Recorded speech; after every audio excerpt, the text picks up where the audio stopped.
Hey guys, how are you all? Welcome to Let's Start Story on What If Neglected Harry Recreated Harem with Hermione, Ginny. So do 4 blue hearts. Comment, be sure to subscribe to our channel and like this video, and please share with your friends and watch till end. Also check out Patreon, for I have upload Harry x Hermione uncensored spicy version, link in description. He heard the word constantly the week following the announcement of the Tri-Wizard Champions, when his name was somehow pulled out of the goblet and he was entered in the contest. He was then branded as a glory seeker, an attention wanter, a cheater, a liar, a traitor. He was shunned by most of his house, including his best and first mate, Ron.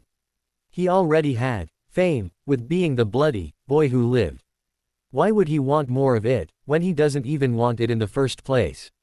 Ron had refused to speak to Harry, and when he did, it was only to berate him for being a glory-seeking prat. He felt all the glares as he walked down the hallway, he heard the whispers, he knew the accusations. It was him against the whole school, and he didn't even think that the teachers believed him. McGonagall wasn't helping. Neither was Dumbledore. The only words he spoke was that he was entered into a legally binding contract and would have to compete, or lose his magic. The whispers were overwhelming, and he needed to find solace. Which was how he ended up in the school library on break before dinner, a place he never visited too often during his time at Hogwarts, since Ron held an innate aversion to learning. He just needed a quiet place to think, and maybe to start researching how to stay alive in this tournament. Problem was, he had no idea how or where to start looking. They had just started 4th year, barely learning anything, and he honestly doubted that the cheering charm would help him survive. Dumbledore said that people had died in the bloody tournament, who knew what they were going to throw at them. He also had the damn dreams to worry about, his scar aching more and more after every dream involving him. Voldemort was still out there, looming over his head like a dark cloud. The dreams were scaring him, making him jumpy, and he felt the constant pressure building up inside of him. He kept thinking that he would snap at any second. How long was he going to last at all? What are you doing? Harry had been lost in his thoughts while absent-mindedly scanning a bookcase when he spun around to see Hermione Granger standing a couple of feet away from him, eyebrow raised in question. He sighed and couldn't help the slight irritation from slipping into his tone. "What does it look like, Granger? You look lost, which is probably because I've never seen you in the library before." "Why the sudden interest?" Hermione asked, sounding curious as she set her things down on the desk that Harry had set his down on. "Oh, and this is my desk. Didn't see your name on it," muttered Harry as he turned back and scanned the books once more. What the hell was he supposed to be looking for? "I call seniority, but I guess I can share." He turned his head to snap at her, his already thin patience at its end, but before he could open his mouth, she had already wandered into the aisle on the other side of the bookshelf he was browsing. He just shook his head and scanned the titles. But the words were blurring together and he couldn't think. He took off his glasses and rubbed his eyes, wincing at the small ache from his scar. He and Hermione Granger haven't had any significant conversations in the last 4 years of going to school together.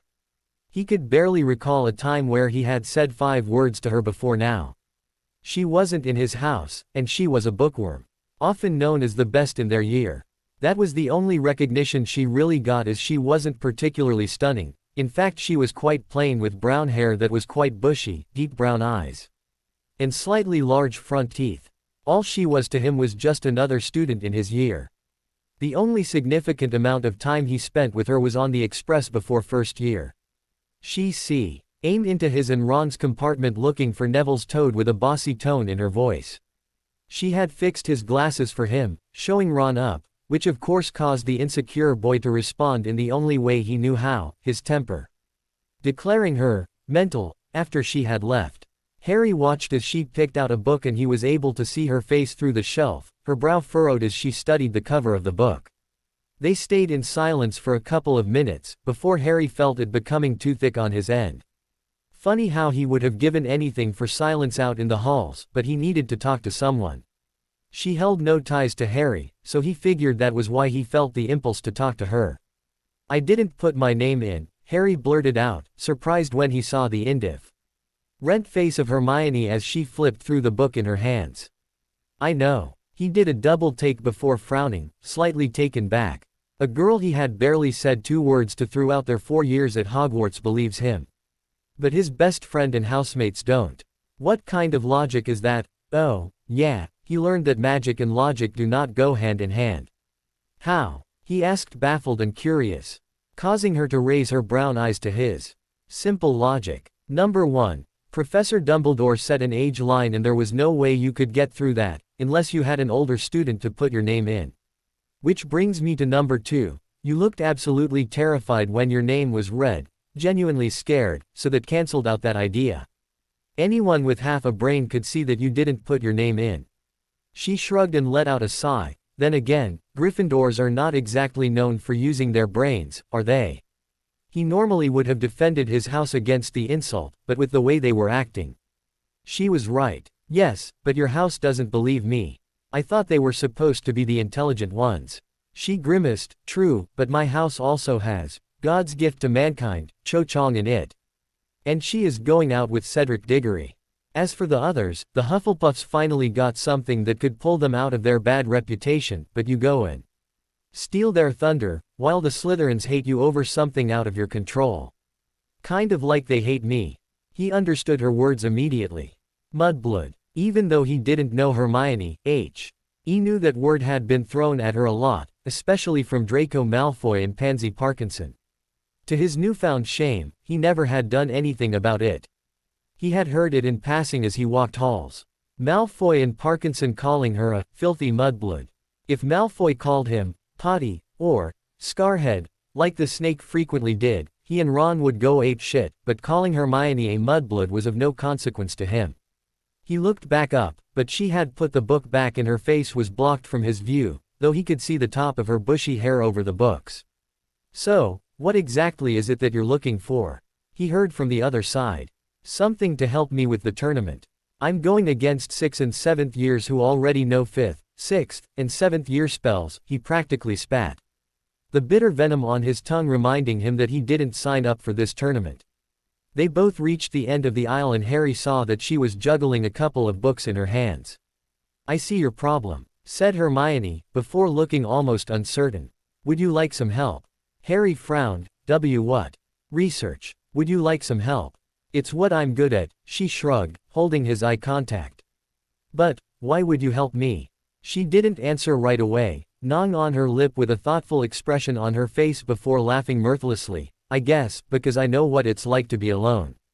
I know what it's like to be ostracized from your house, I know what it's like to be whispered about behind your back, and it's not fun. Harry was teed up short by her words and looked at her. He knew that she got picked on, teased for being a know-it-all, and for her bossy nature, even Snape would throw jabs at her. He would sometimes see her eating alone at the Ravenclaw table. Sometimes he would even hear some girls in her house making snide comments about her hair and teeth. He was there when Ron had insulted her in first year, laughing along while she ran off crying. He watched as she limped over to the table she had set her things on and suddenly he felt a stab of guilt. He knew she was in the bathroom crying the Halloween of 1991 and that troll was let loose in the school. He had heard from word of mouth that she was attacked by the troll and seriously injured, having to stay in the infirmary for a while that year and she still walked with a limp. He felt no guilt back then, since she was just another girl in his year, but he realized that, inadvertently, he helped cause those injuries. If only he had stopped Ron from insulting her. If only he had stopped her from running off. He thought that it was all in good fun. It was all in good fun with him against Dudley and Piers Polkiss too, wasn't it? That thought made him sick to his stomach. The comparison to those two. Here she was, offering to help him, after he had done nothing for her in 4 years of going to school together. He realized it was a testament that she was a much better person than he. Maybe this tournament was all karma coming back around to punch him in the face, adding to the stress of Voldemort because he acted like an ass to Hermione, and didn't stop people from bullying her. He could barely choke out the words as he took a seat at the table. Thank you. He received a decisive nod from Hermione that ended any and all conversation. She slipped out a half-filled piece of parchment, a quill, and some ink along with her potions book. Harry then remembered the essay from Snape and took out his book along with the same materials to start. He had never done this before. Getting started early on an essay a week before it was due, he usually waited until last minute so he could mess around with Ron. The idea that this wouldn't be looming over his head felt good as he started writing. He would compulsively glance up to Hermione, seeing her working diligently, her essay double the size of his as she scribbled away, sometimes pausing to check the book. He glanced back down to his chicken scratch. She's not the best in our year for nothing. That's wrong, Hermione said suddenly, causing Harry to snap his head up with an eloquent, huh. Hermione pointed to a line on his parchment, 3 leeches, not 4. Also, you have to crush the moonstone to a power or else it won't react well with the fluxweed. Oh, Harry said, glancing down to his paper and crossing out his errors, rewriting her corrections. Thank you. You're welcome, she said, glancing back down to her own essay and reading to over while chewing on the end of her quill. Harry kept working on his essay, finding himself done in half the time it would have taken if he was with Ron, who would have kept whining about being bored or wanting to go play chess. Do you want me to look that over for corrections? Hermione asked. He looked up to see her hand out, a genuine look on her face, and raised his eyebrows. You'd do that. I wouldn't have offered, Hermione simply said with an eye roll, taking the parchment and setting it in front of her. He watched as she read it over, sometimes crossing things out and writing notes at the side. Harry watched her, still trying to figure her out. Did she have a craving for helping people or something? A couple of minutes later, she handed the parchment back to him. Not bad. Thanks, he said, frowning, as he found himself saying thank you to this girl more times than he had ever said to someone. The first draft of his potions essay was finished by the time they were leaving to go to dinner an hour later. We'll come here after charms tomorrow, Hermione said, standing up and stretching a bit. Harry nodded and did the same, working out the kinks he had acquired from sitting in the chair. He felt good, though. Since he didn't have to worry about his essay and with the corrections made and because he should get a good grade. Of course, Snape could always set it on fire and then say that Harry didn't turn it in. He grimaced at the thought and packed up his own things, placing them in his bag.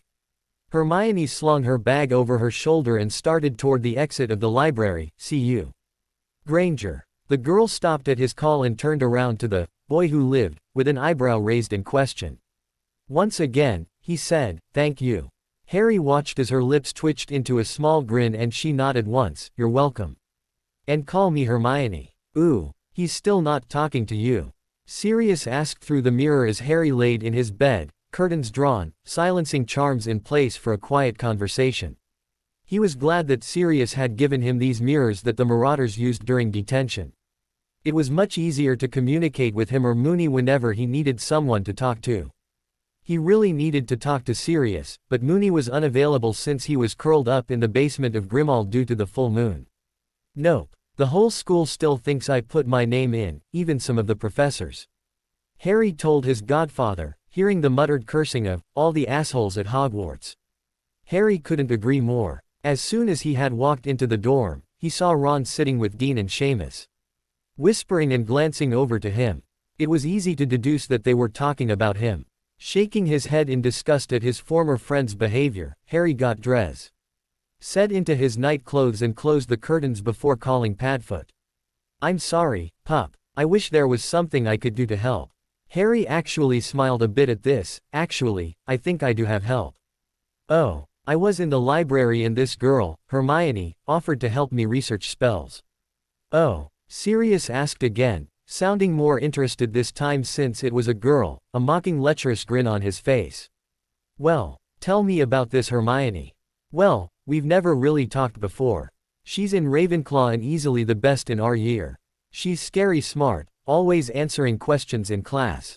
Everyone says that she's a know-it-all, but she really does know it all.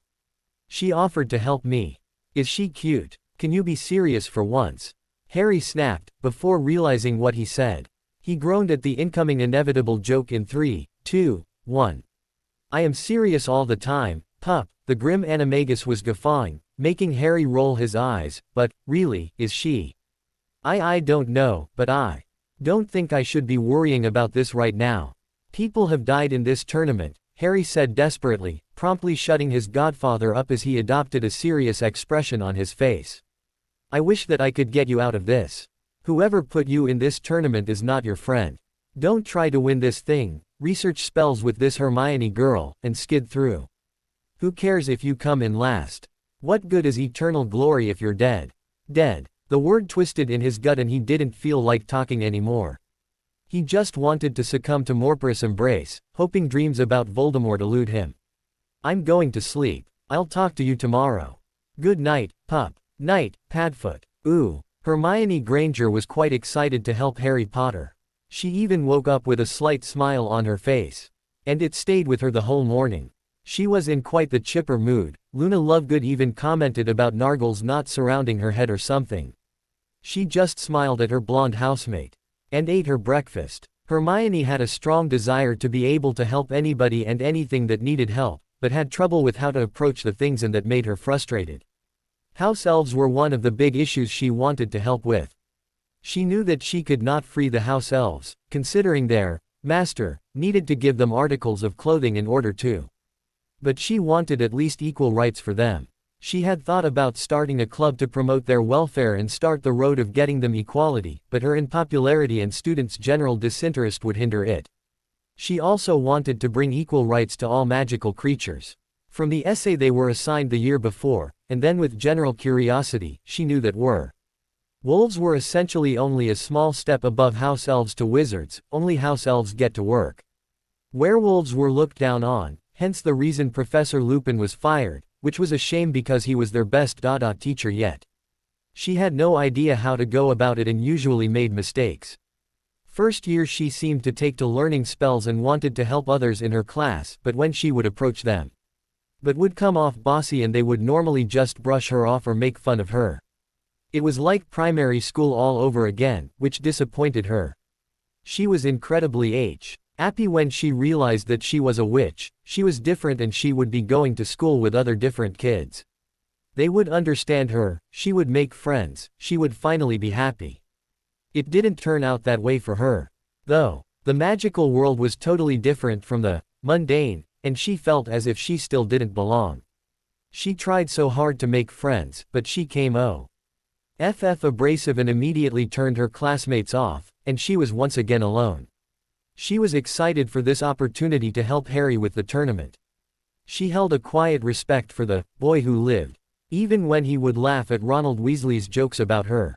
He never really made fun of her, but it did hurt when he would laugh at those who did. Now, he seemed to be on the receiving end of it. And she wanted to feel like it was some sort of victory, that he would finally know what it feels like, but instead she just felt pity.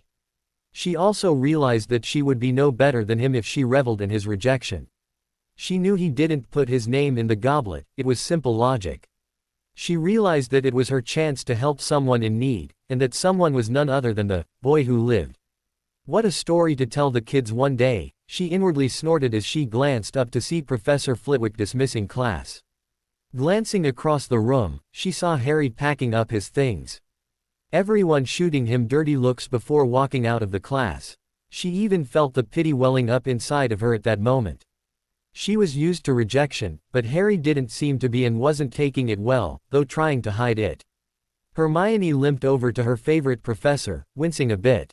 Her leg always seemed to be a little more sore when raining out. Harry gave her a questioning look. But she just motioned with her head to walk over.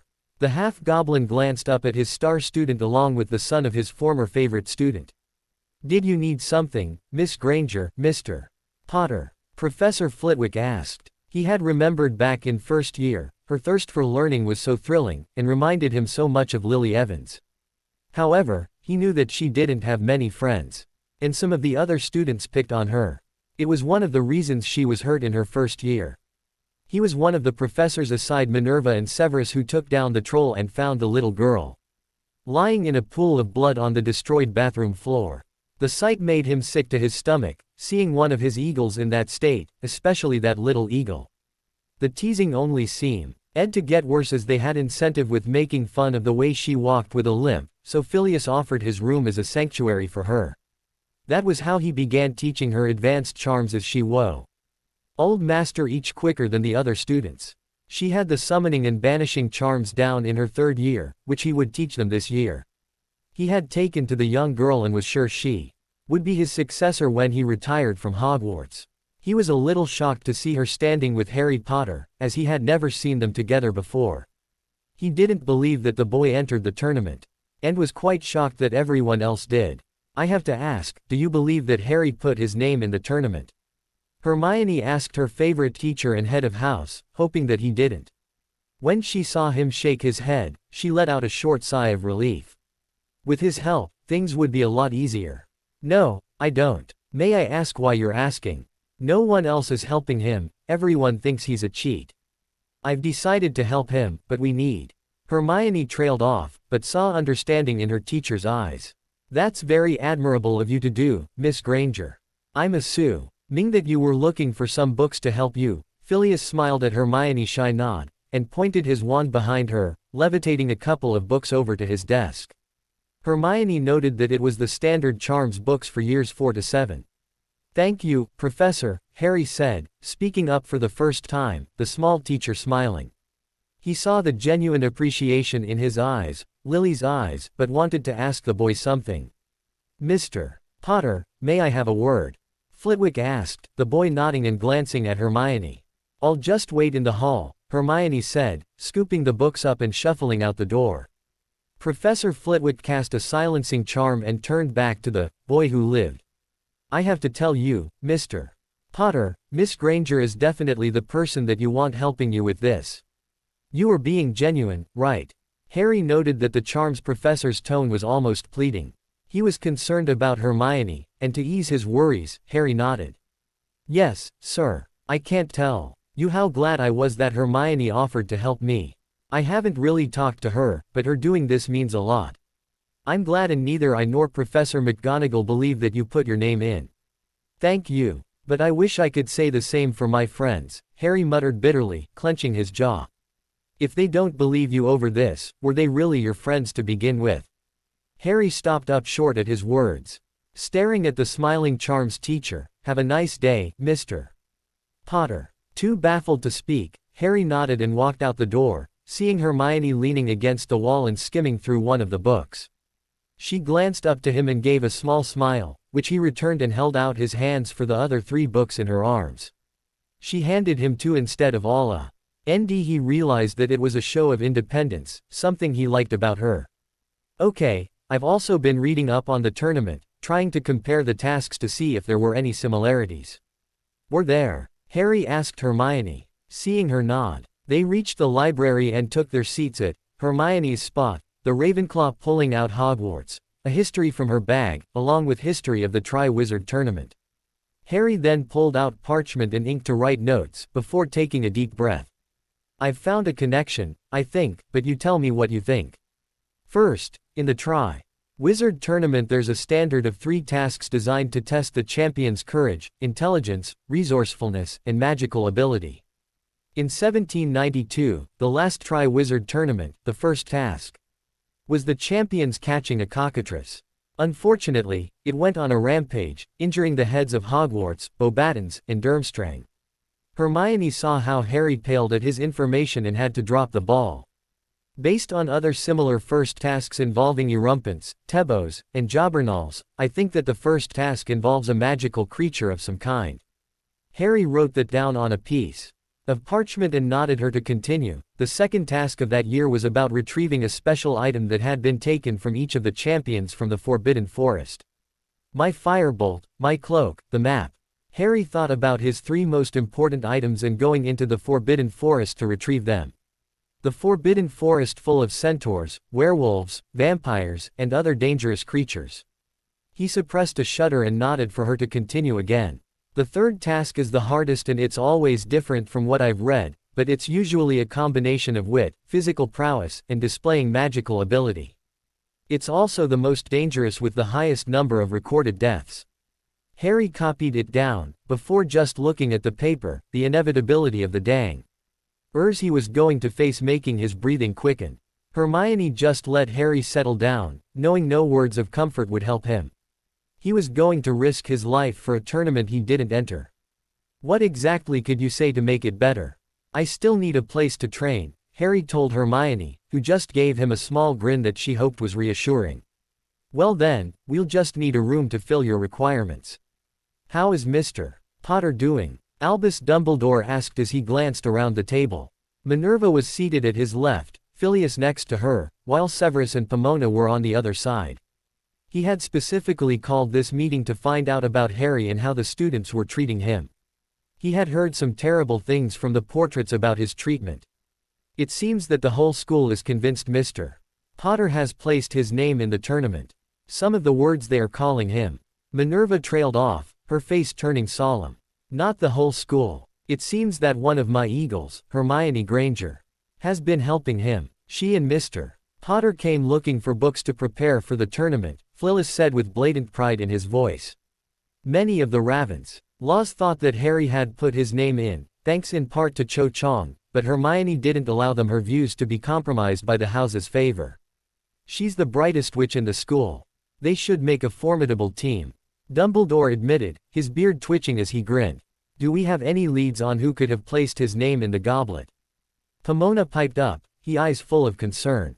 She was one of the professors who thought that Harry did not put his name in the tournament, even though one of her own badgers were in it. She was also disappointed with the way her house was acting. Unfortunately, we have no way of knowing. I've looked for a way to pull him out of the tournament, but Harry's name entry binded him. Whoever entered him is irrelevant, Dumbledore sadly admitted, regretting ever bringing back this tournament. The brat probably got an older student to do it, Snape muttered, all the other heads rolling their eyes in irritation. The headmaster ignored the Potion's master's comment and his eyes twinkled at the thought of Harry and Miss Granger training together. Some of the portraits that were keeping an eye on Harry informed him of Harry and Miss Granger walking to the library after Charms class. She would help prepare him for the tournament and she would be a good influence on him as Ronald Weasley, bless his soul, was a hindrance. He was immature, selfish, and lazy and it had rubbed off on Harry quite a bit.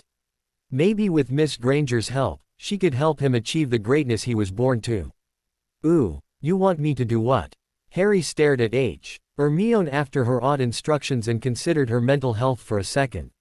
Knowing that she was sane, he was sure that she was pulling a joke on him, but her face was dead serious which concerned him even more. She sighed deeply and repeated herself, I said, I want you to walk up and down this corridor 3 times thinking, I need someplace to trot. He blinked once before asking, why? Just, humor me, Hermione said, her patience wearing thin. Harry just shook his head and followed her instructions, thinking the sentence over and over again in his head. He felt ridiculous and ting for Hermione to start bursting out laughing at him, but she just kept her eyes on a spot on the wall. When he had finished pacing, he stopped in front of Hermione. Now what?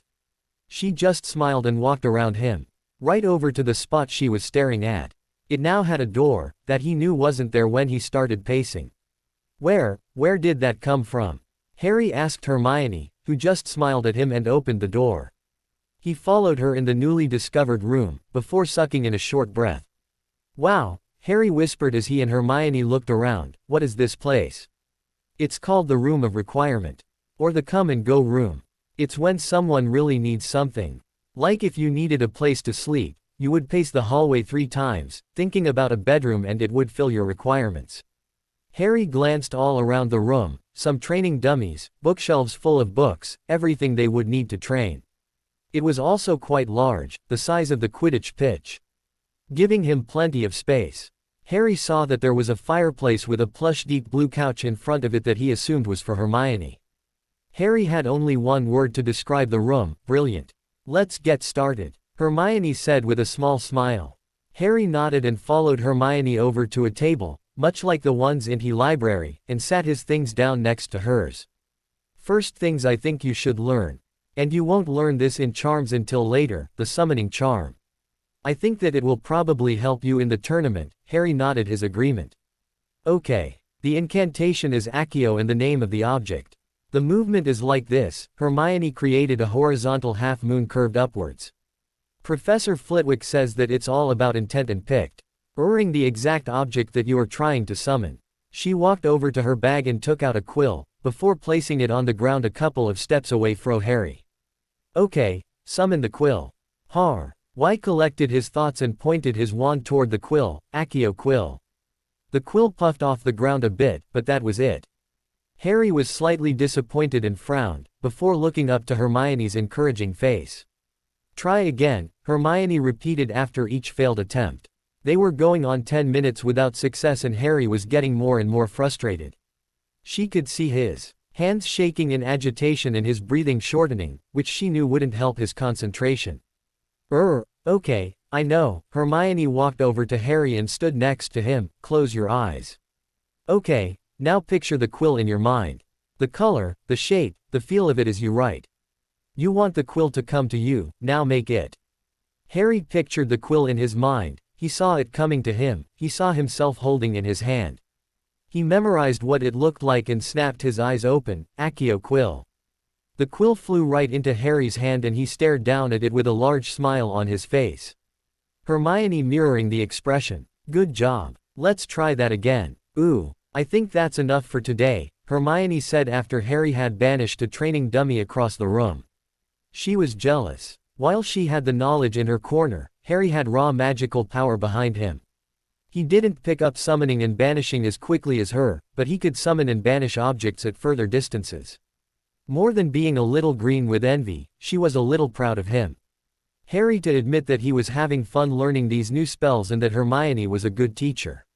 She gave I am clear instructions and kept on his case in a second when he would whine and moan about him being hopeless. He found it to be annoying when he was frustrated, but realized that it gave him a swift kick in the ass and got him going. She motivated him to keep going and to not quit. He couldn't help but think of Ron, and how he would have given up after a couple of failed attempts. Hermione didn't even give him that option. Another thing, he was having fun for the first time since his name was pulled. He liked banishing and summoning, banishing things far away. He also liked seeing the Imper's look on Hermione's face when he did so. His mood dampened when he realized that they had to go to dinner. The night before, he sat alone at the Gryffindor table, everyone making sure to keep the distance from him like he was going to snap at any time. The first and second years gawked at him, the third years looked like they were being cautious, while the fourth through seventh years glared at him. He was especially upset when the Quidditch team wouldn't say anything to him, not even the Weasley twins. To be honest, it seriously pissed him off, and he didn't know if he wanted them to talk to him anymore. If they didn't believe you over this, were they really your friends to begin with? Professor Flitwick's words seemed to be making a lot of sense to him. Were they really his friends? Or did they just care about all the boy who lived fame? He had glanced up and saw Hermione in almost the same situation as him, though her classmates weren't that far away from her. She was also sitting near a blonde girl. But they weren't talking to each other.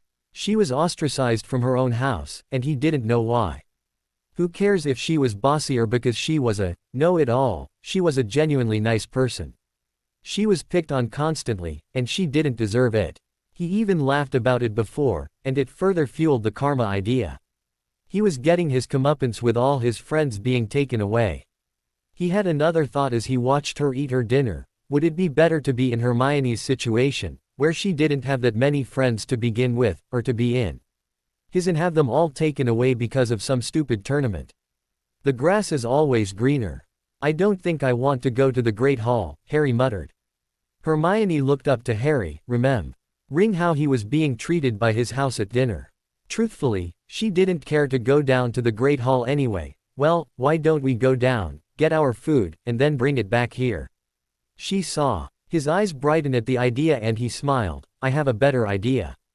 Dobby. With a crack, a house elf appeared, surprising Hermione. Great Master Harry Potter calls Dobby. The little elf squeaked out, bouncing up and down in excitement as he waited for his orders. Dobby, this is Hermione Granger. Hermione, this is Dobby. The elf turned toward Hermione tentatively, before seeing the gentle smile on the witch's face.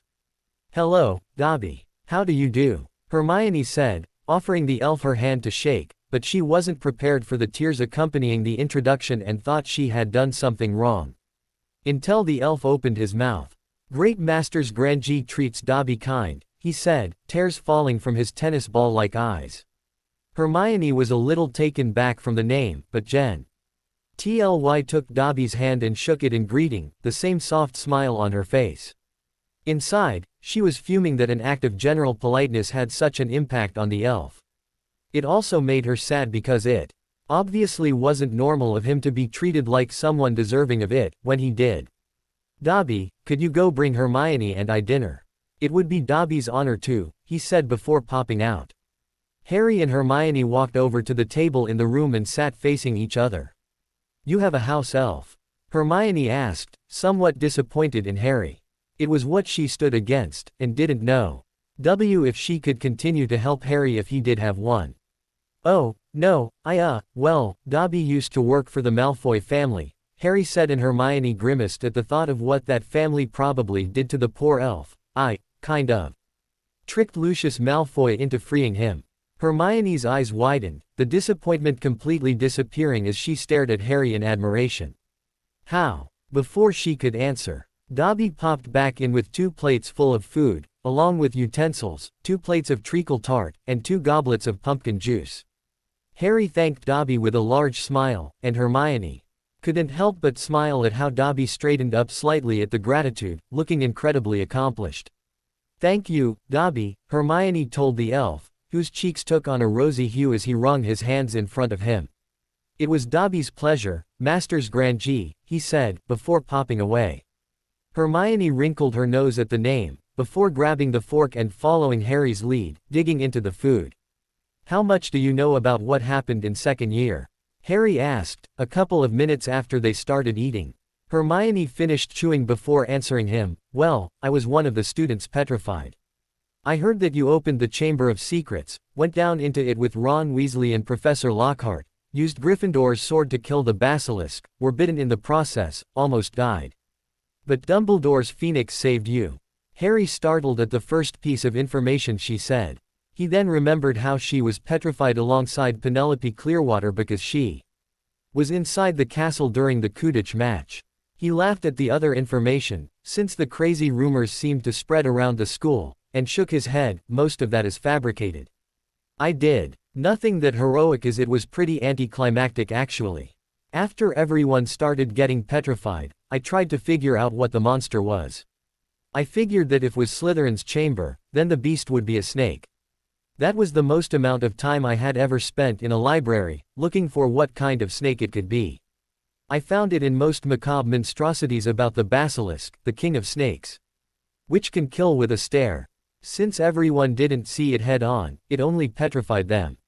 Hermione smiled, impressed with him that he was able to figure it out. She never really believed Ed the whole heir of Slytherin, rubbish. He didn't look menacing when talking to that snake during the duel with Malfoy, he looked desperate to stop it from attacking Justin. All she could remember about her petrification was yellow eyes in the mirror after she was walking back from the library. Everyone was at the Quidditch game, but she was never a fan, so stayed inside. She ran into Penelope Clearwater, who offered to escort her back to the common room. When she had gone home, she knew that her parents would pull her out of Hogwarts, so she just omitted the fact that she was petrified to them. She loved being a witch too much, and it took months of begging to them to not pull her out after the troll incident.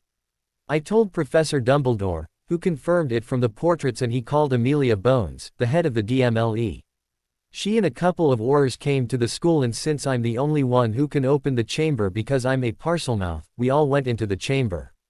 I read that the crow of a rooster is fatal to a basilisk, and Dumbledore used to teach transfiguration, so he transfigured a rooster. When we got into the chamber, we found Ginny Weasley unconscious and a boy in Slytherin robes. The Aurors tried to arrest him, but he wasn't corporeal, all their spells went right through him. Professor Dumbledore called him Tom, and the boy showed that his name, Tom Marvolo Riddle, is an anagram for, I am Lord Voldemort. It was him in his 16-year-old form from when the chamber was last opened, and it killed a student. Voldemort is the heir of Slytherin, and a Parselmouth. Tom was using his diary to bring himself back, using Ginny's life. When he tried to release the basilisk, the rooster crowed and it just dropped dead. Fox, Dumbledore's phoenix, Deliver. D the Sorting Hat, and I pulled Gryffindor's sword out of it, and Dumbledore told me to stab the diary. When I did, it killed Riddle, but Voldemort is still out there.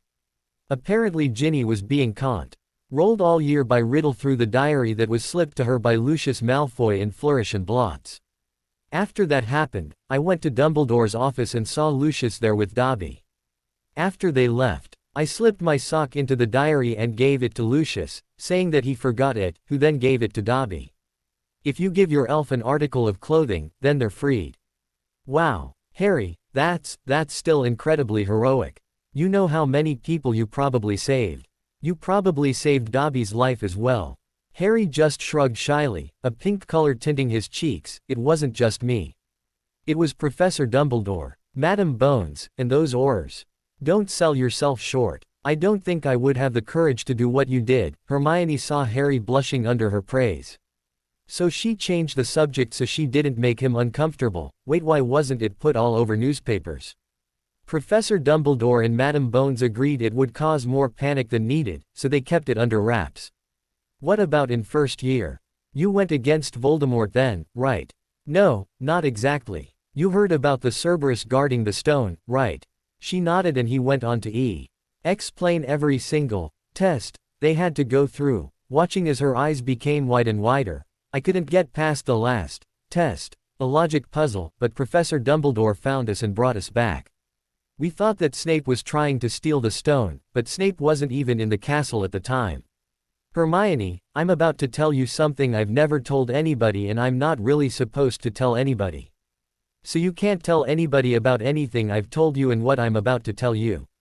Hermione saw his grave look and nodded, taking out her wand. I, Hermione Jane Granger, swear my magic to never disclose any information that Harry Potter has entrusted to me to anyone without his permission, so mote it be.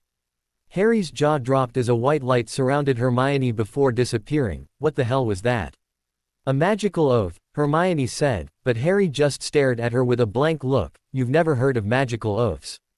No. Well, if I ever tell anybody what you're about to tell me or anything you've told me that you don't want me to, then I'll lose my magic. What? Why would you do that? So you know that I won't tell anybody. Now you know that I'll never tell anybody, she then frowned. You know, you should have just sworn a magical oath when your name came out of the goblet. There would be no way for people to not believe you then. How would I do that? State your name. Swear on my magic that I did not enter the Tri-Wizard tournament, so mote it be. Then you would do the lighting spell or whatever you wanted to prove that you still have your magic and in turn weren't lying. We've gotten off topic, Hermione said, watching as Harry shook his head to clear his thoughts. Right. Voldemort was sharing a body with Professor Quirrell the whole year. His face was in the back of his head and he was using unicorn blood to preserve him, to give him strength, to keep him alive. That's why he would sometimes talk to himself, Hermione muttered, before glancing back up. Did Dumbledore know that whole time that Voldemort was the guy teaching us defense against the dark arts? He told me, and I quote, I believe the saying is to keep your friends close, but your enemies closer. He felt better knowing where Voldemort was, where he could watch him, instead of him being out there and doing. Wow, Hermione breathed out, in awe of what this boy had to go through in the past. She couldn't even imagine going through all that, and being able to live to talk about it. Anyway, Quirrell eventually died because he couldn't get the stone as it was safe in the Mirror of Erised. The mirror is. I know what it is, Hermione said, having read about it in passing before. Right, well it was in the mirror and Quirrell had no idea how to get it.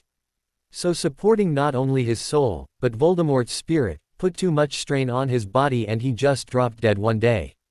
His spirit is still out there, though. Hermione was in awe, as she looked at the boy sitting across from her, chewing on a piece of treacle tart like they had been talking about the weather. She used to have a quiet respect for him, but that respect has shot you off the scale with all that he had done. Why did you seem disappointed when you thought that I had an elf? Hermione smiled somewhat sheepishly. I want to work on getting equal rights for elves. Well, not just elves, but werewolves, centaurs, and giants. All magical creatures who are treated lower than their worth. I'm looked down upon because I'm Muggle-born and I know that, if this world doesn't change its views, I might be denied job opportunities in the future. Like Professor Lupin, he was the greatest defense professor we've ever had, but fired because of his lycanthropy. That's not high's fault, and furthermore, why are you smiling? Professor Lupin was one of my dad's best friends. I actually live with him and my godfather, Sirius. You heard about last year, right? At her nod, he continued. I think he would like your views and so would my godfather. They would support you wholeheartedly. He was our best teacher. He didn't use unforgivables on us, Hermione grimaced, remembering Professor Moody casting the Imperius on them during their lesson. She then shook her head. Enough heavy stuff, why don't we play the question game? How do you play? You ask a question, I answer, I ask a question. You answer and so on and so forth. It's a way to get to know someone better, so you ask simple questions like favorite color, food, etc. Okay, you start, Harry said to Hermione. As he wiped his hands on the napkin Dobby provided. What's your favorite color? Red. What's your favorite food? The two went back and forth, answering each other's questions, finding out their likes, dislikes, hobbies, etc. Harry had never done this before and liked finding out things about Hermione, who was taking the time to get to know him. He sometimes felt like people assumed that they already knew him because of the boy who lived fame, but Hermione just wanted to know Harry, and he appreciated it. What are your parents like? Harry asked Hermione, after hearing her talk about her mum. They're both dentists and they own their own practice in Kent. Everyone always says I look exactly like my mum, but I have my dad's eyes. What's so funny? Harry was still chuckling. Everyone always says that I look exactly like my dad, but I have my mum's eyes.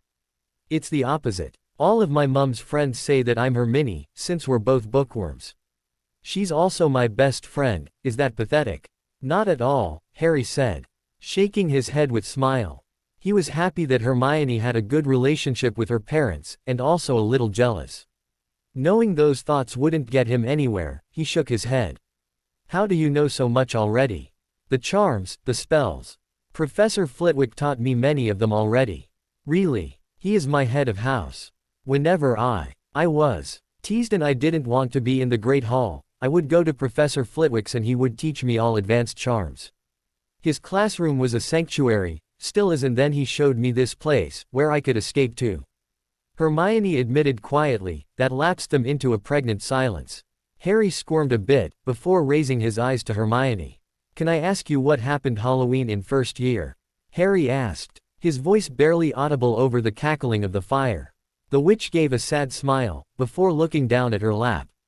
Harry was about to tell her that it was okay to not tell him, but she started anyway. I ran right to the bathroom after I heard Ron's words. I stayed in there all day. I heard a loud noise and smelled a really bad stench. When I walked out of the stall, I came face to face with an 11-foot forest troll. I screamed and he started swinging his club wildly, blocking the exit. I kept evading him and he was getting frustrated, and then I saw an opening to the door. I tried to take it. But the troll saw and swung his club. He caught me and it threw me into the wall.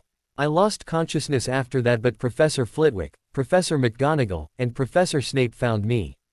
I woke up in the hospital wing a week later with a broken leg, broken arm, cracked ribs, and a concussion. I was lucky I didn't crack my skull open, but I guess I had pretty good padding with all this bushy hair. She half-heartedly joked, trying to smile that came out as more of a grimace. Madame Pomfrey healed everything okay, but she had some difficulty with my leg, hence the limp. I'm sorry, Hermione. Harry felt as if he had been punched in the gut. That must have been terrifying for her, and no one thought to go check on her. He never even gave her a second thought on Halloween.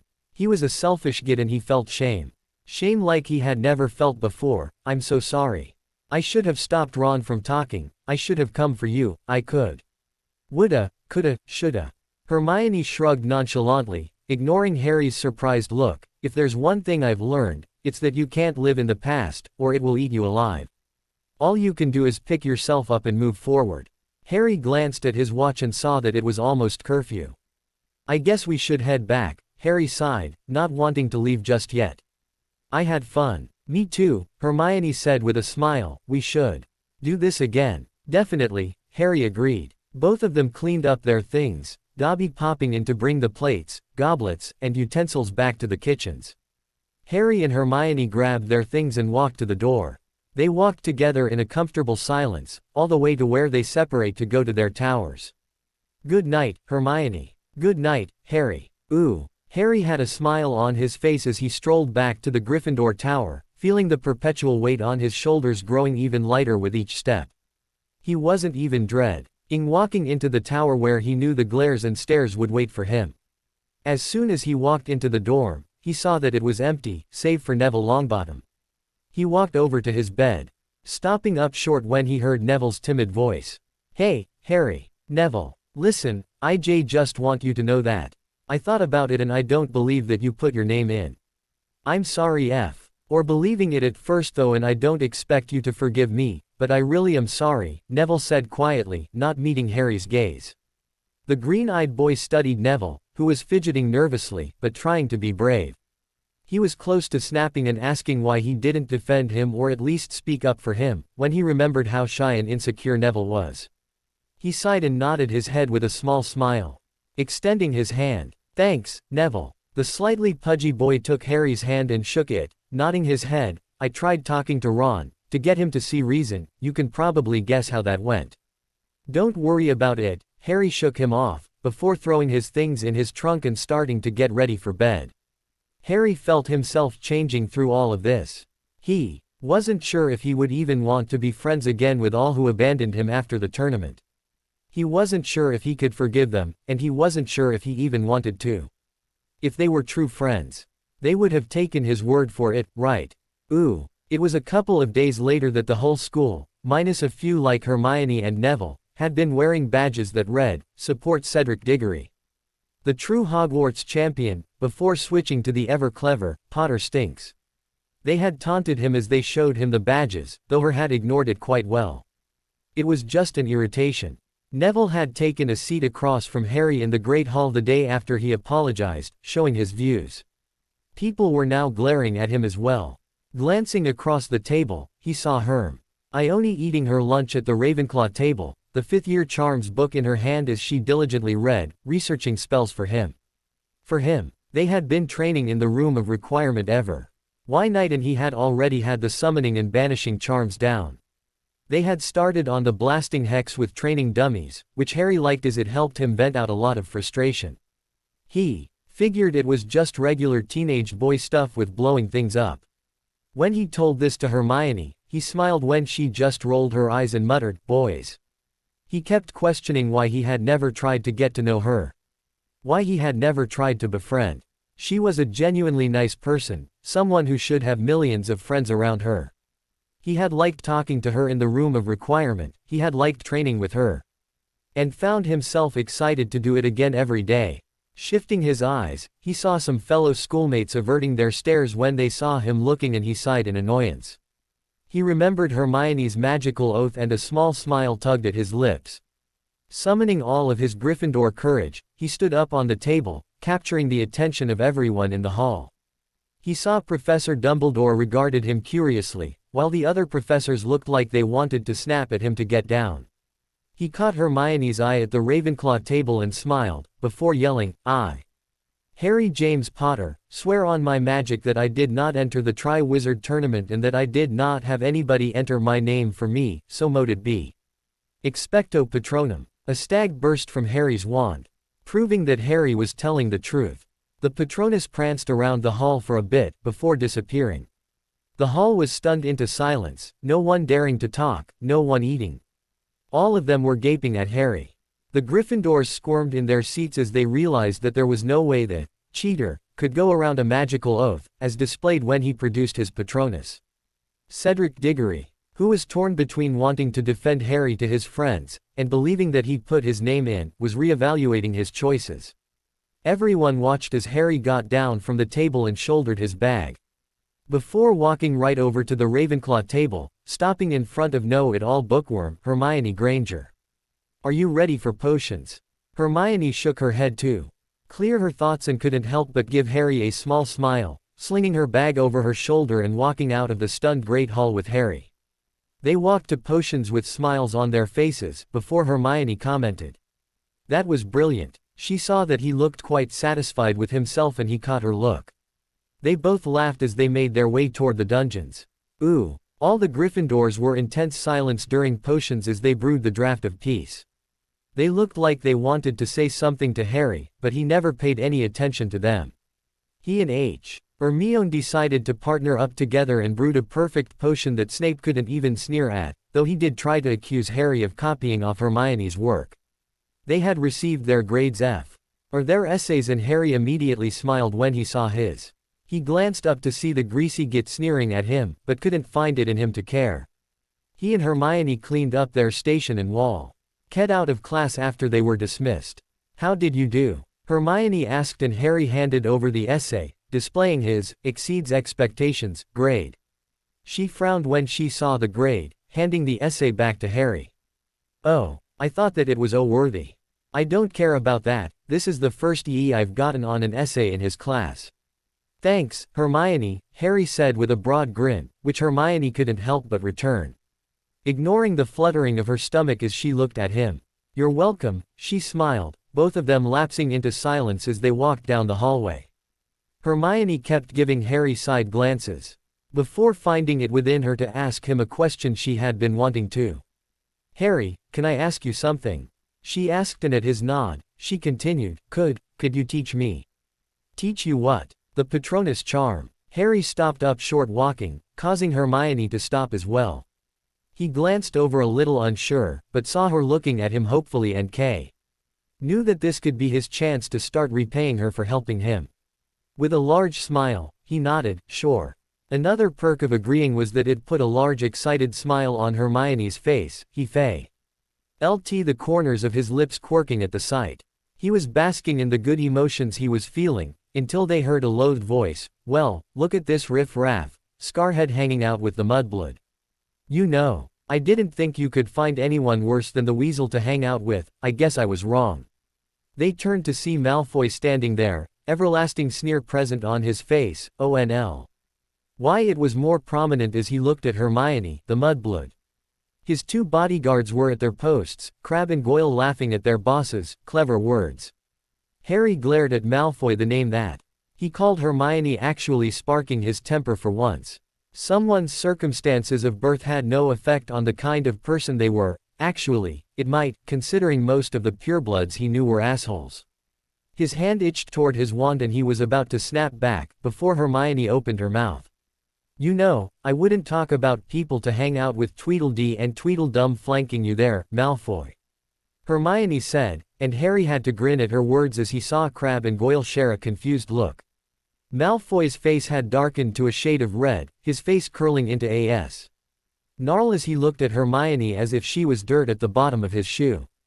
"How dare you speak to me, filthy little mudblood? Don't you dare call her that," Harry seethed at Malfoy, his wand now in his hand while Malfoy took out his own. Getting to know Hermione over the week and then hearing Malfoy call her that made something snap in him. Malfoy was a prick, simple fact, but he had to resist the urge to beat him to a pulp. He was only stopped by a soft hand on his arm. "It's okay, Harry. He can't help that they're the only words he knows." "Oh wait, you also know, wait till my father hears about this." "Malfoy, your lack of vocabulary is just proof how breeding within lines is harmful to brain function," Hermione said, causing Harry to laugh at the look on Malfoy's face. He and Hermione walked around to the three goons.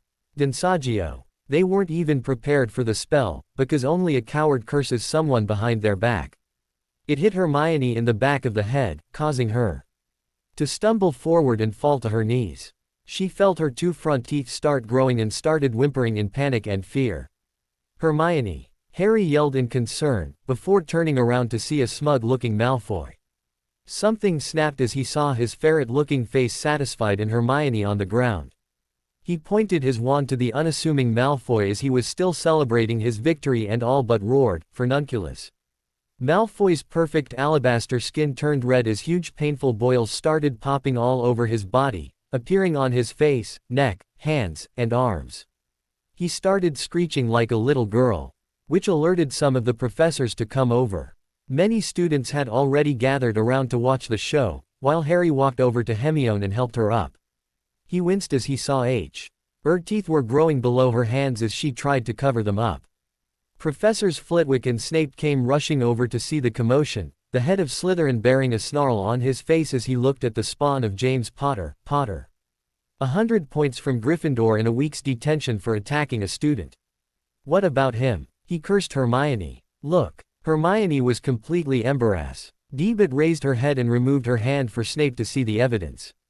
I see nothing different with Miss Granger's appearance, Snape sneered with a yellow-toothed smile, which brought tears to the witch's eyes. It was one thing for a student to make fun of her, they were immature and stupid, but for a professor, an authority figure that she was supposed to trust, to do it, it fractured Hermione's already small confidence as she sobbed and ran toward the infirmary. Harry stared at his hated professor with green eyes that were glowing with magical energy. He didn't care what Snape said about him, he could handle it. But when he insulted Hermione, it set Harry off. He started charging to Snape, only to be stopped by a body coming between them. Harry was about to shove whoever it was out of the way. His magic cackling from his fingertips, before he heard something break through the foggy red haze of his mind. Mate, go to Hermione. She needs you. He looked up and saw Neville Longbottom. Who was the one who stopped him from attacking Snape? He reluctantly nodded his head and with a last glare to the greasy git, took off in the direction Hermione ran. Neville glanced down to the still shrieking Draco Malfoy and smirked, knowing that he had gotten what was coming to him. Severus. Professor Flitwick snapped, the half-goblin looking enraged that the potion's master just insulted his favorite little eagle. That was out of line. Yes, it was, a calm voice said, and everyone turned to see the headmaster, looking sternly at Snape. His usual twinkly blue eyes seemed cold. My office, Severus. Now. Ooh. It was a still shocked Harry that walked into the library the day after the Malfoy incident. The points Snape took off were put right back on, and Professor Flitwick assured him that there would be no detention for him. He also thanked Harry for defending Hermione, disclosing that he was close to challenging the greasy git to a duel for what he said. Harry walked right over to Hermione's table, where he found the bushy-haired witch already with a couple of books open, scribbling something down. He had followed her to the infirmary the day before, where she had gotten her teeth shrunk by Madame Pomfrey. He had noticed they were a little smaller than before, but didn't comment on it. It was one of the things that she was picked on for, and given the chance to get rid of his scar, he would take it. He thought that her smile was okay before, but now it was really nice looking. However, all warm and fuzzy thoughts were gone and replaced by pessimistic ones as he remembered his and Hagrid's expedition, where he had seen what the first task was going to be. Dragons, Harry whispered as soon as he took a seat next to Hermione, the girl raising her head with a confused look. What? The first task? I have to face a dragon. She blinked once, before realization dawned on her face. A dragon? Hermione shrieked, Harry wincing as the volume cut through the silence like a knife. Shish. Hermione snapped her head up to see Madame Pants with her finger over her lips in a shushing motion, glaring right at Harry and Hermione, the latter of whom mouthed, sorry. The bushy-haired witch whipped her head around to Harry, you have to fight a dragon. I don't know, all I know is that there are going to be dragons in the first task. Come on, Hermione said, quickly packing up her things and shoving them in her bag. She grabbed Harry's arm and started pulling him out of the library, her legs moving at a fast rate that made her limp a little more prominent. She didn't let go of his arm all the way to the room of requirement, and Harry found himself not minding the contact. Once there, Hermione paced the corridor and Harry found a nice room with a plush couch and a roaring fire. A coffee table in front of it with a vase of roses, the same color as Hermione's house. There were a couple of bookshelves in the room, but before he could analyze the room even more, Hermione dragged him over to the couch and pushed him down, before plopping next to him. Okay, well, I don't think they're going to make you catch a dragon, but maybe they'd make you get past it to retrieve something. Well, you have the summoning charm down. You could maybe just summon the object, but I have a feeling they'll put anti-summoning charms on them, Hermione thought aloud, SLIGHTLY panicking when no ideas were coming to her. Usually she had an answer for everything, but she was speechless. The extent of how dangerous the tournament was going to be for him. Dragons, fire breathing dragons that could incinerate him at any moment during the bloody task. We'll figure something out, Harry said, though didn't sound completely sure himself. Hermione just nodded and placed her hand over his, giving a reassuring squeeze. Yeah, we will. Hermione heard him whoop again as he performed that, oh, what did he call it? Something odd sounding, and it looked incredibly dangerous. Where you dove towards the ground and pulled up at the very last second. Nearly gave her a heart attack when she had first seen him do it. He then had a taste of how a book can be used outside of reading with her assault on him. He was just laughing while she berated him for doing something so reckless, so foolish, so Gryffindor. "Ah, my dear, but I am a Gryffindor," he had said, dodging her bibliophilious assault. She had half a mind to use banishing charms with her assault, but the endearment had somewhat melted her anger. She knew it was in jest, but a girl could dream, couldn't she? They'd been trying to research something for the first task, and Hermione decided to look into the restricted section with that pass that Madame Pants gave her in confidentiality. She knew Hermione quite well. From all the times she was in the library and knew that girl thirsted for knowledge like a thirsty man in the desert, so she entrusted a restricted section pass to her, knowing that she would use it well. Hermione was even looking up ancient spells, trying to find something for Harry to use. She had heard in passing from Cho Chang's little group that Cedric was going to use transfiguration. Yes, and your little boyfriend wouldn't know about the dragons if it wasn't for Harry, Hermione thought, remembering how Harry walked over to talk to the true Hogwarts champion, while they were walking to the ROR. Cedric looked utterly pale, before hurrying off toward the greenhouses to find his head of house. Harry had this asinine idea of outflying a dragon. That was another reason to hit him, she did, lightly, over the head with her planner. She shook her head at the Gryffindor and went back to her research, but was coming up short, and she was getting frustrated. "Anything?" Harry asked as he flew over. Still wary of her book assault if he said something stupid. She looked up and shook her head. He could tell that she was exasperated, bordering frustrated. She really needs to loosen up, he thought. Before he had an idea. "Hey, do you want to go for a ride?" Harry asked, seeing that she looked incredibly uncertain as he held out his hand for her.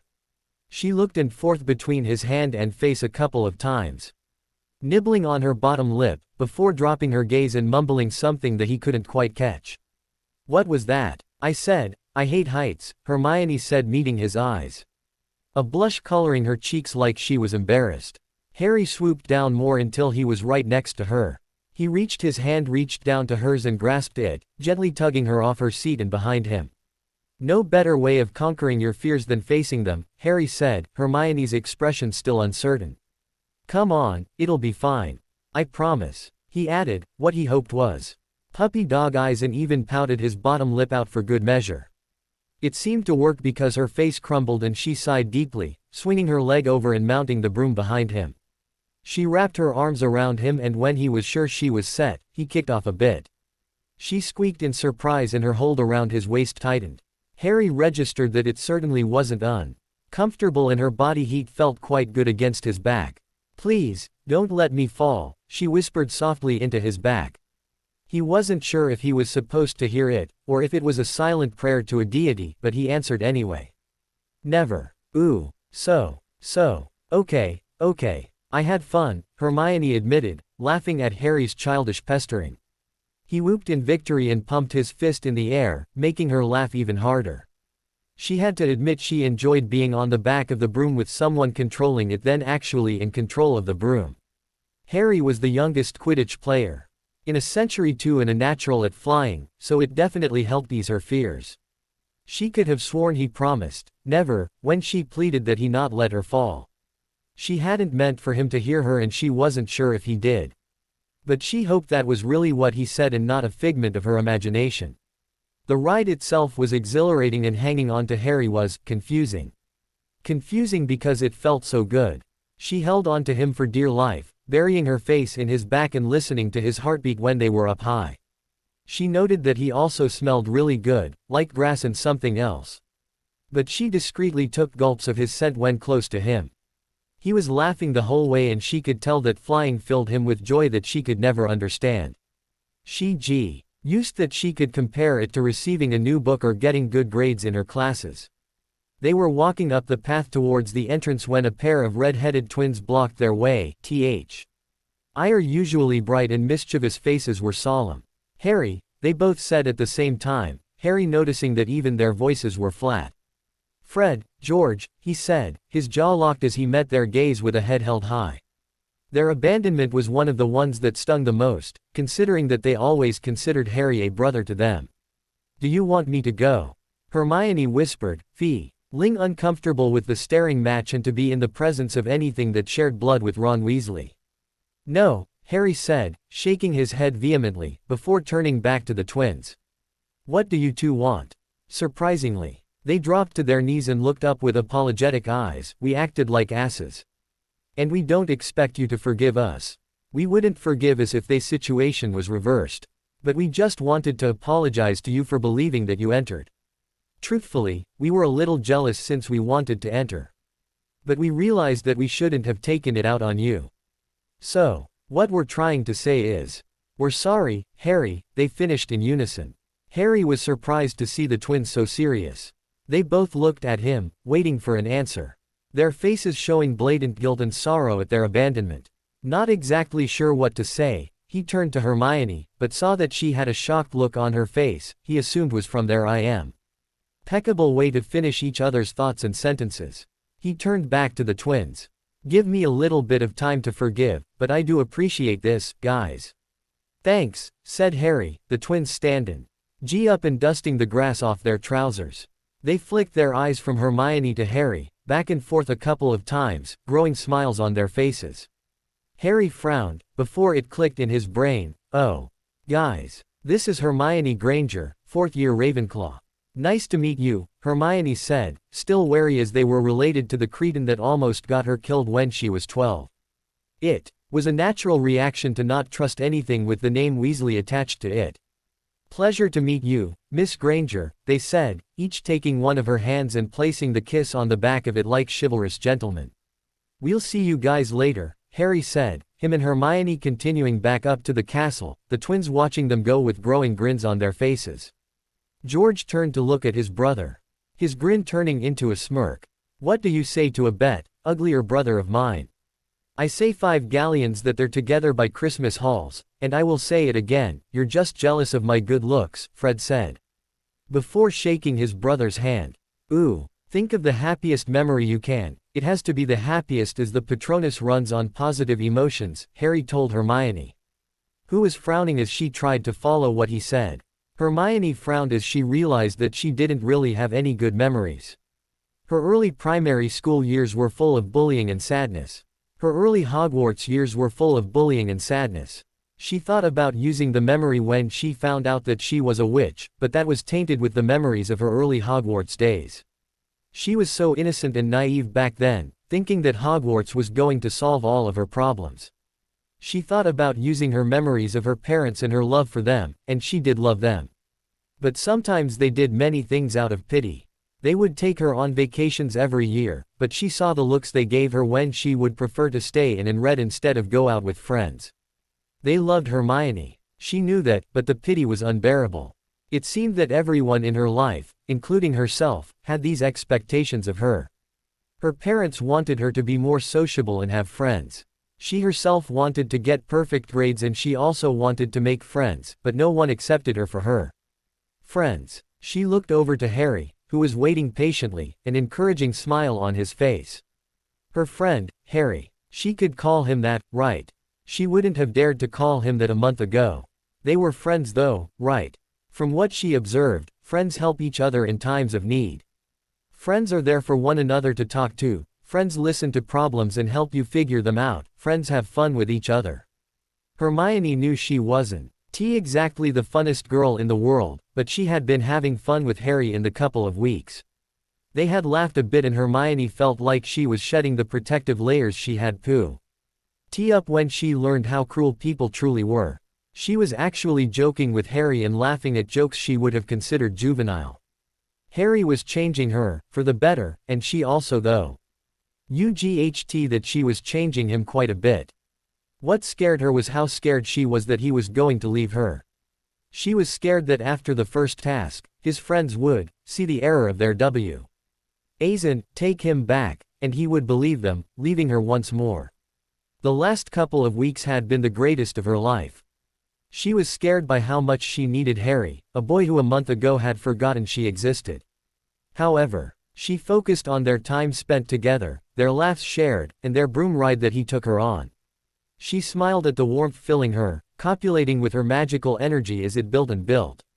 Growing stronger and stronger, before shifting to her wand, ready to burst.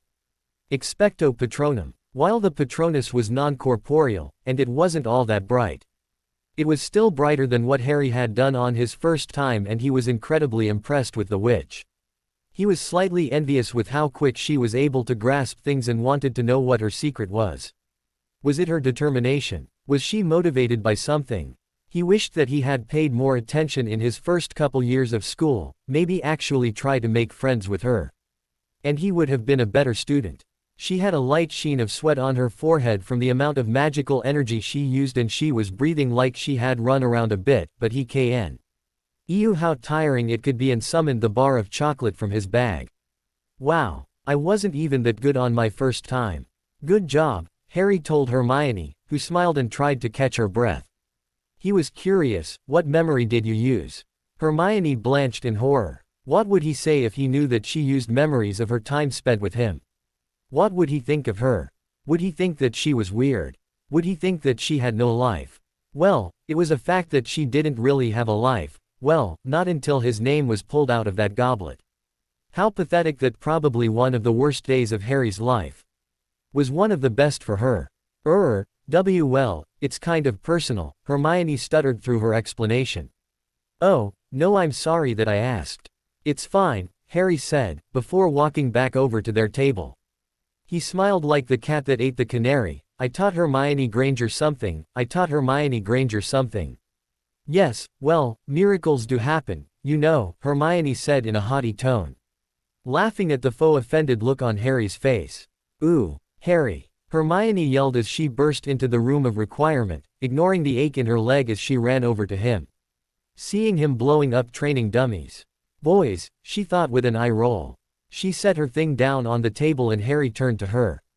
What's up, Hermione? I found it. The spell you could use for the task, Hermione said, watching as Harry visibly inflated and his face brightened. Let's hear it. Ooh, hey, Harry. Hey, Hermione. No more words needed to be said. No more words could be said. Harry was about to face a dragon, a dangerous creature, and he could die. One wrong move, and then it could be all over.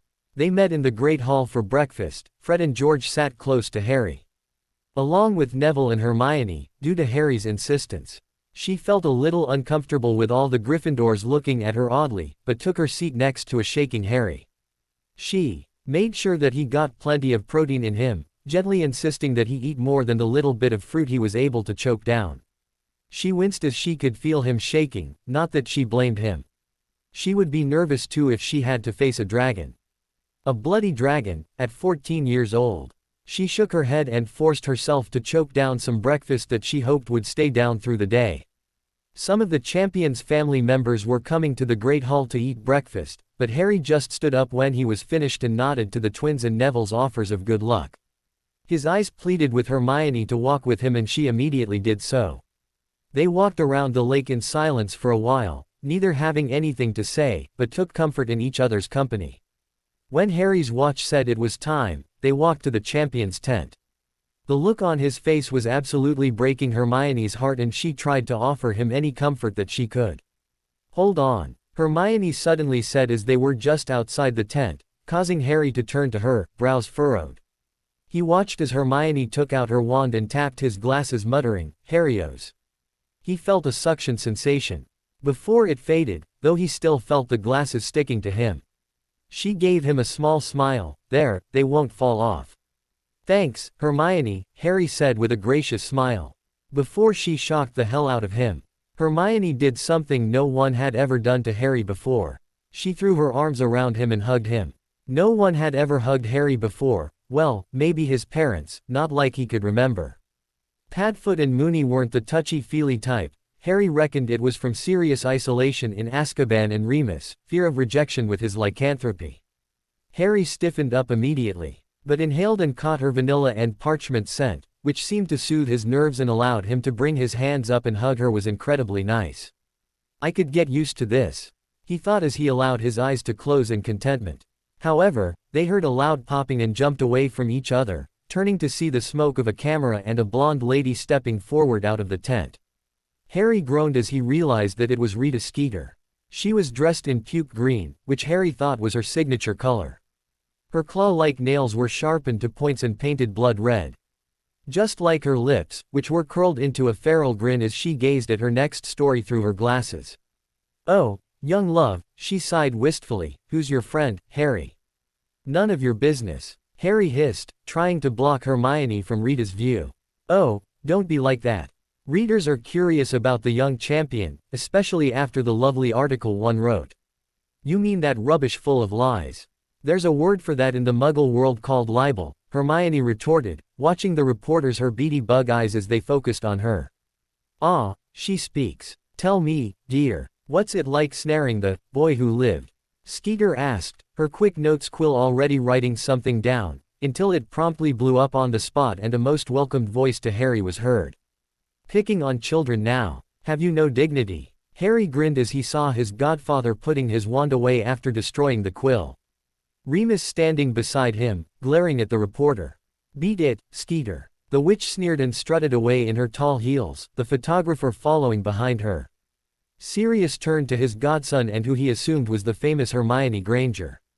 "Oh, this will be fun," he thought, internally rubbing his hands together in glee and cackling in a parody of a Muggle supervillain. "We went to school with her little sister. Bint named Margot." Sirius shuddered and shook his head. Remus rolling his eyes at his friend, before turning to Harry.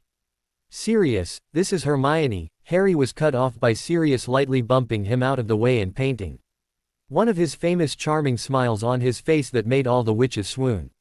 "The lovely Miss Granger. I am exceedingly pleased to meet the witch my godson won't shut up about," Sirius said, before placing a kiss on the back of her hand. Harry glared at his godfather from behind Hermione, mouthing profanities that made the old dog smile. Remus came to the rescue and knocked his best friend on the back of his head with an eye roll. "Nice to meet you too, Mr. Black, and nice to see you again, Professor Lupin," Hermione said with a large smile as she saw one of her favorite teachers. "Hermione, call me Remus. I'm not your professor anymore. Excuse my language, but it's a bloody shame that you aren't."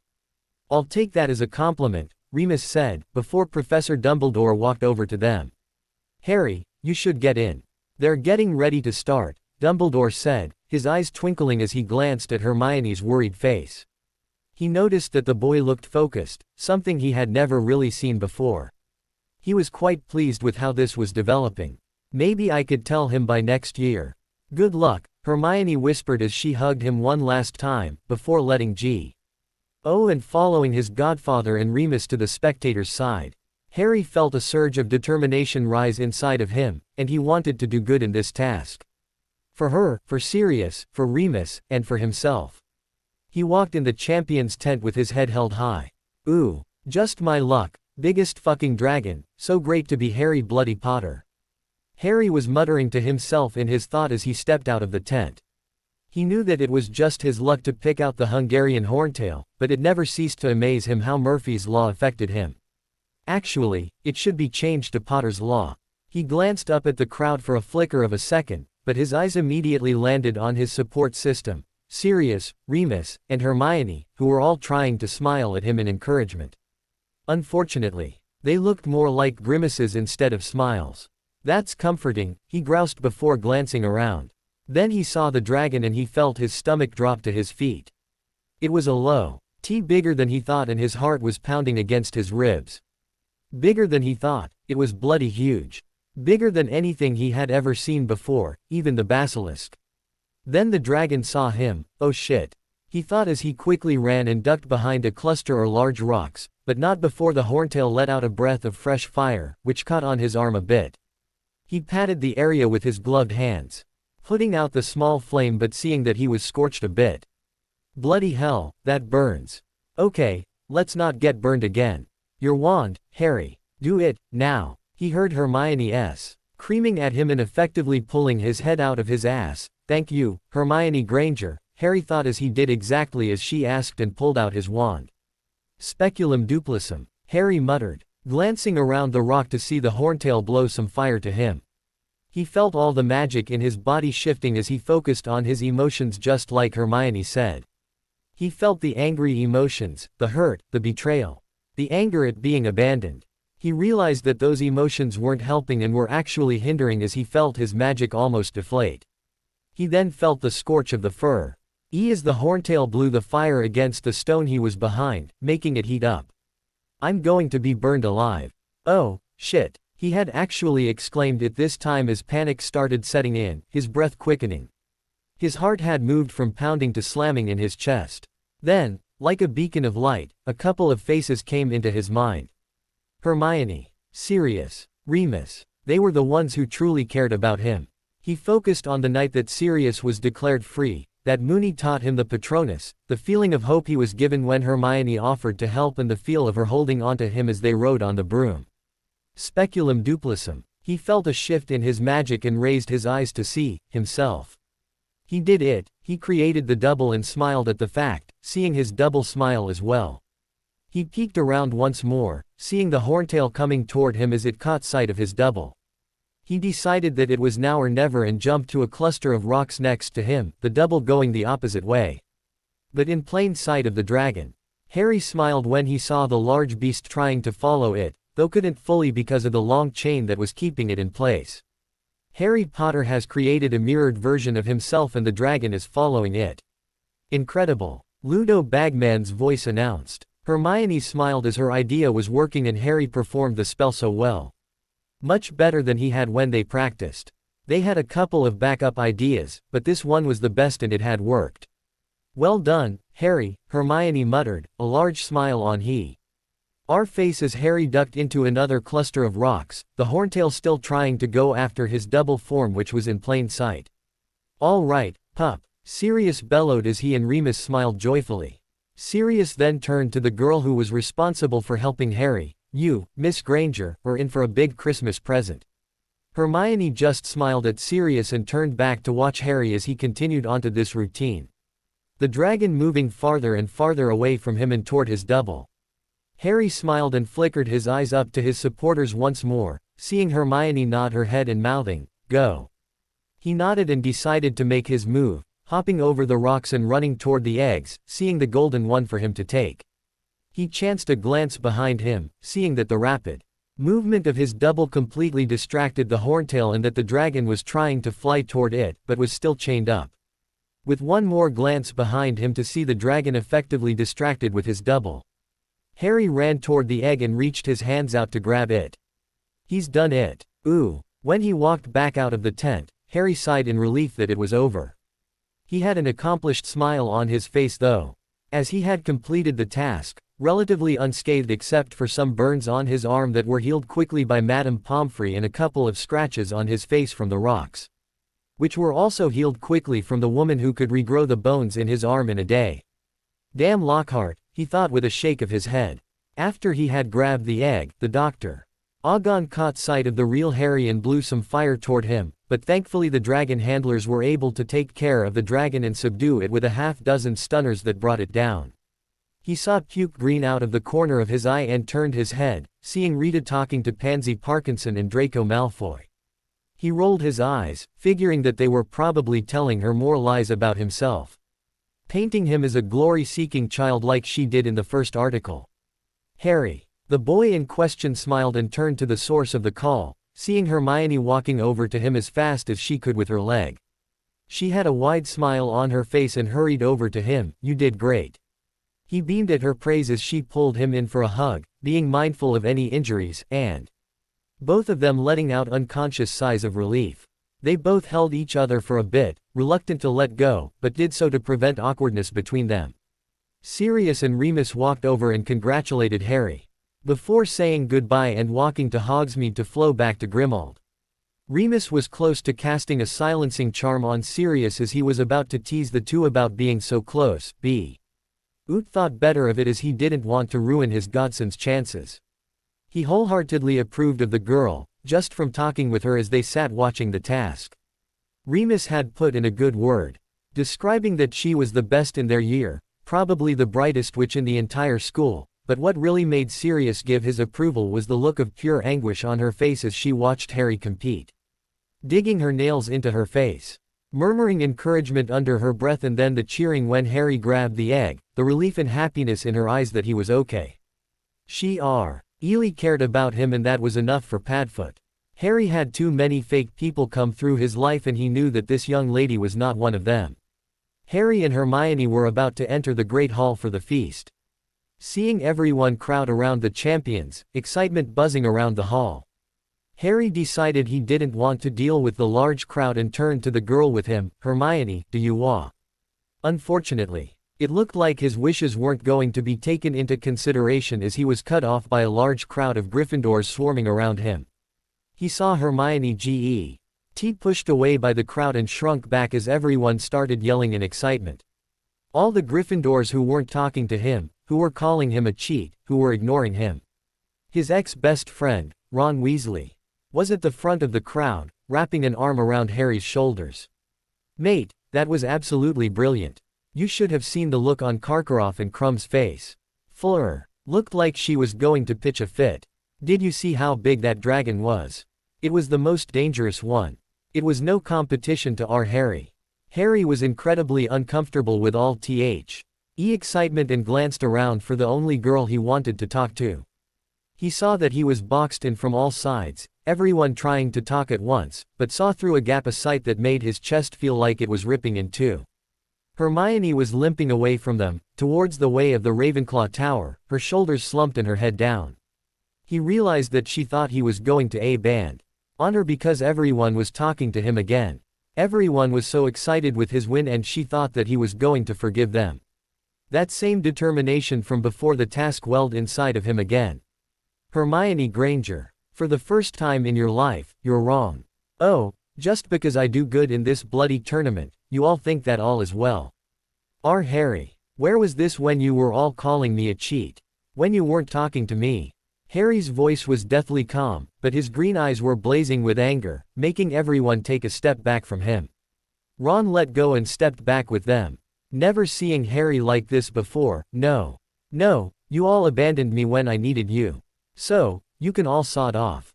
Everyone was shocked. They thought that Harry would just forgive them for the misunderstanding, just like he did with the Heir of Slytherin incident. They realized that they really put their foots in it this time and backed up as Harry broke through the crowd. "Oh, Ron." Harry stopped. Turning around to the redhead, "Consider our friendship officially dead. I don't need fair-weathered friends in my life." Ron frowned at the statement, obviously not understanding it, and Harry rolled his eyes before continuing on his way. Hermione, wait up," Harry called, running after her retreating form. He saw her stop walking and turn around with a cute confused expression on her face. "Harry, what is it? Aren't you going to celebrate your victory?" "Yeah, I am. But there's only one person I want to celebrate it with," Harry said, before moving up close to a whispering distance. "What do you say to dinner for two in the room of requirement?" Hermione's only answer was a bright, beaming, and beautiful smile. Albus Dumbledore sat in his office. The quiet was serene and peaceful. He had just received his prophet and was saddened by the story on the front. About an hour after reading it, he received an email from Sirius, telling that he was working on the situation in the paper. After they had printed the first article about Harry, he had started negotiations, but after the article today, it would be enough to shut them down. He looked over to the cabinet to his right, which had 3 different types of locking charms on it. It held 2 important things in it, though some wouldn't consider them important at all. Many would discard them as junk and throw them away. But they once held a very important significance about them. A diary with a hole in the middle of it and a destroyed locket. He remembered Sirius sobbing a couple of months ago when he realized that Regulus had taken the locket from the Dark Lord and ordered Creature to destroy it. His brother had turned on the Dark Lord and didn't die a Death Eater. He was near catatonic for those days following. Before he seemed to have a weight lifted off his shoulders. He and his brother had been close when they were younger, but then Sirius was sorted into Gryffindor, Regulus into Slytherin. And he adopted the Dark Lord's ways much to the pride of his mother and was marked. Sirius was cast out of the family and lived with James. It pained Sirius because he loved his brother, even when he was on the other side. Albus knew that he had been neglectful, using the excuse that the boy was too young, but now with Sirius out of Azkaban, he knew that it wouldn't fall in Harry's hands. The adults would take care of everything. Though he knew the final act belonged to Harry. They would have to tell him about the prophecy this summer, and he was dreading it immensely. How do you tell AB? Oi, that he has to kill the Dark Lord because no one else can. Because you were prophesied in Mark 2. How do you tell a boy that he, himself, must save the wizarding world? It was also the reason Albus decided to be more proactive. It was why he had reprimanded Severus for his words against Miss Granger, along with Mr. Malfoy for calling her a mudblood. He had been well aware of some students, namely Slytherins, common use of the foul word, but turned blind eye. It was getting worse and he knew that punishments needed to be handed out if the children had any hope of being forgiven. As much as it pained him to admit, Mr. Malfoy was already tainted by his father to reform. But the others, it was possible. He smiled thought as he thought about Mr. Potter's and Miss Granger's budding friendship. Deep down, he was quite proud of Harry for standing up for himself against his house. Soon, they would see the error of their ways and ask for forgiveness, and Harry would forgive those who deserved it, and that would be right. Albus had learned the hard way that forgiveness is supposed to be earned, not just given. He glanced down to Harry's recent grades and smiled as he saw the high marks he was receiving. No doubt from Miss Granger's influence. Without hindrance, the boy was growing confidence and spreading his wings. He was maturing, he was growing, he was unknowingly preparing himself, and Albus was content to sit back and watch, for now. Ooh. Hermione Granger woke up with a smile on her face as she recalled the night before. She had a lot of fun with Harry during their personal victory feast made by Dobby. They talked and laughed and opened the egg before closing it because of the screaming. It was another thing for Hermione to get on researching. She suspected that it wasn't screaming, but some kind of code or language at a very high pitch. Thoughts for another time, considering the second task wasn't until February. All in all, she had a great time. She pulled herself out of bed to get ready for the day. It was a Saturday and she had nothing really planned for the day. Maybe she would help Harry out with the clue, that is, if he wanted to hang out with her. Odds on the boy who lived confused her. In the beginning, she thought that Harry was an attractive boy in her grade, but she didn't really give him a second thought beyond that, and that he was the boy who lived. Really, he was just another person, just like she. Truthfully, she thought that he was quite arrogant along with Weasley.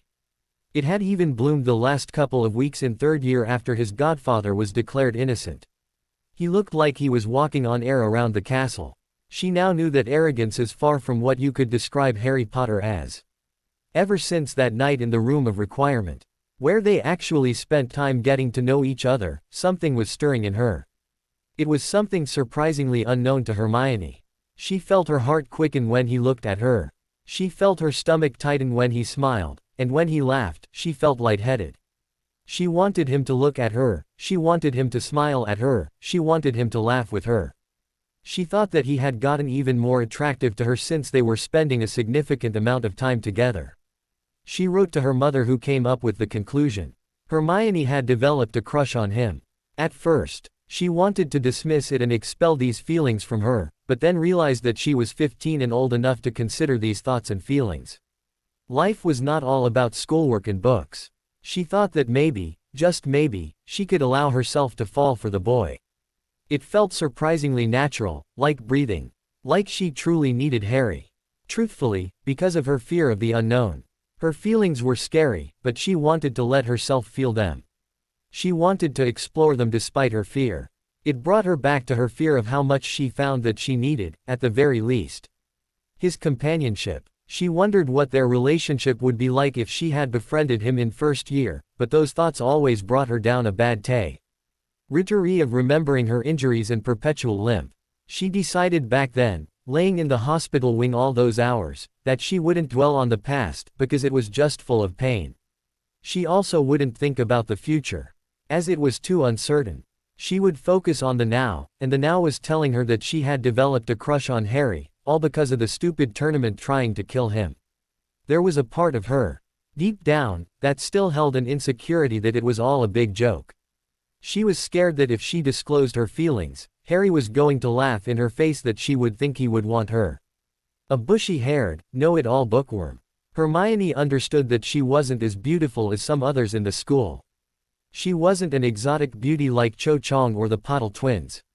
She wasn't a budding buxom blonde like Lavender Brown, she wasn't an icy princess like Daphne Greengrass, and she didn't have an athletic body with a pretty face like Angelina Johnson or Katie Bell. She was just plain, bushy brown hair, brown eyes, and a flat body. Nothing special. But, the big question was, did all that even matter to Harry? She didn't think he was superficial, so maybe he could like her for her. It was asinine to say that looks weren't important because you had to be physically attracted to someone to form a connection, and Hermione did think that Harry was very attractive. What did he see her as? Maybe he would see past her looks and find some impalpable inner beauty that he thought she possessed. Who knew that an act of kindness could have led me to my first romantic interest? She thought as she made her way out of the tower. It seemed that Hermione wasn't the only one interested in her love life. She walked into the Great Hall and sat at the Ravenclaw table across from Luna, who was reading her father's paper, The Quibbler. Soon enough, the mail arrived and Hermione opened her copy of The Prophet, only to choke on her pumpkin juice at the headline and picture accompanying the article in The Prophet. There was her and Harry's hug from before the first task along with huge, bold words. Boy who lived snared. The article, written by that horrid reporter, Rita Skeeter, painted Hermione in the darkest light as a plain and ambitious muggle-born witch, who was feeding Harry love potions to keep him interested in her. They also said that she was feeding him loyalty potions that turned him against his own house. There were even quotes from Pansy Parkinson and Draco Malfoy, who confirmed that she was smart and capable of brewing said illegal potions. Hermione dropped the paper on the table, her hands shaking, her heart racing, her breathing quickening. She felt physically sick, and feared that she would vomit the eggs she had just eaten. She could literally feel everyone's eyes on her, and wanted to sink into the ground. She had never been so embarrassed in her life and didn't know what to do. If she just sat there she would continue to be gawked at. If she stood up and walked out, she would draw even more attention to herself, if that was even possible. Witches and wizards were impressionable and would believe the prophet even if it declared that 2 + 2 = 5. She knew that no one would believe her anyway, a muggle-born. Her word was lower than the dirt they thought ran through her veins. Standing on wobbly legs, mortified by the extremely loud silence, she quickly walked out of the Great Hall. Right before she exited, she started hearing the whispers. She winced at the foul words they were using to describe her and quick.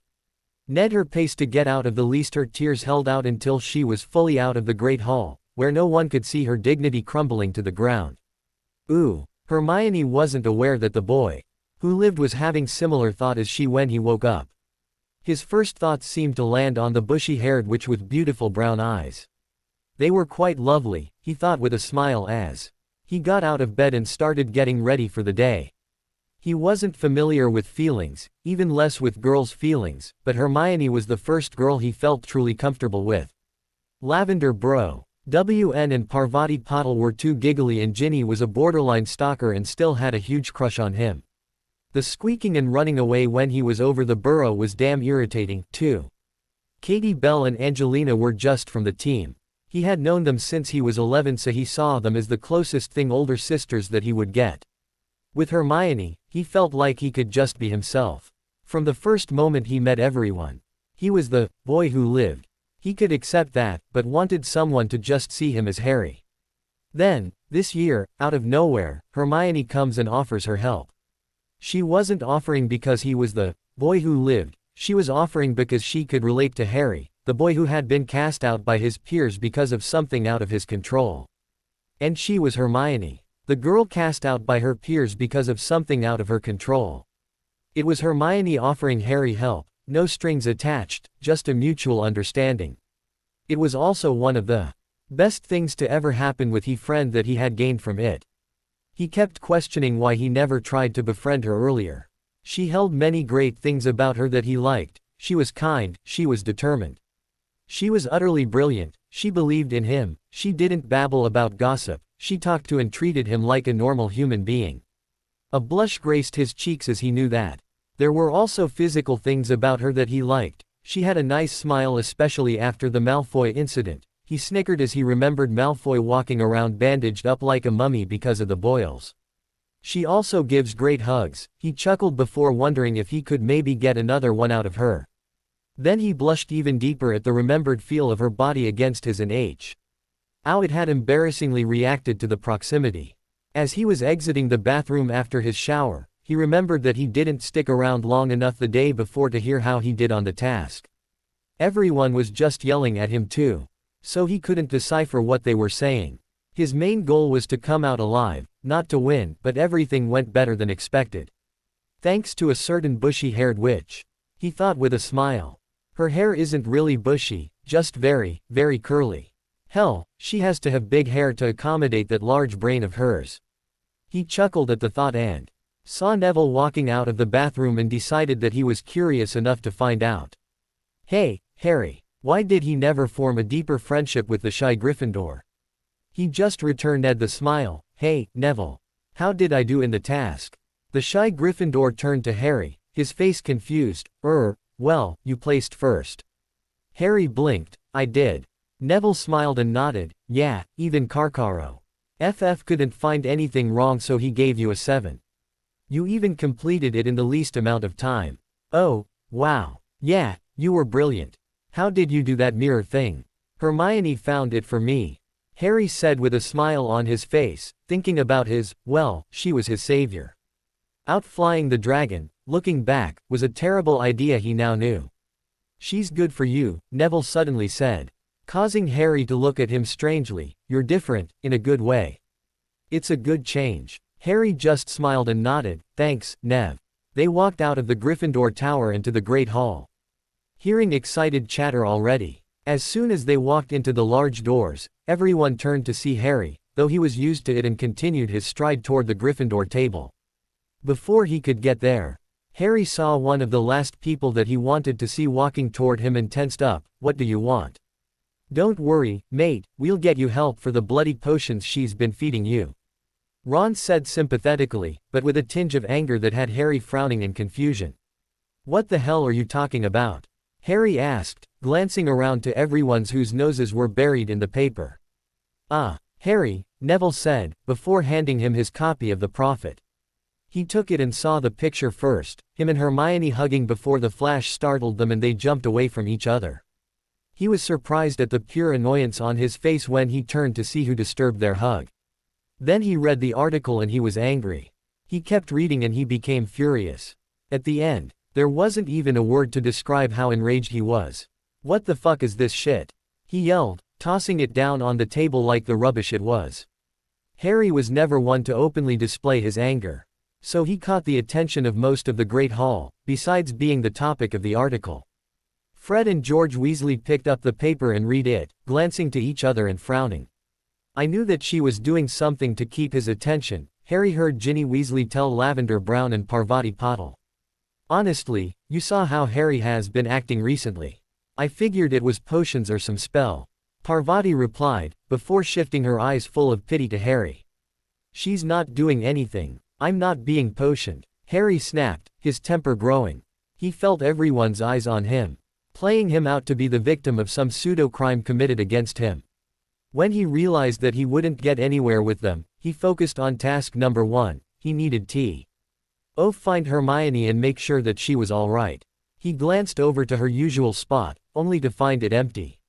He walked over to the blonde girl who he sometimes saw sitting close to Hermione, hoping to find her whereabouts. Excuse me. She glanced up with slightly spacey blue eyes and he saw a pair of earrings in her ears that looked like radishes. She asked in a dreamy, sing-song-like voice, Yes, Harry Potter. Do you know where Hermione is? She left a couple of minutes ago after reading the paper. Harry's heart sank into his stomach. Thank you, he trailed off, not knowing her name. Luna Lovegood. Thank you, Luna, Harry said, before hurrying out of the hall. He reached into his back pocket and took out his wand and the map. I solemnly swear that I am up to no good. He opened it up and tapped it again. Locate Hermione Granger, he said, watching as all the names disappeared. Sirius had added this modification over the summer after they had made copies of it. He saw her by the Black Lake and hurried out the doors. He didn't care about the slight chill, just wanting to make sure that she was okay. He saw her sitting by a tree and felt relief swarm him, before he heard a sniffle and his heart plummeted into his stomach. She was crying. Crying girls confused him and he didn't really know what to do. That bothered him. It was more that it was this girl who was crying and it was partly his fault. Hermione, are you okay? He winced as she glanced up and he saw her eyes were red and puffy, her cheeks were damp and her nose was slightly runny. She hid her face and used the sleeve of her jumper to wipe away the tears, before looking back up and forcing a smile. Yes, just, completely mortified, Hermione said, her voice shaking. I'm so sorry. This is all my fault, Harry said, taking a couple of steps closer to her. No, it's fine, Harry, she said, shaking her head and forcing another smile. I'm sure this will all blow over by Monday. Her tone betra, yet her words as she knew the inevitability that was waiting for her in that castle. Ooh, just as expected, it hadn't gone away by the time Monday rolled around and everyone was still talking about Hermione. They weren't just talking anymore as she received hate mail and howlers from many who read the Prophet. She even got one from Molly Weasley who called her a Scarlet Woman. She had grabbed all the unopened letters so that she could throw them out, but one that had Bubo Tuberpus in it exploded on her hands and arms, making them painfully swell. Harry watched as Hermione ran out of the Gr. Hall while clutching her swollen hands and started to follow her, but stopped when Sirius Owl landed on his shoulder, a note on his leg. Leonis took the offered bacon from Harry's hand, before the black owl swooped back into the sky. Harry opened the note and read, I'm working on the Skeeter and the Prophet's Reckoning. Don't worry, it's coming. Go to the hospital wing, tell Madame Pomfrey you want to get tested for love potions. Have her write a report and then send it to me. I'll take care of everything. Tell Hermione to stay strong and stick with her. Padfoot. Harry crumpled up the note and grabbed his things, making his way to the hospital wing where Madame Pomfrey was pouring potions on Hermione's swollen and boil-filled hands. When she glanced over to him, he winced at the embarrassment and the hurt in the brown orbs. Before she turned back to the basin, she didn't acknowledge Harry as she walked out of the hospital wing, barely even looking at him. Mr. Potter. Mr. Potter. He shook his head out of his daze. What? Quote, did you need something? I need to get tested for love and loyalty potions, Harry admitted sadly, the guilt welling up inside of him. If only he wasn't the bloody boy who lived. If only he was normal. Ooh. Hermione was walking through the castle with her head down, trying to make it through this mortifying day. She felt completely embarrassed, more so than she had ever been in her life. And she could hear the whispers, feel the stares, and it felt like the names they were calling her were tattooed on her skin for all to see. She felt like Hester P. Ryan bitterly thought that maybe she should embrace it and stitch a red A on her uniform since she was now a Scarlet Woman. Her hands were hurting, every little bump to them was painful and she couldn't hold wand or quill. She really couldn't wait for the swelling to go down so that she could resume normal functions. It was all very frustrating how useless she felt. She didn't want to speak to Harry. She didn't even want to look at him, knowing that she'd see guilt which would bounce right back onto her. The boy was too noble and took the blame for every little thing that happens to someone if his name comes up. It wasn't his fault that Skeeter wrote the false story, but of course, he would feel that.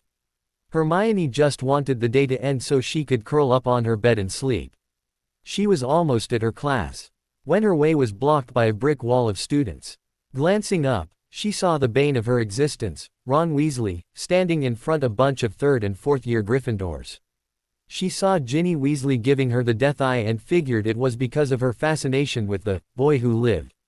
It was common knowledge in the castle of Ginny's dream of marrying Harry Potter.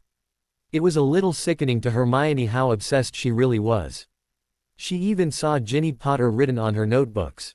What the hell did you give him, Granger? Ron Weasley snapped at her, his face turning a shade of red, darker than his ginger hair. Hermione just sighed, her patience already running thin.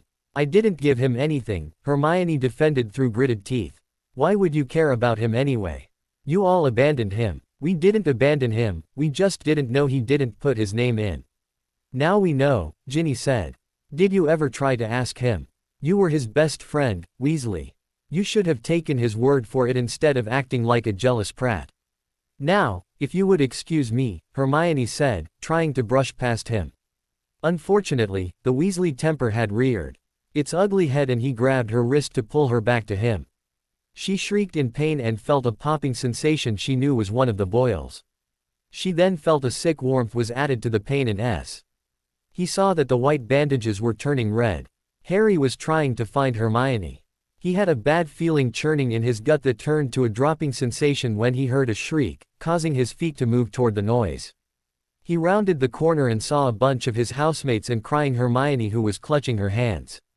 He then saw red. "Hey!" Harry yelled, running down the corridor toward them. "What the bloody hell are you doing?"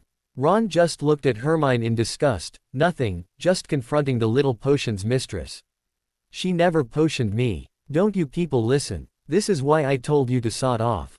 You don't listen. You just get your own ideas like you're right and everyone else is wrong." "Leave Hermione alone," Harry yelled, causing all of them to jump slightly at the force of his voice. He turned back to Hermione, who was trying to pick up some dropped parchment with her hands, the bandages dotting red with blood. Harry moved to help her up. "Hermione, come on, I'll take you back to the—" "You've done enough." Hermione cut him off with an angry and pain-filled yell, causing Harry to jump back in shock. He saw tears rolling down her cheeks as she stood up and walked around him. "Just, please, leave me alone." Harry stood rooted to the ground in shock, feeling like cold water just rushed over him. He heard a horrible voice in his head that told him he had just lost a friend. Ooh. In the dungeons, two friends were having a drink, reminiscing about good times. Severus poured another glass of fire whiskey, passing it to his half-drunk friend, who was Guff. On about their first task for the Dark Lord. There were 3 activities you had to participate in to become marked: torture, rape, and murder. Barty was with Snape when he completed all 3. The Y had grown close during time spent together, co-workers, and friends. Barty was in his normal form, not his Alistair Moody form, another thing to laugh about that they had fooled the great Albus Dumbledore with Polyjuice. Hogwarts was not as protected as it was said to be and the headmaster was not as smart as many believed. His father was easy to take care of. A little Imperio and presto. "Karkaroff is getting jumpy," Severus slurred, taking another drink of the burning liquid. It felt like fire going down his throat but left a nice warming sensation in its wake. He is not pleased, and Karkaroff will get his. The escaped convict then got a smile on his face as he teased in a sing-song voice, "I heard you got in trouble." "The damn fool actually scolded me like I was a child," Severus growled, slamming the tumbler on the table and ignoring the laughs of his friend. He had never been reprimanded by Dumbledore before and it pissed him off. He had always had free rein to do whatever he wanted to the other unworthy students. He even set them up for failure in favor of his snakes. "His time is coming," Barty said with an excited gleam in his eyes. Severus over to him, knowing that he knew exactly when that time would be. "When?" "June. The last task," Barty eagerly informed his old friend, a smile twisting his features. "Good. The brat will finally die like he was supposed to 13 years ago," Severus growled. He wanted James dead and he wanted Harry dead. The Dark Lord had promised him Lily, but he had killed her instead. Of course, he wasn't stupid enough to question his decisions, even though as weak as he was. His time was coming and the spawn would finally die. Harry was lamenting, what he assumed was, the end of his friendship with Hermione by the lake. He felt alone, more so than after his name was pulled from the goblet. He turned the golden egg in his hand absent-mindedly, his thoughts wandering. He had gone to the library the day after Hermione snapped at him. Sitting at the table and hoping to talk to her, hoping to apologize. She wouldn't look at him in the classes she shared, not even when he would try to get her attention. He saw that she looked awful. Her posture was slackened. She had dark circles under her eyes, they were red and puffy. Guilt was eating him up inside. He felt like he was the cause of her being hurt, being teased, being slandered by everyone in the school. His whole house is playing him out to be some victim and keep trying to reach out, not that he particularly cared. They were all a bunch of wankers in his opinion, except for Neville and the Weasley twins, who said that they had been keeping an eye on Hermione whenever they could and steering their youngest siblings away from her. Harry snapped in potions class WH. Snape said that they were going to get a jump start and brew a Mortentia, even though they wouldn't learn how to brew it until 6th year. He also made a snide comment about some being familiar with the potion.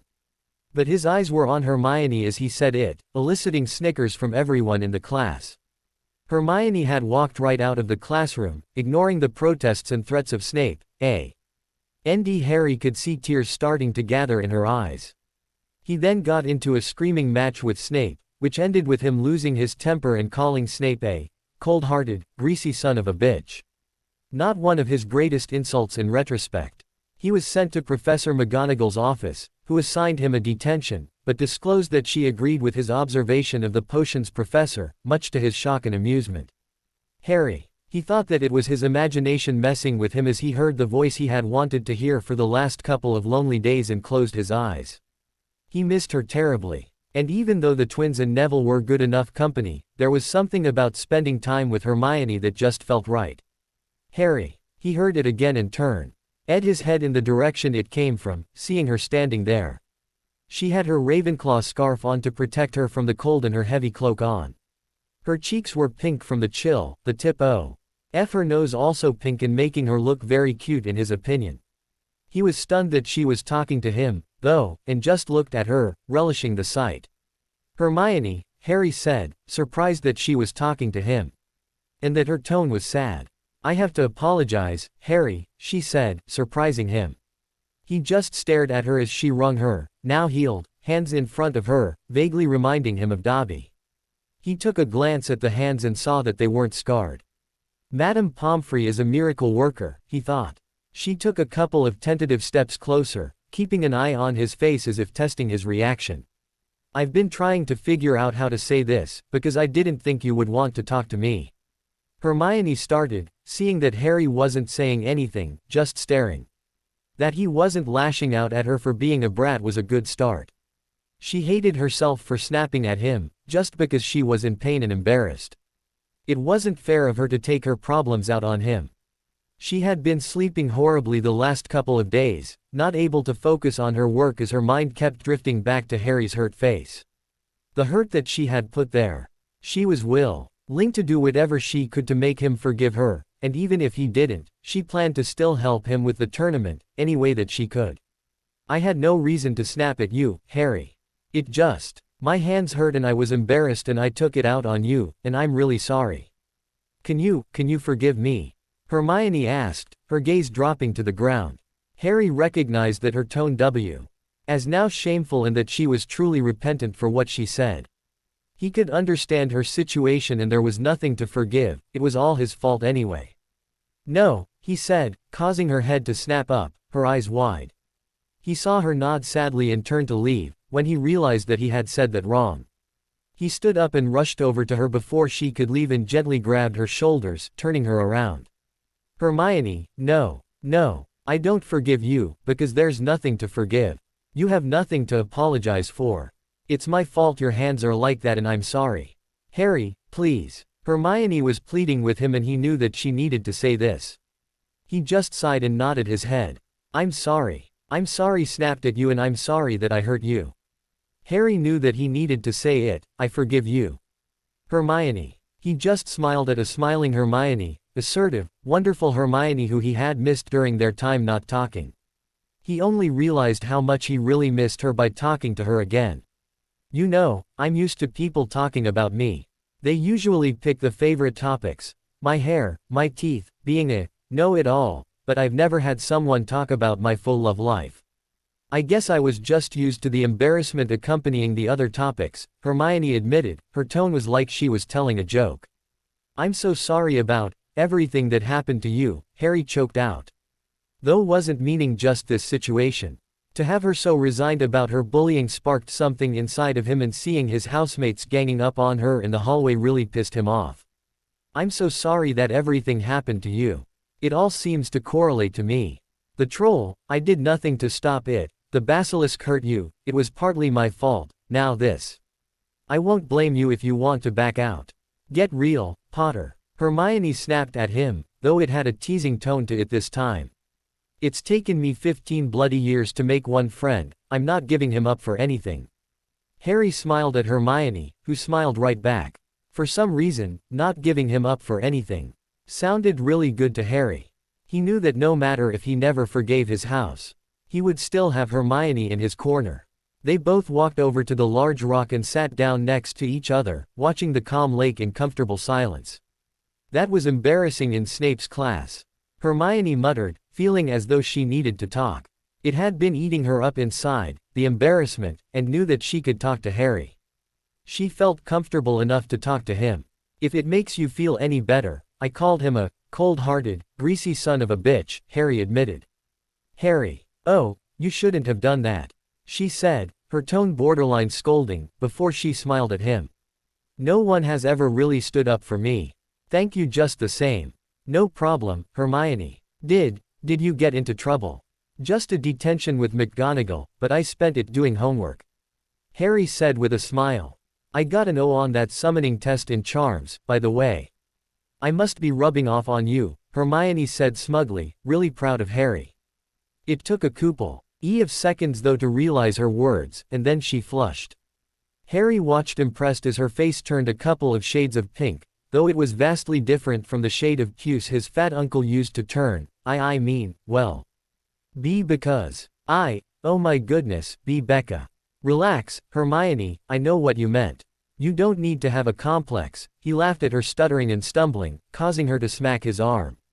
Prat. They lapsed into a comfortable silence, just watching the colors of the sky change, the sun setting over the lake, and the peaceful sound of the water. When they got up, it was to go to dinner. But Hermione gently grabbed his arm to stop him. So, we're good. Yeah, we're good, Harry confirmed, a bright smile crossing Hermione's face as she carefully wrapped her arms around Harry. He wrapped his around her, gently tugging her closer, a smile playing on his lips. Yep, I could definitely get used to this. Ooh, something needs to be done about this. Albus. Dumbledore jumped slightly as Phileas roared, throwing the paper back on his desk. He sure had an impressive volume in his voice in regards to his stature. She's already been attacked because of this.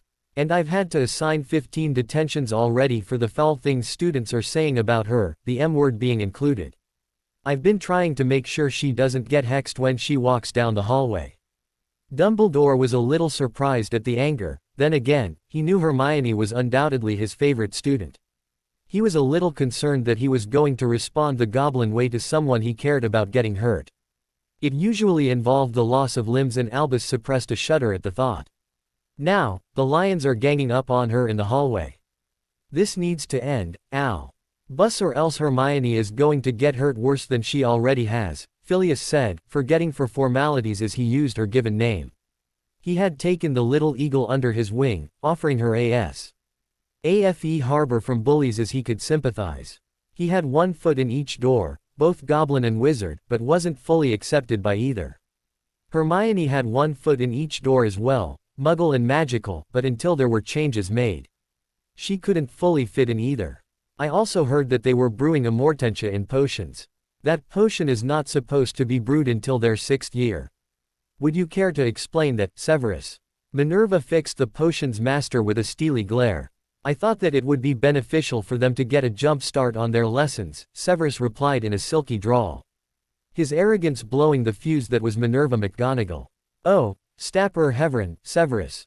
Minerva snapped, her Scottish brogue coming through, her tone as quick and sharp as a sword. McGonagall was truly feeling embarrassment and shame well up inside of her. She always took pride in the fact that her house took care of the bull IED, and weren't the bull wise. Now, she wasn't so proud of them. Phileas' face then fell as he remembered her defeated look the last couple of days. The poor girl has endured enough throughout her years here. What about those buttons Mr. Malfoy has made? The ones about Mr. Potter. Something needs to be done, Albus. I must agree with Phileas, Minerva cut into Severus' beginning argument, knowing that tone back to her normal sternness. My lions are going to be punished for their belligerence and I happen to agree with Mr. Potter's stance against them. Sirius Black has contacted me and let me know that he is working on it. I have given my full support to whatever he is doing. Justice for Miss Granger will be met, Albus said, his voice almost shameful. I'm afraid I've been remiss with her treatment and others of her blood status, too worried about Mr.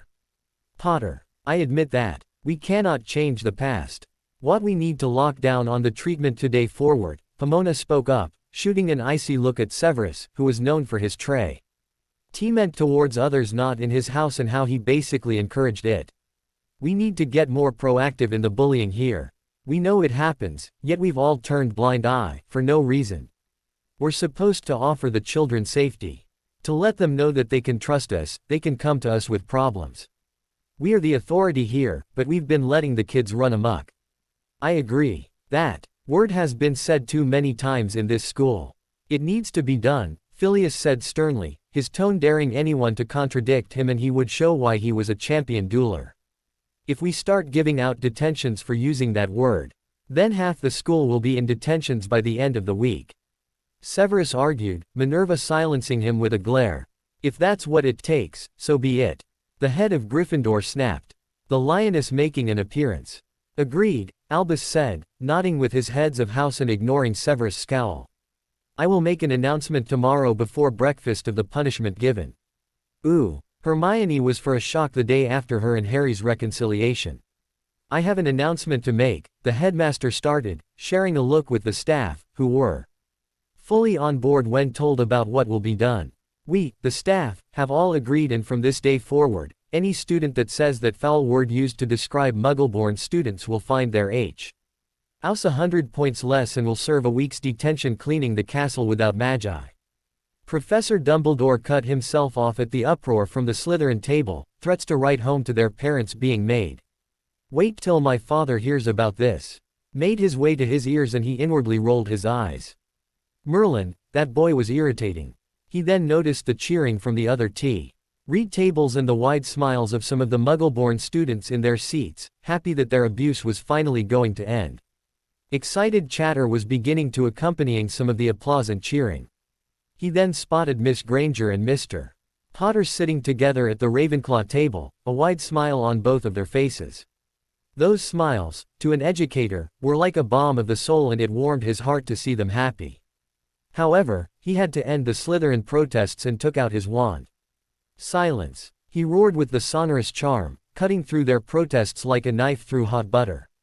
Thank you. The rule has already been decreed. Any student being caught bullying will rue the same fate. This has gone on long enough, this has to end. It will not be tolerated anymore. After the announcement, the Great Hall was full of murmurs regarding the new rule.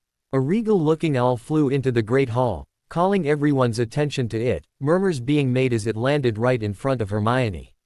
She cringed, waiting for more howlers or booby-trapped mail, but only saw a couple of important-looking letters.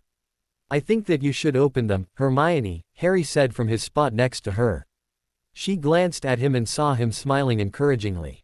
Knowing that he wouldn't lead her wrong, she took the letters and the owl swooped away. She saw the DMLE crest on the envelope and started panicking that maybe they believed the prophet and she was in trouble for the love and loyalty potions that she was feeding Harry. With shaking hands, she opened the letter. Dear Miss Granger, it is with sincerity that I apologize for the slanderous and obvious false words printed in the prophet about you. I've had several sources of confirmation that you would never endanger Mr. Potter's life as such. Rita Skeeter has been fired from the prophet, and the paper is now under a new owner. Please know that the Department of Magical Law Enforcement is looking into the letter T. Hat was sent to you, and the perpetrators will be charged to the fullest extent of the law. You can also expect apologies from any others who sent you jinxed mail and howlers. Amelia Bones, head of DMLE. Hermione was stunned, reading it twice, before opening the second letter and recognized the Gringotts crest at the top. To her surprise, it was a personal letter from the director of Gringotts, Ragnarok. And it showed that the account set up by her parents before her first year now had increased to an impressive number.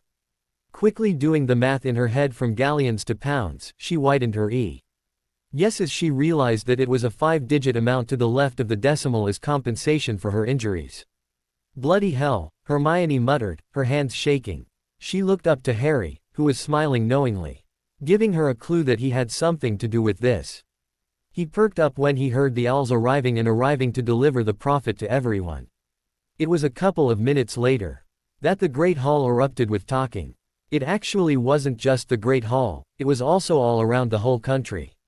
Rita Skeeter sacked. Prophet under new ownership. Barnabas Cuff offers public apology to Hermione Granger. Harry Potter speaks out against potion accusations. The words printed about Hermione Granger by Rita Skeeter are completely and utterly false. I am not under love potions or loyalty potions. I am friends with Hermione Granger because she is a good person, not because of some chemically induced compulsion. I am disgusted by the words printed against my friend and the fact that it caused her to have to visit the hospital wing at Hogwarts because of an attack made in the form of a letter full of bubo-tuber pus. Whoever sent the letter can expect the full wrath of who? Say Potter and Black against them, with Amelia Bones leading the investigation. Attached below is a statement by Healer Pomfrey that shows I am potion-free. Please rest assured that no more false words will ever be printed in the Daily Prophet again. H.J. Potter. She saw that the new owner of the Prophet was none other than Sirius Orion Black. Harry would later explain to Hermione what it actually meant, and to be under the protection of the houses of Potter and Black. I mean, just how? Well, after the Prophet got word that the Supreme Mugwump, Albus Dumbledore, wasn't too pleased with the false words, and the houses of Potter and Black were also angry, they became very giving. Harry said, Hermione frowning in confusion. The money. Harry grinned. Skeeter's yearly salary, which Sirius bought the Prophet for. He's kept all former writers, except Skeeter, and hired some new trustworthy ones. He and Remus will make sure that every story ran as legitimate. It was technically blackmail, it was against everything Hermione stood for moral-wise, and she didn't give a damn. Justice was finally being served, and she wasn't about the money, it was about her pride and her reputation and her dignity. All of which would be restored, hopefully. The fact that it was also Skeeter finally getting her comeuppance that was the icing on the cake. She had been printing false stories for far too long. Who knows what kind of trouble she could have caused in the future. The words Harry wrote in the paper touched her as well. Friend, it meant so much for him to openly declare it to the country. No one had ever looked out for her before, and she felt on top of the world. Thank you, Hermione whispered and leaned over, placing a kiss on his cheek. Harry had never been kissed before and stiffened. Before realizing that it was really nice, he gently touched the spot she had kissed and beamed brighter than the sun, a blush coloring his own cheeks. Hermione hid her face as she put the documents in her bag, inwardly squealing that she had found the courage to kiss him on the cheek, but still. She happily went back to eating her breakfast, chatting happily with Harry while the hall was full of murmurs in regards to the paper. Just before the start of the day, there was a series of pops all around the hall. Everyone who had confronted, made fun of Hermione, or tried to hex her eye. In the hallway found themselves in Muggle clown get-up, including large red plastic nose, full makeup, polka dot costume, and big shoes. Even the Weasley twins were affected, which confused Harry at first because they were in on prank. But they would later explain that they took it as their penance for being prats to him earlier. Instead of getting up in a panic like the others, they sat in their seats with accomplished smiles on their painted faces. Neville was avoided because he had apologized to Harry first, but Ron and Ginny, Lavender, Parvati, Dean, and Seamus were all affected. Hermione's awe that most of the Slytherin table was changed, including Malfoy, Crabbe, and Goyle, some of the Ravenclaws, not many of the Hufflepuffs, and a good portion of the Gryffindors. Best of all, Snape was also in clown get-up, though his pink afro also looked as greasy as his regular hair. All the professors, including the headmaster, had hands over their mouths to stifle their laughter while Snape, still managing with a flourish, left the Great Hall. All the clowns started screaming, shrieking, cursing, and trying to run out of the hall. Those who weren't affected broke into riotous laughter, falling out of their seats, overcome by their guffaws. Unfortunately for the clowns, the big shoes hindered their running during their escapes and many tripped, causing a domino effect. Some were trying to step over each other to leave the hall in their embarrassment, their shoes squeaking as they went. However, the Great Hall doors closed and locked, not letting anybody out. Hermione glanced next to her to see a slightly smug Harry Potter, looking very proud of himself. He caught Hermione's eye and winked, which made her heart stutter. She had to lower her gaze, lest he saw the embarrassing flush of her cheeks in response to the action. Sirius and Remus had told Harry, the only way to get through a bully's thick skull is a taste of their own medicine. He was quite satisfied to know that no one would mess with Hermione again. Now you know what it feels like to be embarrassed as you have embarrassed others. Professor Dumbledore's voice cut through the laughter, before waving his wand and canceling the prank. Each of the students now back to normal. Think about this the next time you want to bully someone. Some faces were startled with realization and were thinking the same thought. Others were still angry. But later they would settle and their minds would wander to how mortified they felt when it happened to them. Was that how it felt to others when they did the same to them? Ooh, I mean, how did you get it in the food? Hermione and Harry were in the room of requirement before dinner, which resembled a mix of the Ravenclaw common room and library, with some of the Gryffindor common room traits. They were sitting face to face on the plush dark blue couch with gold pillows, a roaring fire warming the room along with mugs of hot chocolate in their hands, courtesy of Dobby. Well, I had a little help from Dobby and the house elves. They love pulling pranks, Harry admitted, remembering how excited Dobby was when he gave him the potion to put in the food. He was up near the ceiling, making sure the intended targets got the portioned food using elf magic, which was extremely convenient.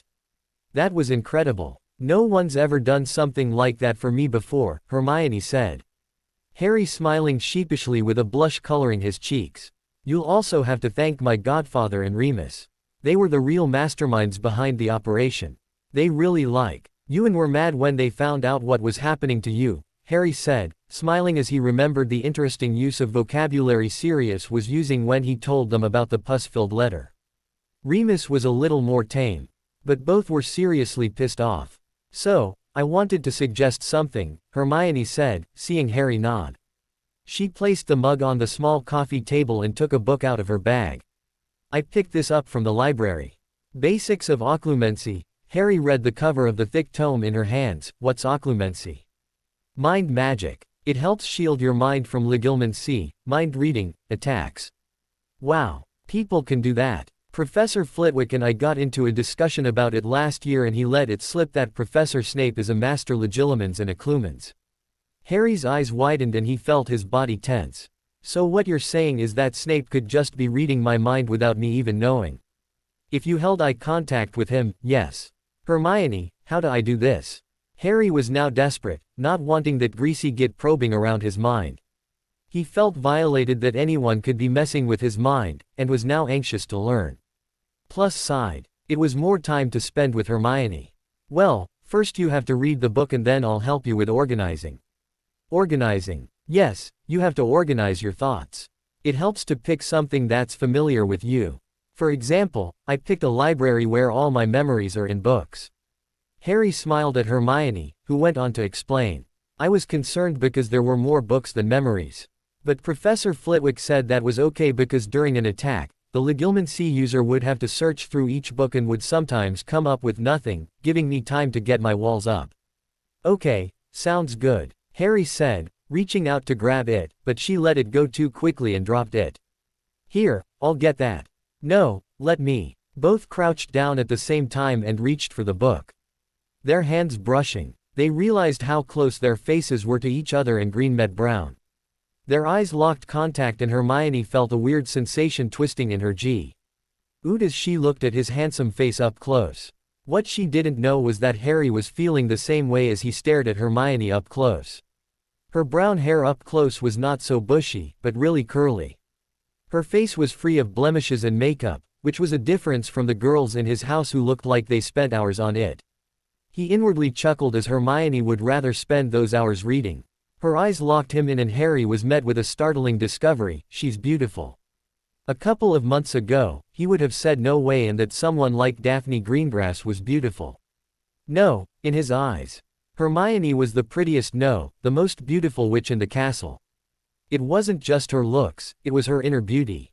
She helped him when no one else would, she stuck with him, she encouraged him, she supported him. She was caring and compassionate and kind and intelligent. His eyes dropped to her lips and he had the urge to lean in and press his lips to hers. What did all of this mean? Do I have a crush on her? He thought and came up with one answer. Yes. His eyes widened at that thought and he jumped back, shocking Hermione out of her own daze. Just act like it didn't happen. Think about those thoughts later. Harry thought frantically, knowing that he needed to change the subject. So, do you want to work on your Patronus? Yes, please. Ooh. Harry had just returned from another Patronus lesson with Hermione, and she almost had a corporeal Patronus. He was curious to what her form would be and was a little jealous how quickly she was getting the charm. "I have an excellent teacher," she had said, making him blush. He placed the occlumency tome in his trunk and got changed into his pajamas, grabbing the mirror and putting up the silencing charms. He really needed to talk to his godfather. "Hey, pup, so how did the prank go?" Sirius asked after his face came through the mirror. "It went great, but I have to talk to you about something," Harry said really fast. Sirius frowning and nodding for him to continue. "I like Hermione." Sirius rolled his eyes and scoffed. "Well, that was obvious. Glad you finally caught up." "Huh?" Harry asked, bewildered. "Oh, come off it, Harry. You should have seen the look on your face after the first task." Those discreet, little glances to Hermione, looking like she was the only thing in the world. "UFA. Thayer had the same problem with your mother, but just don't drag your feet until 6th year like he did," Sirius warned, Harry blushing as he realized that it was that obvious. "So, what should I do?" "Tell her your feelings," Sirius said immediately, making Harry, the one who was raised for 12 years of his life by the Dursleys, shrink into his shell.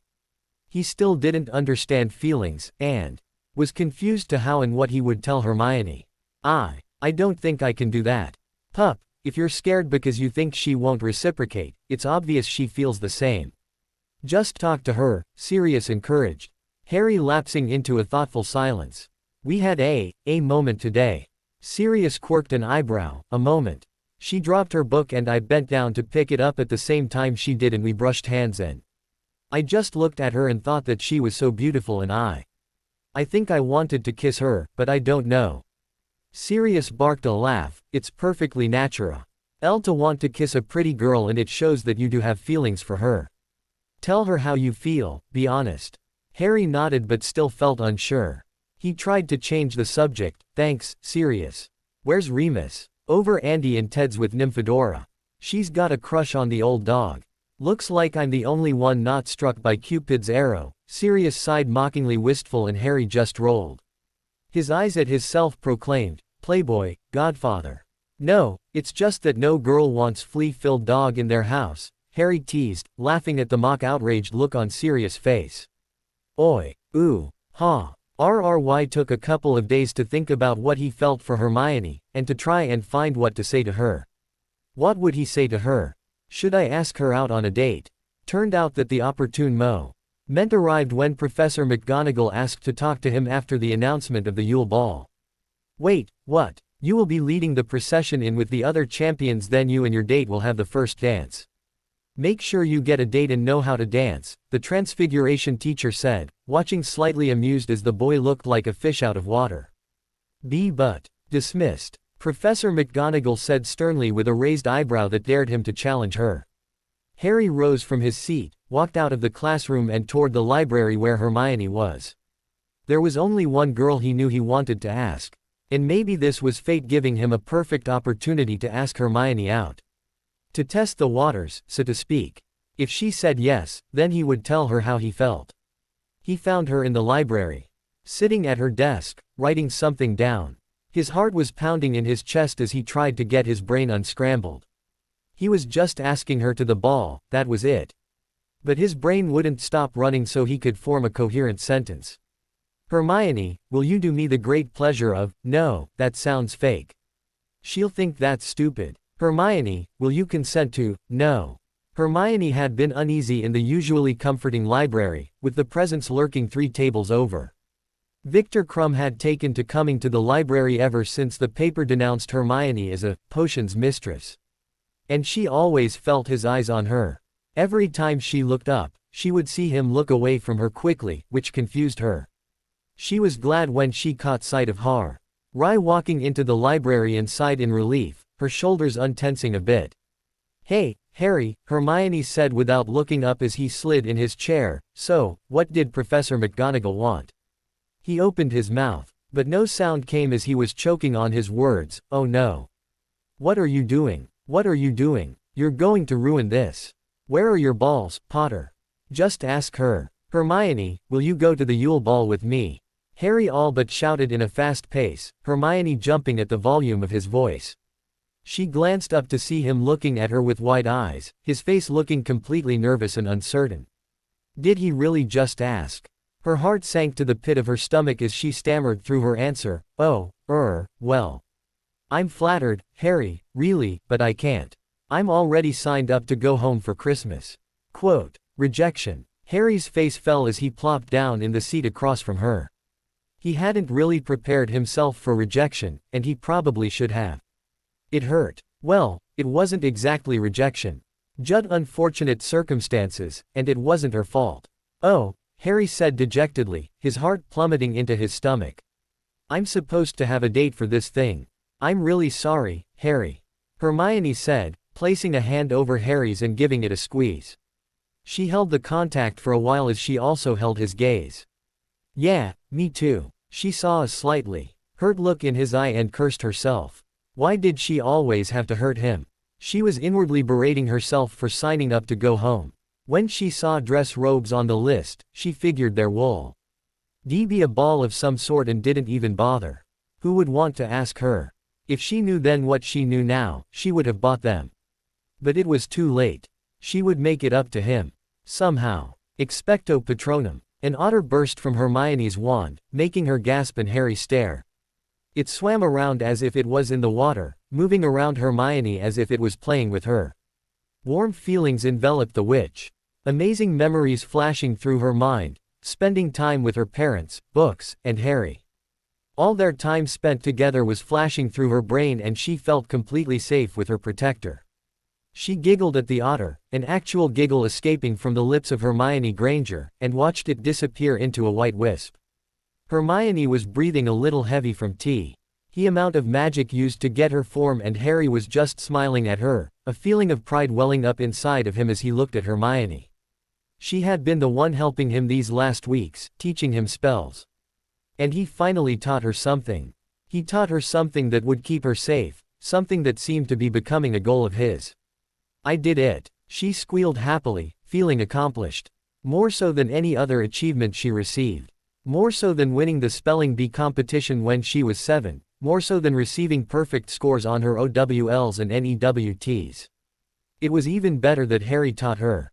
Harry rushed forward just as Hermione moved and crashed into the girl, hugging her tightly in celebration.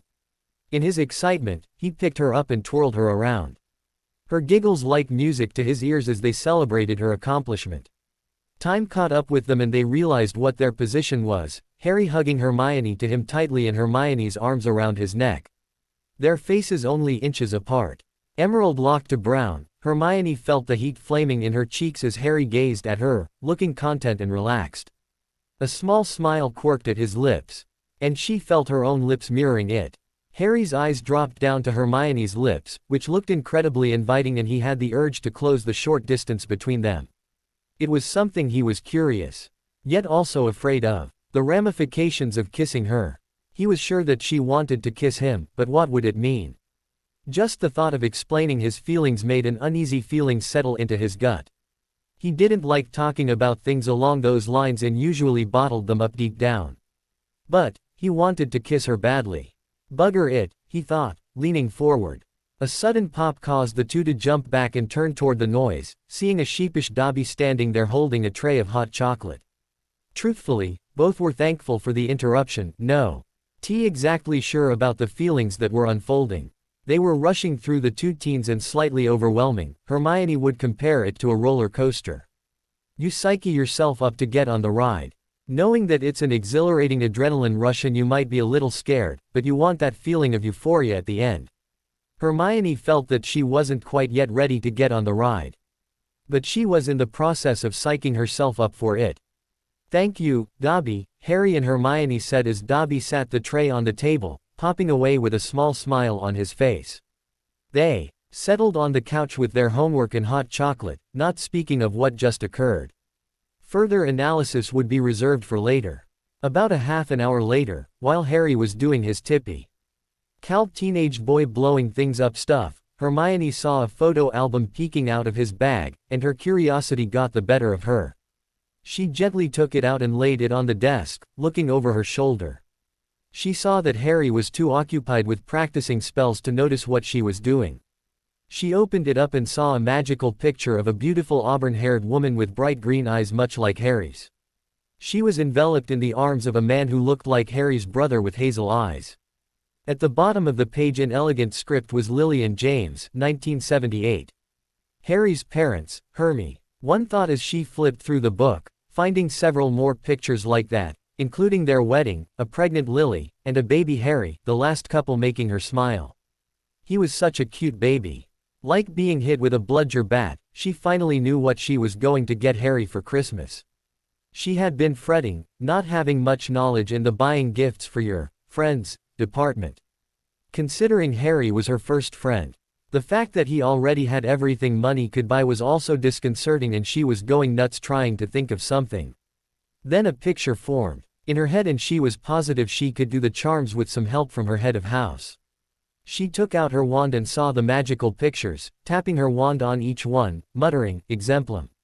A duplicate of each picture she copied appeared on the desk, and she quickly put the album back in his bag and the duplicate pictures in her own, peeking over her shoulder and seeing Harry laughing as he hit a training dummy with a reducto, causing it to blow up.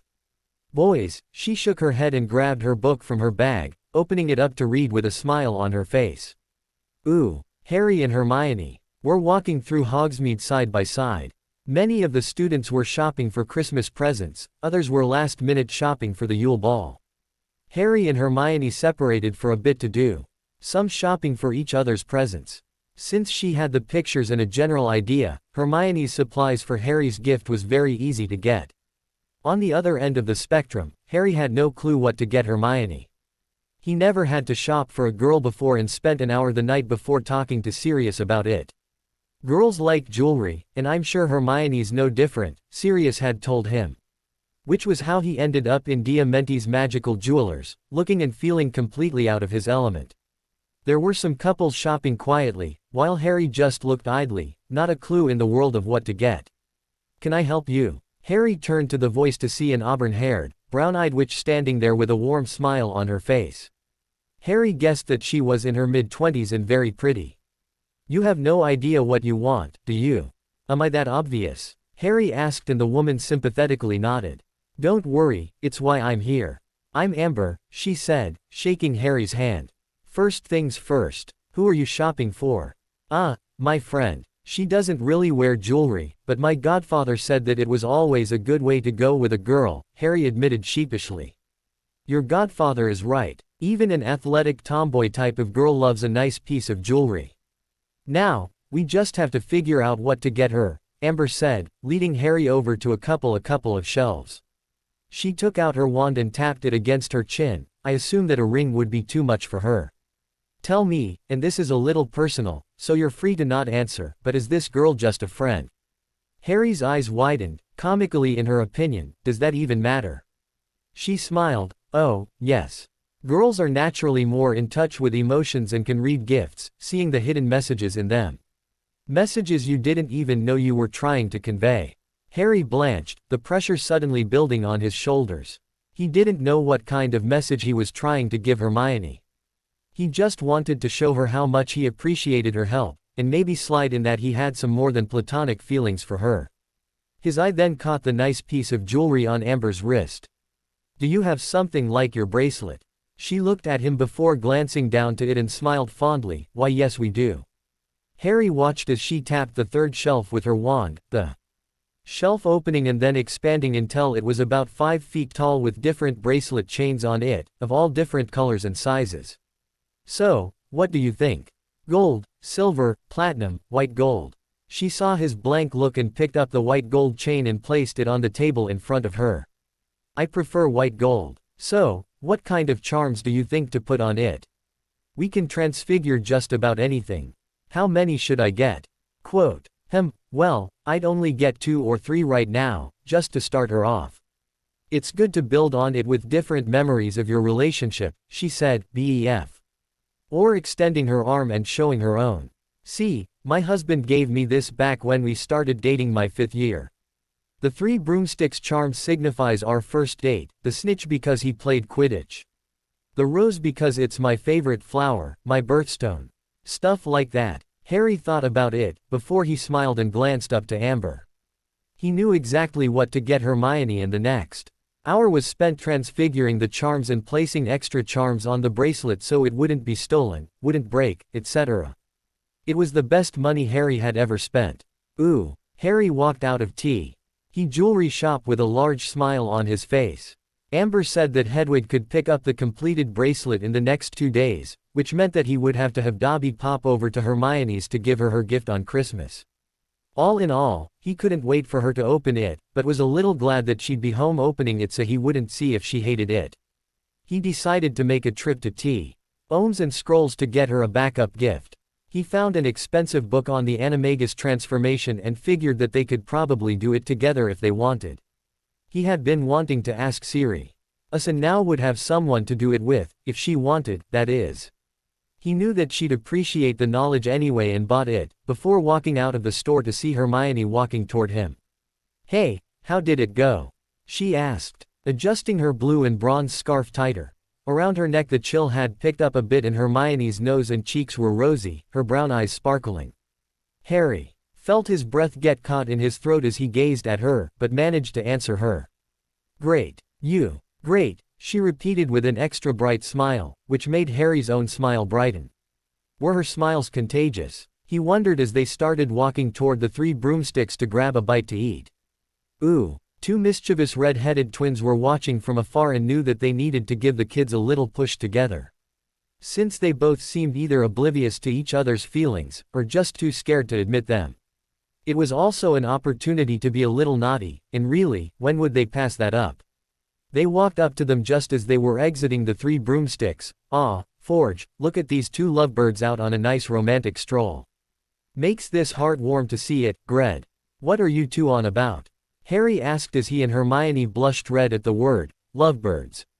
"Just congratulating you 2 on your recent relationship," they answered in unison, used at watching the pink color on their cheeks turn bright red. "We're not," Harry and Hermione started at the same time, sputtering for an explanation, and the twins knew that they had them in the trap. "Whatever, we're not privy to your business. We wanted to offer our congratulations to Hogwarts' newest couple." They bowed and walked around the 2 thoroughly embarrassed teens, snickering all the way to Zonkos. That should give them something to talk about. "Ingenious, dear brother of mine," Fred said to his twin, who beamed with pride. "Why thank you, mon frère. Ooh, well, I'll see you next year," Hermione joked, trying to lighten the mood, to no avail. She, for the first time in her Hogwarts schooling years, didn't really want to go home for Christmas. Of course, her parents made her very happy because she missed them terribly, but she kind of wished she could go to the Yule Ball with Harry. He hadn't even gotten a date, though he had many offers. He rejected them all, since most of them came from the girls who were calling him a cheat not even a month ago. She couldn't help but feel at fault a bit. "Yeah," Harry murmured, both of them standing a little awkwardly in front of each other. "Harry." He saw Colin Creevey hurrying over to them with his little brother in tow. Colin and Dennis were one of the Gryffindors to believe Harry, mostly because Ey all but worshipped the ground he walked on. They had their trunks with them, on their way to go home. "Hey, Colin, Dennis," he said, seeing them beam at being acknowledged by their hero. He then saw them glancing back and forth between Hermione and him, and saw the girl next to him smiling. "Dennis, Colin, this is Hermione Granger. Hermione, this is Dennis and Colin Creevey. I know you. You re in the hospital bed next to mine in first year when we were petrified. Wasn't it cool how Harry killed that basilisk?" "I didn't." Hermione cut Harry's protest off. "It was very cool." She winked at Harry's mock-exasperated look, suppressing a laugh. "Can I get a picture of you 2? Colin asked, Hermione and Harry looking to each other and shrugging. Sure," Harry said, turning to Hermione who nodded. Colin beamed and stepped back with Dennis, raising the camera. Harry and Hermione moved closer, Harry wrapping his arm around her waist as she smiled at him and turned to the camera. Harry and Hermione smiled as the camera popped and Harry turned to Hermione, looking at her still smiling as Colin took another picture of them. "Thanks," Colin chirped as he and his brother got on one of the carriages and Hermione turned to the boy next to her. Happy Christmas, Harry. Hermione summoned all of her courage and leaned forward, kissing Harry's cheek, before getting on one of the carriages with the two Muggle-born wizards. The carriage, thankfully, started moving as soon as she was on, sparing her any embarrassment. Harry stood rooted to his spot, baffled at what she did. He rubbed the spot on his cheek she kissed as it seemed to tingle and smiled as he turned back to the castle. Hermione had been sitting in the compartment when the Bludger Bat Idea producer appeared once again. He stood up and walked down the train corridor until she finally found Colin and Dennis sitting in their compartment, talking to one another. She gently rapped on the door and they both turned to see who it was, their eyes widening. She took that as her permission to enter the compartment. Colin, can you help me with something? On Christmas morning in Kent, Hermione had woken up to the wonderful aroma of chocolate chip pancakes. Christmas was the one day that the dentist parents were lenient on chocolate and her mum cooked her famous pancakes. It was a tradition since Hermione was a little girl and she smiled. Hopping out of bed to go through her normal routine, minus getting changed. It just wasn't Christmas unless you unwrapped your presents with your PJs on. She saw her parents chatting happily in the kitchen, greeting them with hugs and kisses, the normal Christmas greetings before they enjoyed breakfast together. Afterwards, they went into the living room and opened up tea-air presents while listening to Christmas music on the stereo system. They were just about finished opening presents, when they heard a popping noise and a tiny creature appeared in the living room, seemingly out of thin air. Hermione's mother let out a shriek while jumping into her husband's lap in fright. Dobby! Hermione exclaimed in surprise. Master Harry's Grandee. Dobby apologizes for intruding. But Master Harry Potter sir told me to give this to you. Hermione smiled as Dobby's speech was getting a lot better through her teaching him whenever Harry was reading his occlumency books. Shish. Took the wrapped gifts from Dobby's hands and smiled at the thought of her friend. Hermione turned to her stunned parents. Mom, Dad, this is Dobby. Dobby, these are my parents. It is an honor to meet Master's Grandee parents. Dobby said with a low bow, confusing the two muggles who saw their daughter nod to greet him, a promise of explanation in her eyes. Nice to meet you too, Dobby. Emma offered softly, the elf still not completely used to such kind treatment. Oh, Dobby, I have your present, hold on, Hermione said, before racing up to her room and grabbing the little gift from her trunk along with Harry's gift. Hermione showed signs of post-traumatic stress disorder when she returned home after her first year. Her parents took her to a therapist, who was told she had gotten into a car accident, and she suggested finding an activity to keep her mind and hands busy besides reading, so she took up knitting the summer after second year. She had worked on the present for Dobby before bed every night since she found out that Dobby had an affinity for socks.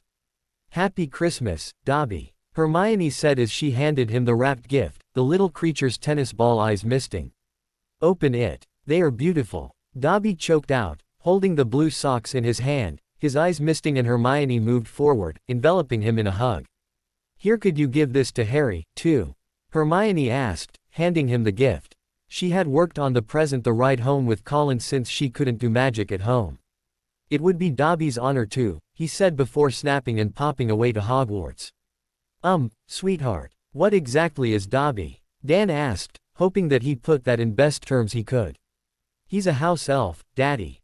His magic is bonded to Hogwarts Castle and he works there with other house elves. Sometimes they bond to witches and wizards to work for them. How do you know so much, Hermione? You weren't thinking of getting one, right? Oh, absolutely not, Hermione exclaimed. I was trying to find a way if I could free them actually, but, unfortunately, it's impossible if you're not bonded to them. It's horrible, some of their masters treat them like slaves. Harry actually freed Dobby from his horrible master. The Grangers saw their daughter lighting up at the mention of Harry and shared a secretive look, but were curious to know more about this boy. And how did he do that? Well, the only way to free a house elf is for their master to give them a piece of clothing. Dobby's former master was Lucius Malfoy, personification of a pureblood bigot and all-around disgusting human being. His son Draco is just like him. Harry actually defended me and cursed Draco when he called me a mudblood, but that's another story. The parents chuckled at their daughter, knowing she was in her babbling mode. It was a trait she had gotten from Emma, but Dan loved both of his girls for it. Anyway, Malfoy had left something in the office and Harry gave it back to him, but Malfoy gave it to Dobby. Harry had put a sock in the diary and it freed Dobby. He's so brilliant when he wants to be. Especially now that he's away from that prat, Weasley. Weasley. The S. Aim little shit responsible for you being hurt. Dan snapped, his temper always short when he thought about the little shit responsible for his daughter being attacked by a bloody troll.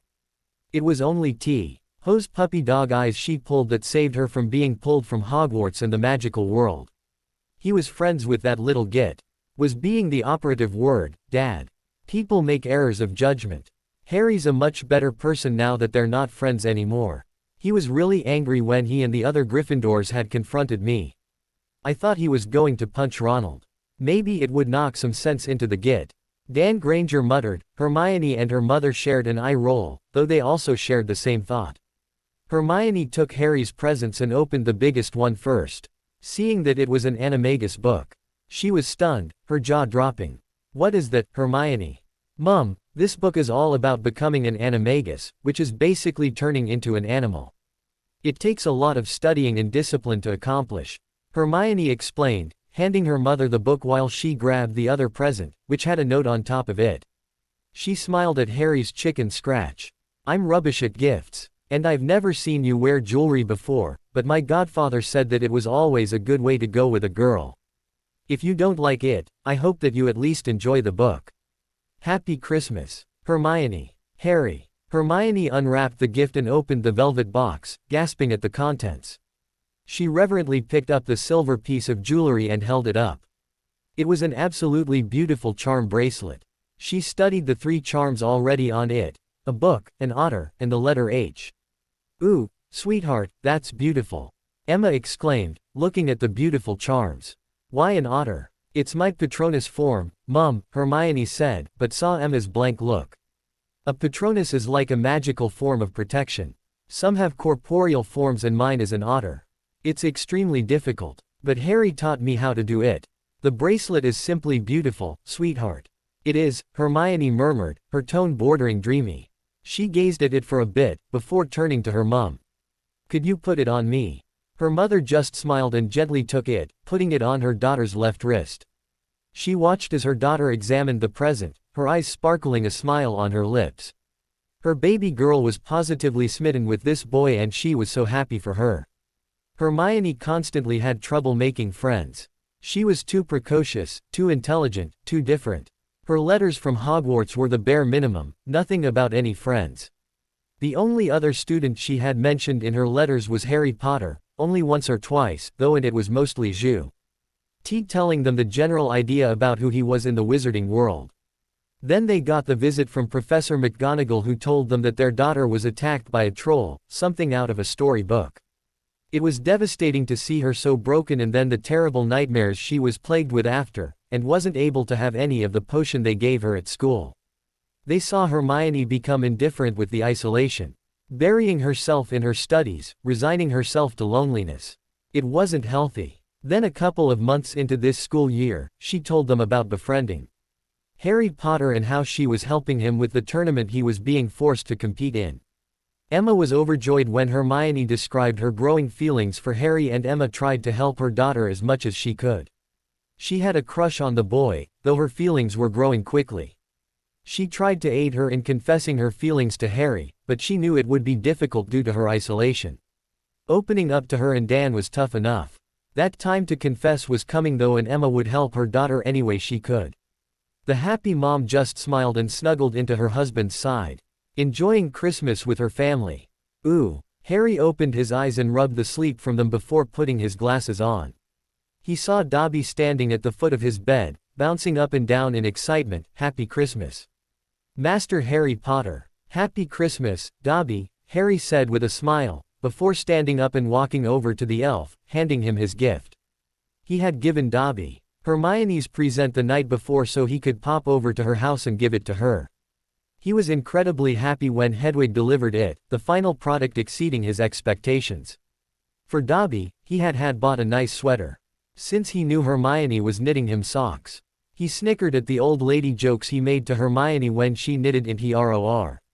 She just stuck her tongue out at him and continued knitting. Dobby thanked Harry profusely, clinging to his leg and sobbing at the wonderful gift. When he finally calmed down, he grabbed a present from the floor near his bed and handed it to Harry. "This is from Master Harry's Grandee. Thank you, Dobby," he said, smiling at the present and watching as the house elf bowed and popped away. Harry saw the top note and read Hermione's intricate handwriting. "Don't worry. I only copied them from your album and the others I got from Colin. I hope that you like it, and thank you for everything. Especially for being my friend. Happy Christmas, Harry. Yours, Hermione. Yours." "That sounds really nice," he thought with a blush gracing his cheeks before he opened the little box, pulling out a gold snow globe. He looked at it and saw that T was charmed to look like it was snowing inside of it. "Wow," he breathed and his finger brushed the orb, causing the snow to spin in the orb, and he gasped as a familiar magical picture formed. The picture was one of his parents together, outside and smiling. His dad was twirling his mum around as she beamed beautifully, both of them so in love. He was shocked once more as it changed again to one from their wedding. His mum looked beautiful in her white dress and his dad couldn't take his eyes off her. Sirius and Remus were standing next to his dad, his mother rolling her eyes as they were teasing prongs, making Harry laugh. The pictures kept switching, all from his album. One of him is a baby in his dad's lap, smiling at the camera, him and his mum, who placed a kiss on his cheek as he smiled wide, him and Padfoot. Him and Moony. He felt tears prickling in his eyes at the beautiful gift, before it switched once more. It was of him and Hermione hugging after the first task. Harry shook his head at Colin's sneakiness, but was touched by these pictures. The next one wiped the smile from his face, as he gazed at it. It was from right before Hermione left to go home, when they were saying goodbye. Harry's arm was around her waist, both of them smiling at the camera. Harry in the picture turned to look at Hermione, his gaze full of something he could not identify. He would have to ask Sirius.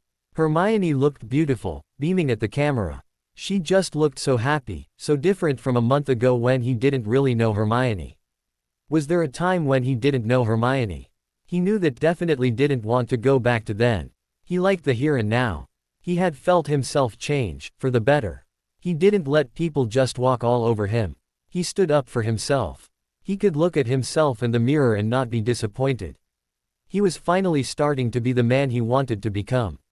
He smiled and reminded himself to thank Colin for the pictures, and then thank Hermione for the wonderful present. He hoped that she liked her present and wished that time would go by quickly so she could come back to school, as selfish as it was. Ooh. Harry was standing in the Gryffindor common room. All dressed for the ball, but definitely not ready to go. The time on his watch showed that if he didn't leave right away, he was going to be late, and he couldn't find it in him to care. He couldn't seem to get his feet to move, not a single sliver of motivation to attend the stupid ball. He was incredibly uncomfortable in the robes and he didn't even bother get a date. All the girls who asked him acted snobby when they thought he put his name in the goblet, then all of a sudden, they wanted to date him. What really pissed him off was when he rejected them, they started going at Hermione to Harry, saying that he could do better. Most of the Gryffindor girls learned that talking about Hermione was not the right thing to do when he snapped at them, practically raging before Neville and the Weasley twins calmed him down. He was going to look foolish and he just wished this whole night would end already. "What's the matter, my boy?" Harry turned to see Professor Dumbledore walking through the portrait, a concerned look on his grandfatherly face. He just shrugged. "It's nothing, Professor. From the look on your face, it looks like something. It's just, the person that I want here, isn't. I don't even want to go to this stupid ball," he muttered, before looking up at the amused headmaster. "No offense, sir." "None taken, Harry, but you know, it's funny that you say that. Because I received a letter from parents of a student here. Follow me if you would," Dumbledore said, and Harry frowned, but complied. Harry smiled as he saw Fawkes and gently stroking the phoenix who twilled a little song. "What are we doing, Professor?" "You'll see. Hold on to my arm," he said, and Harry frowned, but did as he was told. The last thing he saw was Dumbledore's twinkly eyes before he was pulled through a tight tube. He felt like he was spit out as he landed on the hard ground, dizzy and a bit nauseous. "Always happens during first time," Dumbledore said as he helped Harry up, conjuring a glass over water for him to drink. Harry's stomach settled after a couple of seconds and he stood on slightly shaky legs, glancing around to their surroundings to say, that they were in a Muggle neighborhood. He started to panic that someone saw two people suddenly appear out of thin air, one of them dressed in interesting festive dress robes in the Hogwarts headmaster's case. Dumbledore caught Harry's look and gave him a reassuring smile. "Don't worry, my boy, we have charms on us. No one even sees us, until now," he said, waving his wand over them. "Where are we, Professor?" Harry asked as Dumbledore started walking toward the house they were standing in front of. Harry glanced around, seeing that they were all similar, upper-middle-class two-story houses that Petunia and Vernon would kill for. All the houses were lit up with nice Christmas lights and decorations. They were the kind of houses he wanted when he grew up, the type of neighborhood he could raise a family in. They walked up on the porch of a house and Harry was thoroughly confused but trusted Dumbledore. He was in for a shock when the door opened, his shock mirrored by the girl standing there.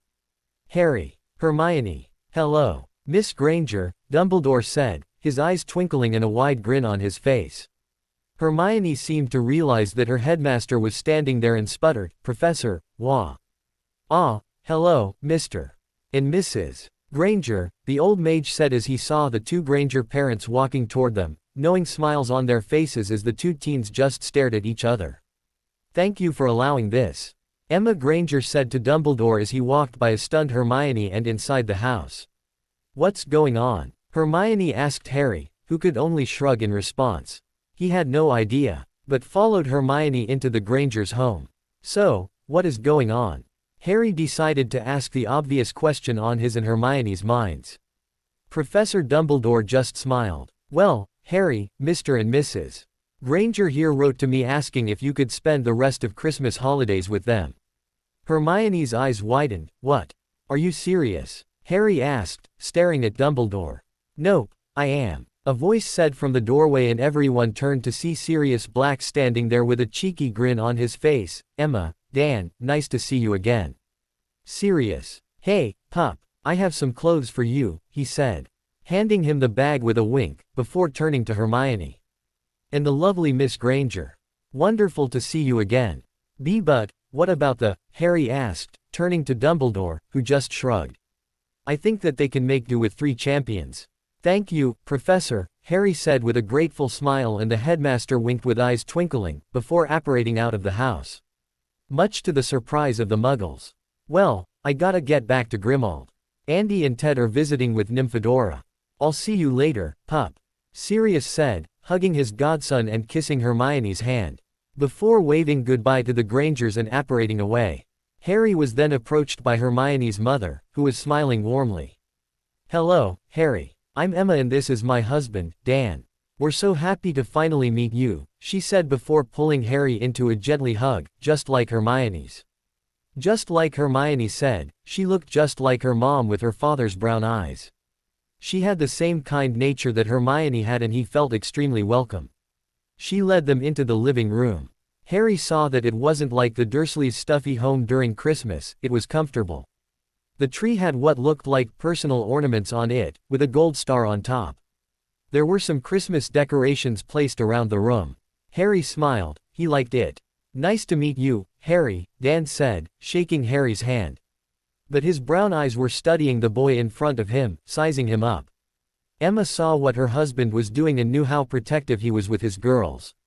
"Even though you're missing the ball, I think you should have at least one dance," Emma said, before she walked over to the stereo system and put on what Hermione identified as, "What are you doing New Year's Eve?" for the teens. Before winking at Hermione and walking upstairs with Dan. "Hermione, you can show him the guest room." "Night, kids." Hermione's father shot a look that clearly said, "Behave," at the kids. Before he also shot a glance at the boy with his daughter, which Harry read as, "Do anything to my princess, and I will end you," before disappearing up the stairs with Emma. Harry gulped and turned to Hermione, who was smiling softly at him, which was the encouragement he needed. "May I have this dance, milady?" "I'm not really appropriately dressed," Hermione said with a smile, gesturing to herself. Harry took in her appearance. His teenager brain first noticed the tightness of her jeans, which showed that she had quite nice legs, which were always in the shapeless skirt and tights, always tights. She also had on a dark blue flannel shirt and fluffy red and green striped socks on. Her bushy hair was pulled back into a ponytail, and as usual, there was no makeup on her face. He averted his gaze to the floor, his cheeks darkening. "I think you look beautiful," Harry said, not meeting her eyes at all. He felt weird telling her that, not because it wasn't true, but because he never expressed himself while growing up with the Dursleys. Emotions and expressing them were still out of reach to him, but Hermione smiled and gently took his hand in hers. "You may, my lord." Harry snapped his head up and grinned, before looking a little confused as he held up his hands in the waltz position, looking wary. Hermione smiled and grabbed his hands, placing them on her hips much to his shock. She successfully managed to suppress a chuckle when his eyes comically widened. She then placed her own on his shoulders and helped sway them side to side. With her leg, it would have been difficult to waltz. Another con against the ball. This was much more relaxed and intimate. She watched the worry melt away from Harry's face as he found that this was much easier and a lot more fun, no risk of him stepping on her toes. As the song progressed, the space between the two closed. Harry had both of his hands on the small of her back. Hermione's arms were wrapped around his neck, as she leaned her head on his right shoulder. Inhaling his wonderful scent. "Do you like your present?" Hermione asked, a little uncertain as she looked at him through her lashes. All uncertainty melted away. The bright smile plastered on Harry's face. She swore that it was going to crack his face in half, and she wanted to make sure those smiles made even more appearances in the future. "Hermione, it's brilliant. I can't even tell you how much I love it." "Thank you so much," Harry replied. He felt his palms starting to sweat as he wanted to know, "Did you like yours?" "Harry, it's absolutely lovely." "You're right. I don't normally wear jewelry, but I'll wear this every day." Hermione beamed and Harry felt incredible at her words. He glanced down to the bracelet on her dainty wrist, a swell of pride filling him that he'd picked a good gift for her. "The book is also amazing. I can't wait to read it. I was hoping that maybe you and I could become animagi." Sirius said that he'd help us out with the potion, and Harry, "I'd love to." Quote. The two felt something forge within them, deeper than the friendship they shared, and it definitely wasn't unpleasant, quite the contrary, comforting and warm. Hermione liked being in Harry's arms. Harry liked having Hermione in his arms. He wished that the song would last forever with the way he was feeling. There was no worries about a tournaments, no worries about a megalomaniac trying to kill him. It was just him and Hermione together, dancing in her living room on Christmas. It was so normal and it was absolutely perfect. "I'm glad you're here," Hermione whispered in Harry's ear, feeling her cheeks flush pink at the admittance. Harry slightly turned his head to look at her and smiled, before leaning into her ear. "I'm glad I'm here and not at some stuffy ball." "I'm glad I'm here with you," Harry whispered back, feeling his own face flush. They both pulled back and smiled at each other, just as the song ended. Hermione leaned forward and kissed Harry's cheek again. It was a happy Christmas indeed. The Yule Ball was just about to start and the three champions were lining up outside the hall with their dates. The three champions were very confused, however, and were thinking the same question. Where is the fourth champion? Fleur Delacour was already annoyed at her date, Roger Davies, who kept staring at her and she wasn't even using her Vila allure. He was practically drooling like a baby, not able to hold together a coherent sentence, and oogled her like she was a piece of meat. It made her uncomfortable, just like it did when any other man or woman did it. Fleur was incredibly proud of her rather unique heritage, but there were some aspects that she didn't like. She was never taken seriously, especially by her classmates, at Beauxbatons and any male she came in contact with, which was what prompted her to enter this tournament. To show that she wasn't just a pretty face, that she wasn't just a quarter villa. She wanted to show them that she was also a formidable and intelligent witch, which was the reason she lashed out at first about Harry Potter being in the tournament. At first, she was a little incensed, the TTLE boy, as she called Harry Potter when his name came out of the goblet, because she had listened to the talk about him being arrogant, but she saw the look on his face and he looked terrified. It was quite obvious to anyone with a brain that the boy didn't enter. She really wanted to apologize to him during the ball, but he was nowhere to be found. She shook away those thoughts and glanced behind her, seeing Diggory and Crumb. But no Harry Potter. Thinking back to her weeks here at Hogwarts, which had been interesting to say the least, she had to respect Harry Potter's defense of the fourth-year Ravenclaw named Hermione Granger. After talking to her housemate, Cho Chang, who called the girl a know-it-all muggle-born bookworm, it plummeted the Vila's opinion of the Asian witch to the ground. She understood what it was like to be ostracized because of differences, whether it be circumstances of birth, which they both shared, or personal traits, and it seemed that the other girls at Hogwarts were not as tolerant. Snarky comments from Marietta Edgecombe and the general agreement from her circle of friends made Fleur think twice about associating herself with them. Fleur deducted that many of the Ravenclaws, despite their intelligence, were snobs who had no disregard for others' feelings. Fleur was quite tempted to let her Vila side show and dare them to make fun of her because she was different. She had made it her new mission to apologize to Harry Potter, possibly befriend him, and Hermione Granger too. Maybe she could help the Muggle-born witch understand that she wasn't alone.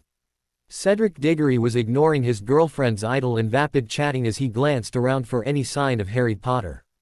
Since he had given him that clue about the dragons, he planned on repaying the favor and giving him a clue about the egg along with the password to the prefect's bathroom. The Hufflepuff had watched Potter during the first task and was incredibly impressed with the spell that he used to get the egg. When he questioned his father about it, Amos informed Cedric that the spell was incredibly hard to accomplish and took a lot of power to do so. The Gryffindor had impressed him in the last couple of weeks, keeping his head high through the whispers and name-calling, defending the Granger girl from taunts, facing the task head-on and finding a bloody brilliant way to complete it. Cedric was sure that at 14, he would never had been able to do what Potter did. His respect had gone up many notches for him. Victor Crumb was wary and also confused about Harry Potter. Aloof Seeker was usually good at reading people, just like he could read someone's moves in Quidditch, but this Potter boy seemed to be an enigma to him. He noticed him spending a lot of time together in the library with Hermione Granger, who also intrigued him. She wasn't following him around like an annoying fangirl, she was also in the library reading, and from talk around the school she was the best in her year.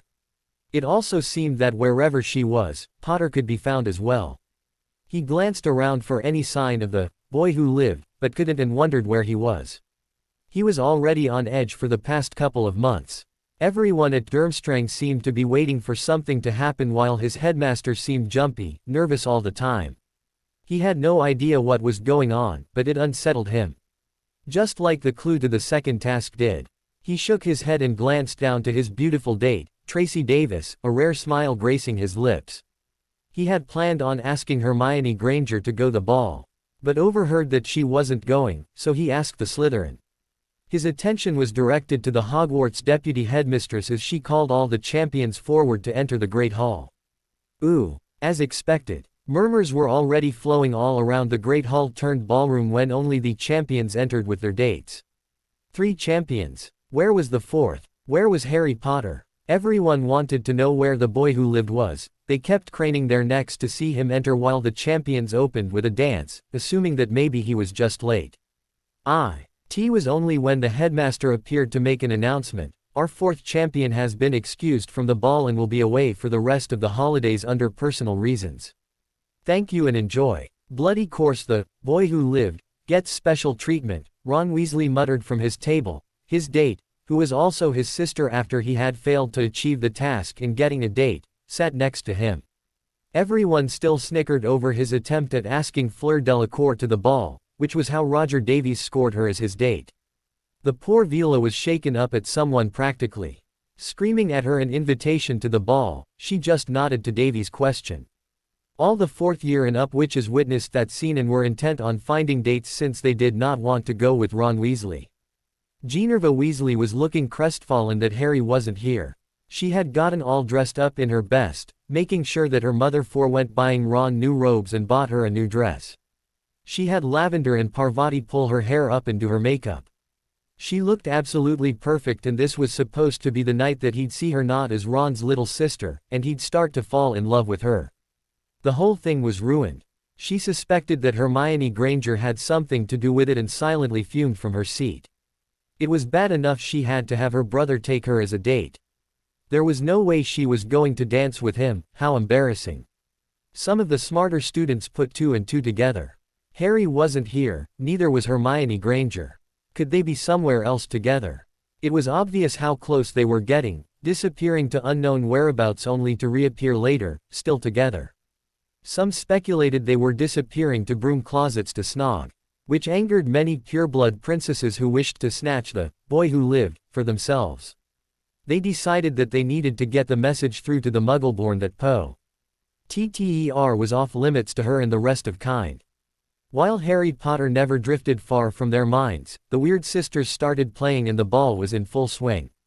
Professor Dumbledore watched from his spot, chatting happily with the staff as they ate and observed the students having a great time. A pair of icy blue eyes were scanning the ball. Her date, Theo Knott, had tried to cop of fealty. Her emerald robes, and it was only the threat to practice the severing curse on his family jewels that made him stop. Pathetic, she sneered in her head as he flickered his eyes away from her bust when she glared at him. Daphne Greengrass, despite her beautiful appearance, had a way to fade into the background and observe. It was a gift, she decided, because she was a wonderful spectator, pitting to stay out of any childish rubbish around school, like the immature Harry Potter stinks badges made by the dolt known as Draco Malfoy. She perked up when she saw a certain sandy-haired wizard, who had intrigued her ever since he and Potter had mended the bridges and become friends again, walk out of the hall. Longbottom seemed to stand taller, with more poise and confidence. He had noticeably lost some of his pudgy weight, especially the baby fat in his face, showing handsome features. She gracefully stood up from her chair, ignoring her ignoramus date asking where she was going, and walked out of the Great Hall after him. Ooh. Neville Longbottom had a large smile on his face as he strolled through the warm snowy gardens. He was alone and didn't even care, he was having such a great time at the ball with his date, Katie Bell. Of course, they were only going as friends since Katie played for the other Quidditch team, but he was happy to go with her as she was very nice and funny. He had decided to get some air and had heard that the gardens were warm so everyone could take a stroll if they wanted. It didn't even matter that Neville wasn't at the ball with a romantic date. Everything in his life had been getting better since he apologized to Harry for going along with the crowd and believing that he had entered. In the back of his mind, he knew that Harry didn't enter. But sometimes it was hard to go against the grain of the popular opinion. He didn't like what everyone was saying about Harry, because he knew that he was nothing like a cheat or a liar. He knew that he needed to stand on his own 2 feet with his own opinions, or else he'd remain timid and shy. Ever since he took that step and apologized, he felt so much lighter and a bit more confident with the pride in himself. He knew that his parents would have been proud of him. Neville Longbottom, the boy in question, turned around to that smooth voice, only for his eyes widen as he saw who it belonged to. I don't think we've formally met. I'm Daphne Greengrass. Daphne could be considered the most beautiful witch in the castle, with long blonde hair, blue eyes, fair skin, and naturally red lips. Some Muggle-born or Muggle-raised students compared her to Aurora Rose from Sleeping Beauty, but she gave off this aloof vibe that prevented you from approaching her. Contrary to popular belief based on stereotypes of her appearance, she was very smart, only a couple of places behind Hermione in the rankings of their class. The Greengrass family, despite being purebloods, were from France. Did no tea drink the Voldemort pureblood supremacy Kool-Aid. This caused for Daphne and her sister, Astoria, to not have many friends in the Slytherin house except each other. She never really minded though, he would rather have her sister as company than people who worshipped a crazy wizard with some serious issues against Muggleborns and half-bloods. How do you do? The Gryffindor stuttered out, talkin'. Daphne's dainty and offered hand and kissed the back of it in the formal pureblood greeting. He grimaced, remembering his grandmother's lessons when he was 10.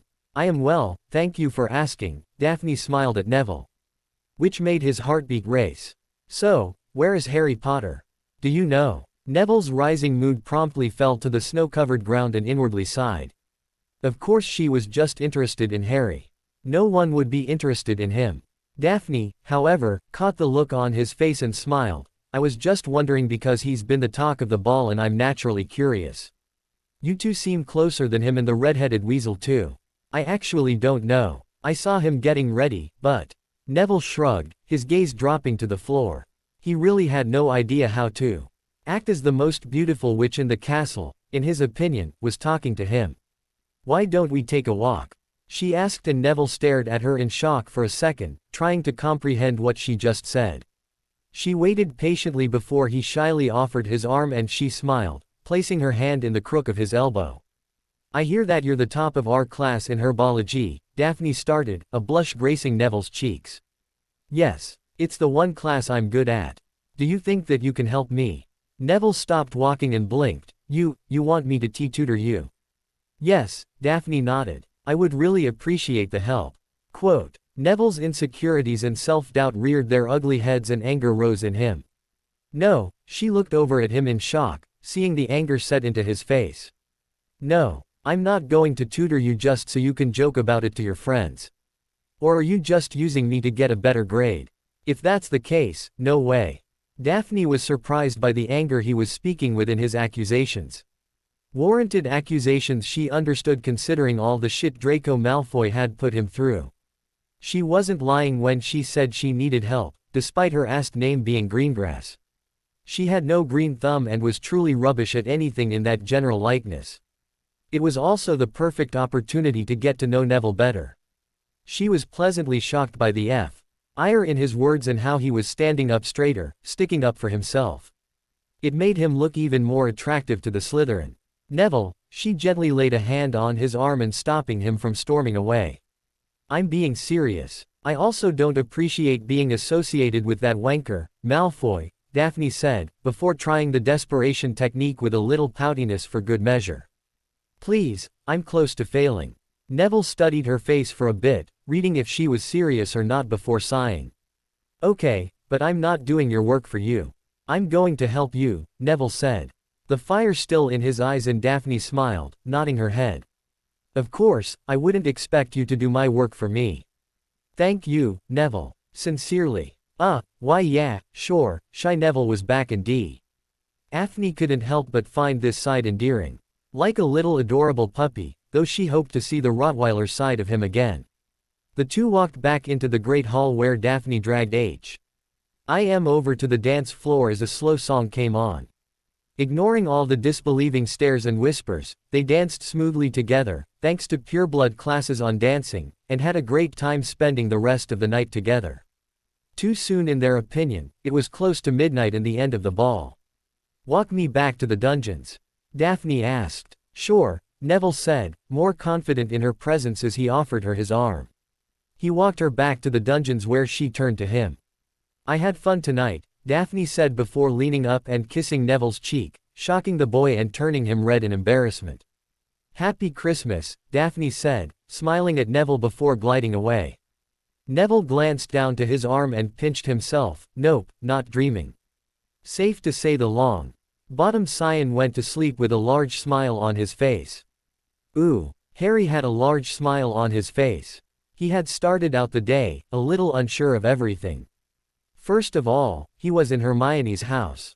Even though they had spent a lot of alone time together, he just felt a little awkward. It was all washed away almost immediately. Hermione had shown him the guest room and bathroom the night before after their little dance. The smile on his face starting then when he thought about it. He took a shower and got dressed, smelling bacon and eggs as soon as he walked into the hallway. When he followed the smell and walked into the kitchen, he saw Emma by the stove cooking while Dan sat at the table with Hermione, chatting happily about something. The scene sparked a bit of jealousy inside of him. It was what he yearned for. A regular family breakfast, not like the Dursleys' old stuffy breakfasts where he fed his relatives while the pig in a wig stuffed his fat face. There was a warm rapport between the Grangers that he desperately wanted someday with his own family. Hermione laughed at something her father said while Emma looked over with a fond smile. She then caught sight of Harry and smiled at him. Oh, good morning, Harry. Emma said, filling a plate with bacon, pancakes, and eggs and placing it on the table in the kitchen. Morning, he replied, taking the seat she motioned him to. Hermione and Dan gave their good mornings and Harry replied, holding eye contact with Hermione for a bit and seeing her smile secretively at him. There was a faint blush on her cheeks and he grinned back. Before dropping his gaze to his plate. Hermione and Harry were cleaning up breakfast after her parents left for work. She washed, he dried, and they had just finished when she asked him, so, what do you want to do today? We can do whatever you want. It doesn't matter to me, Harry shrugged. Hermione thought for a couple of minutes. Well, we could take a walk, or watch movies here, or go to the theater to see a movie. Quote, the last one sounds good, Harry said, putting the last dish in the cabinet. There's this small cafe near the theater, so we could go get lunch after. Harry then thought about it and hesitantly asked, Hermione, would you consider this a date? Hermione blushed, but her analyzing brain needed to process this. Well, we are going to a meal and a movie, so it could be classified as a date. If you want it to be, she added the last part a bit unsure. Ask the question. This is the opportune moment, take it. Harry screwed up his courage and looked Hermione right in her brown eyes. Hermione, would you go on a date with me? She smiled brilliantly, I'd love to. Ooh. The theater was only 10 minutes from Hermione's house and it was sunny out, so the two decided to just walk. They walked side by side, chatting pleasantly about everything and nothing. Harry kept stealing glances over to Hermione. He couldn't keep his eyes off her as she talked a book she was reading. He was listening, but his attention kept getting caught on her appearance. She wore a dark blue beanie that matched her house color, along with her Ravenclaw scarf. She had a black pea coat on, jeans, and boots. Her cheeks were flushed from the brisk air and her nose was a little red. Her brown eyes sparkled in the reflection of the sun on snow. He once called her plain, and he couldn't think of a word more wrong to describe Hermione. She really is beautiful, he thought before seeing her turn to him and realized that she had asked him something. Huh, she smiled at him. I asked you how do you think the ball was. Oh, well, to tell you the truth, I don't really care. I had a much better time being here, Harry said with a smile, Hermione returning it. He looked at her, hand slightly swinging at her side as she walked. Summoning all his courage, he reached out and took her hand in his. She looked over to him slightly shocked and he gulped. Is this okay? She smiled and intertwined their fingers. Now it is. The two had decided to see Mary Shelley's Frankenstein and sat in the middle of the theater. A little into the movie, Hermione leaned over, the guy W. Who plays Frankenstein looks kind of like Professor Lockhart, don't you think? Harry grimaced at the thought of their incompetent Dada professor and shook his head. I don't see it. Hermione's arm was on the armrest and Harry's hand itched to take hers. He kept glancing down to it and debated in his head. Will she get mad? She didn't when we held hands on the way here. You know what, bugger it. He thought, reaching over and laying his hand over her, his heart beating out of his chest. He felt her hand turn over and intertwined their fingers once more, soothing his nerves. Though she didn't look over. He saw a smile on her face as she kept her eyes on the screen, which might have looked a little odd to others in the theater since the monster was in the middle of ripping Elizabeth's heart out. But Harry couldn't help but smile too. After the movie, they walked hand in hand to the small cafe, happy that it was almost empty, and sat at a corner table. They joked all throughout their meal, their easy rapport ever present. Thank you for today, Harry, Hermione said as soon as they arrived back at her house and squeezed his hand, which hadn't left hers since they left the cafe. Harry IDED to take a note from Hermione's book and placed a kiss on her cheek. It was my pleasure, Hermione. Ooh, Harry, we usually go to our friend's New Year's party. Would you be okay with that? Dan asked at breakfast the day after Harry and Hermione's date. Harry nodded, of course, but I don't think my dress robes would blend in. Don't worry, I'll take you out shopping today to get something. Oh, okay. But could we stop at Gringotts first so I can get some mon? Don't worry about it, Harry, this is my treat, Dan said, waving him off.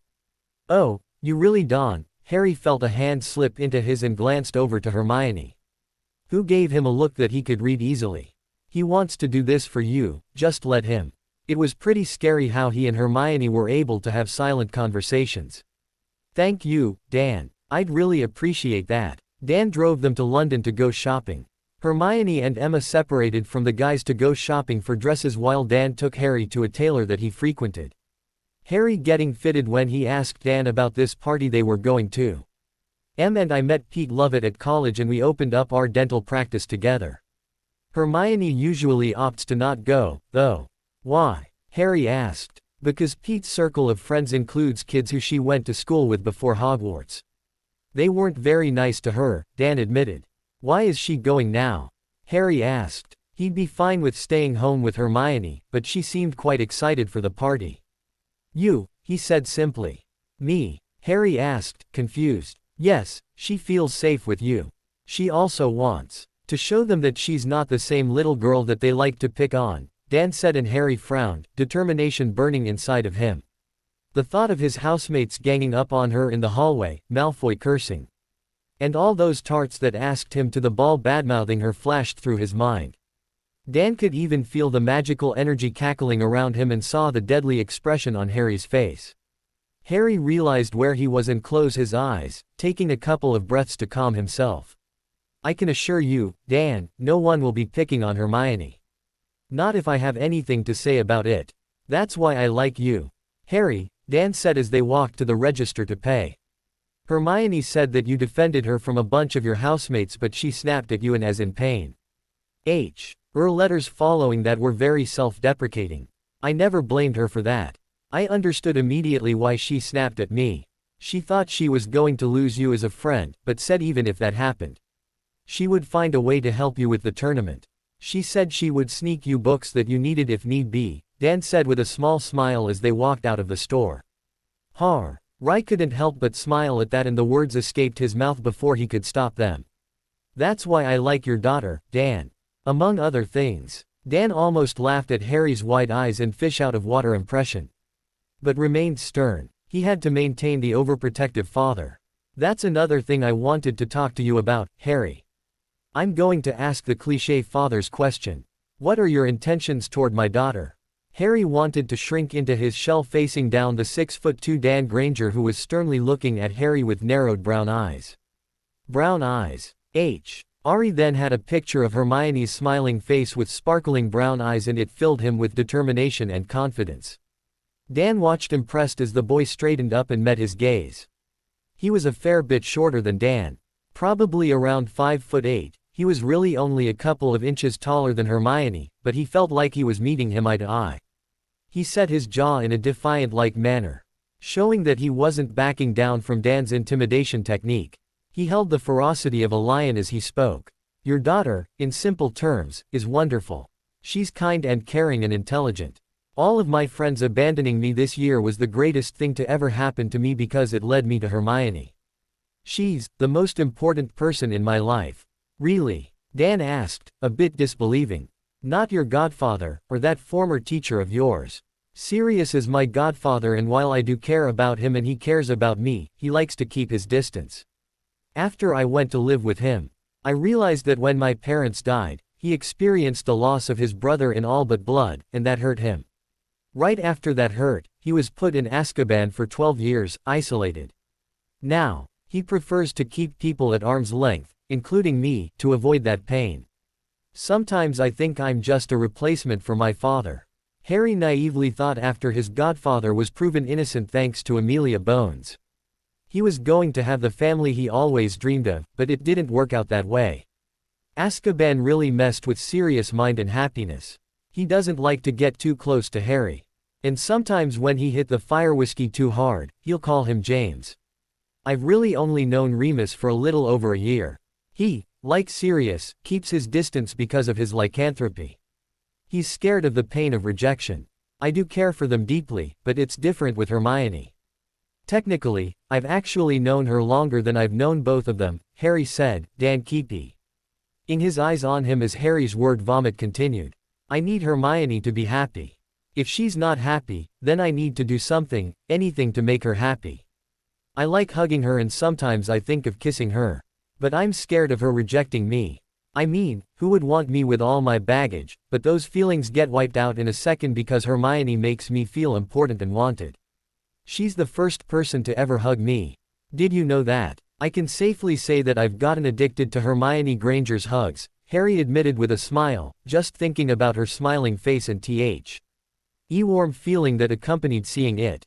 Everyone in the wizarding world thinks I'm so bloody great because I'm the boy who lived, and Hermione doesn't care about that. I'm just another person, and as odd as it sounds, I can't tell you how special that makes me feel. Your daughter is not to mention absolutely beautiful, inside and out. I want to protect her from any harm. I won't allow anyone to bully her ever again. Dan was silent after Harry's little speech, taking it in. Well, Harry, Dan started in a neutral tone, watching a glimmer of worry enter the boy's green eyes, before Dan smiled wide and clapped Harry on the back. Everything he just said was what a father wants to hear. I wholeheartedly approve of you. You have my full blessing to date her if that's what you two decide. Harry smiled broadly as they walked over to where they were going to meet the girls for lunch. Still keeping his gaze straight, Dan added, you know, if you hurt her, there's not a force on this earth that will stop me from hurting you tenfold. Actually, I think you should check me into a psychiatric hospital first, because I would have completely lost my mind if I ever hurt Hermione, Harry said without a second thought. Keeping his own gaze straight. His answer, once again, placed a smile on Dan's face. Ooh. Harry was standing in the living room next to an impatient Dan Granger, who was checking his watch every couple of minutes. Both of the men were dressed in their tuxedos for the party, which were much more comfortable than the dress robes. Girls, we don't want to be late, Dan called. Ed up the stairs where the girls were getting ready. I'm coming, Daniel, hold your horses, Emma grumbled as she walked down the steps, placing an earring in her right ear. You look lovely, wife, Dan said as she leaned down to kiss Emma. Who giggled? Harry smiled at the affectionate scene, before averting his eyes away. He hoped to have that someday between him and his own wife. The love between the Granger parents was obvious to see, and every time Harry imagined him and his own future wife, he couldn't help but notice that she had big brown eyes and curly brown hair. Shaking his head of those thoughts, he turned to Hermione's mum. You look very nice, Emma. Thank you, Harry, she said, smiling as she put on the other earring. Hermione Jane, let's go. I'm coming, Hermione answered, walking down the stairs. Harry's eyes widened and his mouth went dry when he saw Hermione's appearance. She was wearing a dark blue long-sleeved flowy dress that ended a couple of inches above her knees, black stockings, and a pair of black flats. She had the charm bracelet on her arm along with a pair of diamond studs on her ears. Her hair had been pulled into a low side bun, a couple of curly tendrils framing her face.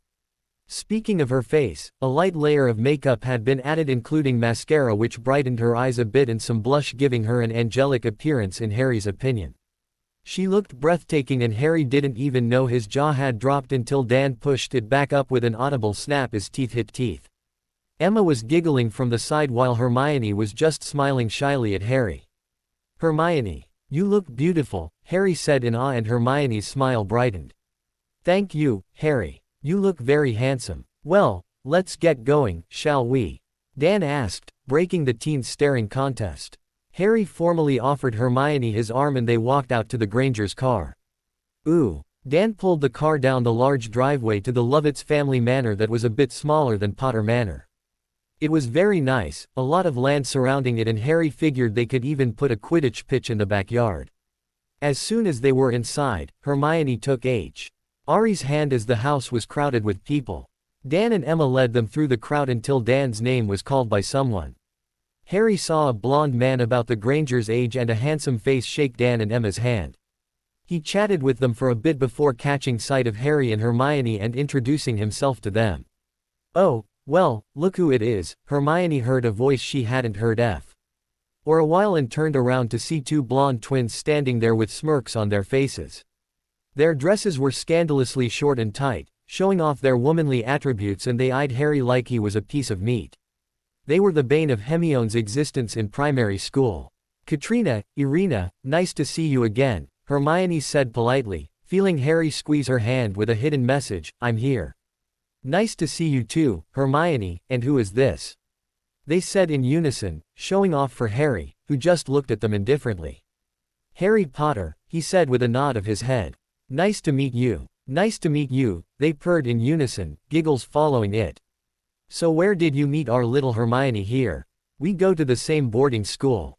Mr. and Mrs. Granger were kind enough to let me spend the holidays with Hermione, Harry said, smiling over to the brunette girl and squeezing her hand. Hermione, I'm rather parched. Why don't we go get a drink?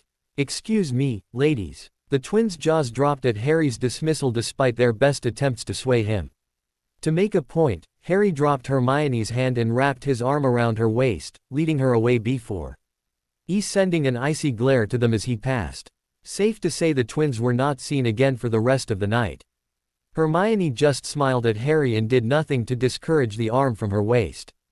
All in all, Harry and Hermione had a wonderful time, even dancing to a couple of slow songs together, their cheeks hurting from all of their smiling. Near midnight, everyone started congregating outside, and Harry and Hermione found a spot a little ways from everyone for some privacy. 6, 5, 4, 3, 2, 1. Happy New Year! Auld Lang Syne started playing from inside as they set the fireworks off and New Year's kisses were being shared. Wow! Harry breathed out when the fireworks went off, the different colors filling the cloudless sky. Happy New Year's, Harry. He turned to see Hermione smiling at him, her face lighting up from the fireworks in the sky, which wasn't half as pretty as she was. Happy New Year's, Hermione, he replied, both of them holding eye contact. They didn't know who moved first, or if they moved at the same time, but both started leaning toward each other. Hermione trailed her hands up Harry's arms until they rested on his shoulders and his arms were around her waist. The distance between their faces could only be measured by inches. Their noses bumped and they slightly jumped back, before trying again. Harry could feel her sweet breath on his lips and saw her tongue flick out to wet her bottom lip. He reacted accordingly. Gryffindor's charge, he thought, determined before pressing his lips to hers softly. There was no fabled fireworks in the kiss, not including the fireworks in the sky. No, there was warmth and comfort and acceptance and every good emotion the teens had ever felt. The feelings were bouncing back and forth between them in the kiss. The first kiss was simple, chaste and a little awkward, just to test the waters, but it was the first kiss for either of them and they didn't want it to be the last that they shared with each other. They led wide and unabashedly at each other when they pulled back, before Hermione reached up to cup his cheek and pressed her lips against his, testing the waters even more, opening their mouths the tiniest bit. When they pulled back, Hermione laid her head on his shoulder as they turned to watch the fireworks, Harry wrapping both arms around her and leaning his head on hers, both wearing smiles that could split their faces. Ooh, Harry couldn't sleep. He tossed and turned, but he couldn't seem to find a comfortable position. They had gotten home from the party 2 hours ago and Harry was concerned. That it was the best night of his life. Kissing Hermione was incredible. Better than finding out he was a wizard, better than catching a snitch, better than anything he had ever experienced before. But, something was wrong. He had an unsettling feeling in his gut as he stared at the ceiling. He kept seeing bad images flash across his eyes, Hermione crying after Ron insulted her, Hermione sitting by herself in the Great Hall. Friendless, Hermione's hands after someone sent her that bubo tuber puss, Hermione crying after being ganged up on by his housemates. He sat up out of bed and tiptoed out of his room, walking downstairs. He didn't exactly know where his feet were taking him, but he needed to move or else the pictures in his head were going to eat him alive. A half an hour later, he found himself on the living room couch with his head in his hands. He couldn't stop the images from coming, they were taunting him and he felt like a giant weight was settling on his chest. He couldn't breathe. Harry, what is it? Sweetheart. He snapped his head up to see Dan and Emma walking down the stairs. Oh, I'm sorry. Did I wake you? No. Call it a parent's intuition to know when something is wrong with a child, Emma said. Taking a seat on Harry's right, Dan on his left. Do you want to tell us what's wrong, son? That word triggered something in Harry, how they were already treating Ari with such kindness despite meeting him a week before. In order to feel like he deserved their trust, he needed to talk to them. Did Hermione ever tell you about the troll incident? She told us that Ron Weasley insulted her and that she was in the bathroom crying when the troll came in. She just said that it was wrong place, wrong time, Emma said, laying a hand on Harry's shoulder in concern. Well, it could have been prevented. I could have prevented her getting hurt, Harry admitted. There it was, the truth was out in the open. Harry, you couldn't have. Harry shook his head, the tears falling steadily down his cheeks. He had never cried in front of anyone before, he never liked to show himself crying, especially after Vernon locked him in the cupboard for crying after a particularly bad, Harry hunting, session. He couldn't help it as he looked at Hermione's parents, who showed him the acceptance that he never showed their daughter in their years before this one. He was undeserving of it. How could he have treated Hermione with indifference when everyone made fun of her?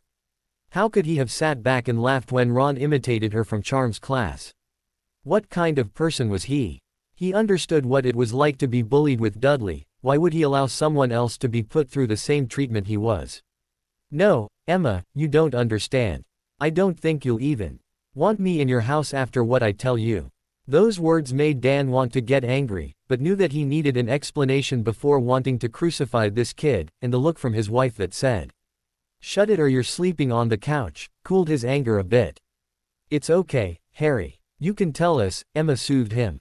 Harry took a couple of seconds to compose himself before opening his mouth and letting the words just spill out.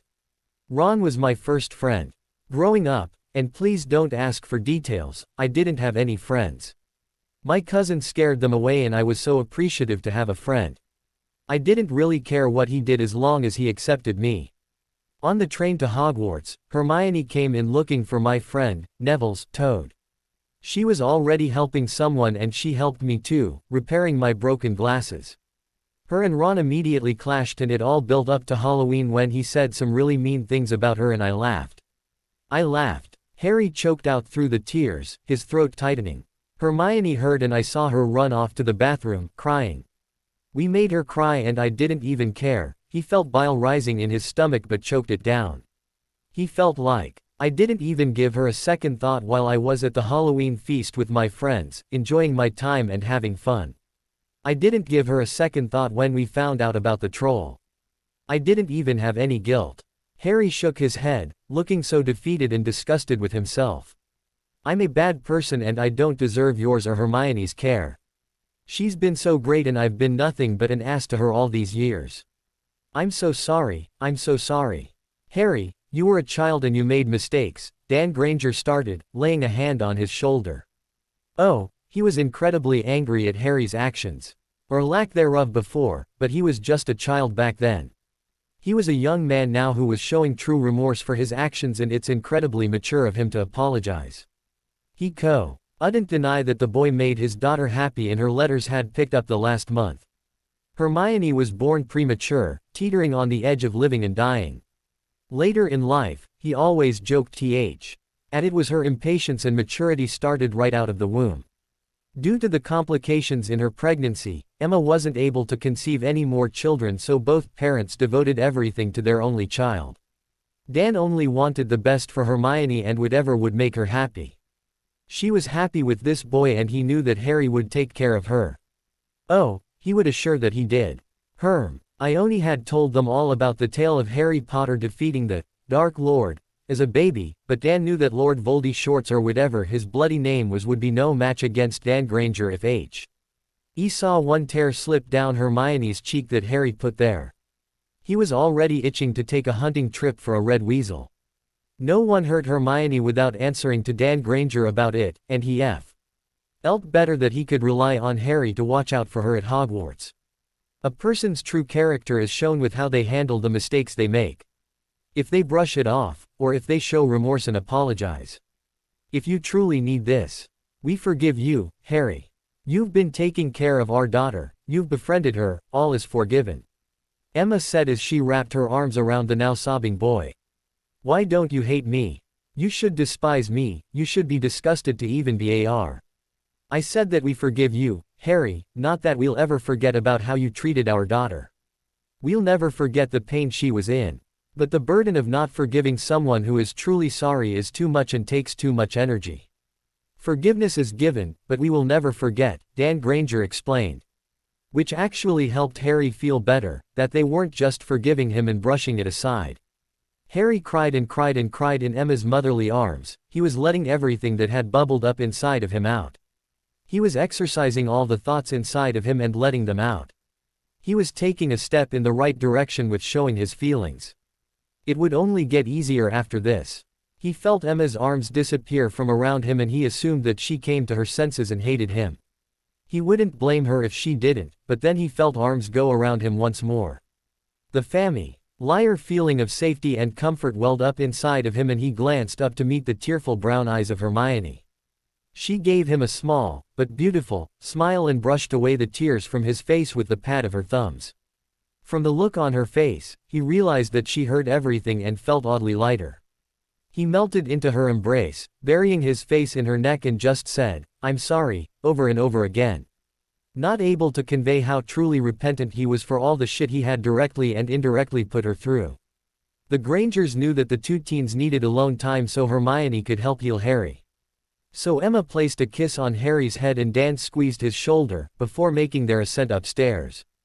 Just like when she apologized for snapping at him, she knew he needed to hear these words. "I forgive you, Harry. I forgive you, so please forgive yourself," Hermione whispered once they were alone before kissing both of his flushed and tearful cheeks. She then placed a sweet kiss on his wet lips. He was so incredibly overwhelmed with her compassion and forgiveness and the affection rising inside of him for her. His already strong feelings for Hermione had multiplied that night. And he felt something starting to flicker inside of him, like a flame that was getting brighter and brighter. Whatever it was, he wanted to douse it with gas so it would burn even brighter, even hotter. It was the night before they returned to Hogwarts and the two teens were sitting out on the Grangers' back porch, sharing a quilt and drinking some hot chocolate to keep warm. EY had a nice view of the pink sky as the sun set. The teenaged girl part of Hermione's brain was thinking that it was quite romantic given the position they were in. They felt comfortable with each other, even more so than before. Hermione speculated that Harry opening up to her parents and her telling him to forgive himself closed a book. They could both move on from the past, and look forward to a brighter future. Hopefully together. Ever since the breakdown, Harry felt lighter and even more comfortable with Hermione and her parents. They saw him at his most vulnerable as he didn't like people to see him cry. But they didn't judge him, they didn't think he was weak, they still treated him with the same care they did before. He thought that it might have forged a stronger connection with Hermione too. The teens were a bit more affectionate with each other, sharing sweet short kisses and cuddling together. Neither was ready for full-on snogging just yet. Harry definitely liked the contact as it was described in his mind as prolonged Hermione hugs. He felt the need to just hold her hand, or keep his hand on the small of her back if they were standing close together. If the Grangers noticed, they didn't comment on it. Even now, Hermione was sitting in between Harry's legs with her back against his chest. He held the first quilt she had ever knitted around them, but Harry's warm was what was keeping Hermione nice and toasty. He rested his chin on her shoulder and she would sometimes catch him leaning into her neck and discreetly inhaling, before he would quietly hum in satisfaction. His arms were wrapped around her waist and hers rested above his. In simple terms, Hermione and Harry were happy. He hadn't asked the question yet, but Hermione hoped that he would soon. Obviously she knew what her answer would be. She was falling for Harry, incredibly fast and very hard, and she had no problem with it. It felt incredibly natural, like all the pieces in her life were falling together. "I don't really want to go back tomorrow," Harry broke the silence with a weary sigh.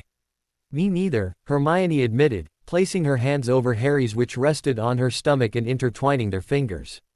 Holding hands in the theater, Hermione noticed that there were a couple of scars on his hands, many looking like burn marks. "What's going to happen when we go back, Harry?" It seemed like they had formed their own little bubble in Kent, and when they went back to Hogwarts, Hermione didn't know if they could keep that bubble. She wanted to, badly, but didn't know if Harry wanted to as well. "What do you mean?" She blushed as she clarified, "With us. I want things to be the same," Harry said, and Hermione's heart fell to her stomach in despair. "He wants things to be the same as they were at school."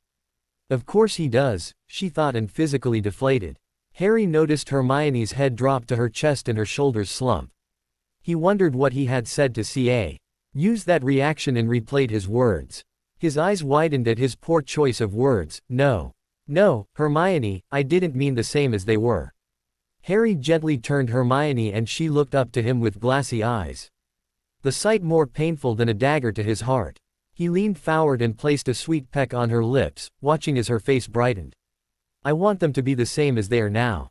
I've been trying to build up the courage and find the appropriate words to ask this." "Well, go on then," Hermione encouraged mock primly and straightened up from her dejected pose. Harry smiled assertive Hermione being back and tenderly brushed a lock of curly hair behind her ear. "Hermione Granger, will you be my girlfriend?" Hermione's smile lit up her face and she nodded. "I'd love to, Harry Potter." They both just smiled at each other, Harry gazing down at his beautiful girlfriend. Oh, he wasn't going to tire of saying that. She then leaned in and whispered, I think this is the part where you kiss me. He laughed and closed the space between their faces. I apologize for being remiss, milady, Harry said before pressing his lips against hers, muffling her laughter. Ooh, a day. Troidcup sat on the headmaster's desk after it had been destroyed. Sirius Black sat across from Albus, the only other one aware of its existence, along with the other pieces. Being the head of the Black family, Sirius was able to nullify Bellatrix's marriage to Lestrange. Sirius was then able to have her vaults checked. Albus was able to deduce that Tom would have entrusted her with one of the pieces, just as he did with Lucius. Bellatrix was his right hand. Whoa, man. 3 down, Sirius said, breaking the silence in a bittersweet voice. When will we tell him? I think that the end of this year will do, Dumbledore said. Already dreading telling him of the prophecy. I was going to wait until next year, but he has matured this year beyond my expectations. Albus gazed at the orb on his desk. It was usually locked down in his office with the most powerful wards he could create surrounding the safe it was kept in. I'm having some suspicions regarding Severus, Albus sadly admitted. I think that he may have turned. But I have no real evidence to condemn him. Sirius grimaced at the mention of Snivellus. He knew how the bastard treated his godson, he hated it, and he hated even more that he couldn't do anything about it. He wished that James hadn't stopped Moony from eating him when they were younger. A whole lot of problems could have been avoided. Ridiculously, really, that James saved his pathetic and worthless life, only for him to report the prophecy to Voldemort and risk their lives. He was going to die, and Sirius only hoped he was the one to deliver the killing blow. He would do so without remorse. Revenge for Harry, for Lily, for James. You need to take away his head of house title. He has too much power here, Sirius said severely, his tone not open for any arguments. The Slytherin house would be in an uproar with the way he treats them. If I were to have some kind of evidence against him, however, I would be able to do so, Albus said, his eyes twinkling with mirth. The marauding brain in Padfoot started cackling with glee and a smile spread across Sirius' face. He had some planning to do. Ooh. Harry and Hermione walked hand in hand down the hall of the Express. Their shrunken trunks in their pockets, the charm taught to Harry by Hermione. It was quite easy to find an empty compartment since it was just the little ones returning to Hogwarts. Both were glad that they'd have some privacy on the long way back to Hogwarts. Harry glanced out of the corner of his eye to Hermione, seeing her walking with a small smile on her face. A lot had changed in the last 2 months, for the better. Harry thought. It really didn't matter anymore that he was turned on by his house, he wouldn't have it any other way with the outcome of it. He never would have gone to the library for solace. In turn, probably would have never met Hermione. He would have tried to outfly the dragon in the first task and would have died. He wouldn't be as happy and light as he was holding that beautiful girl's hand, being able to kiss and hug her.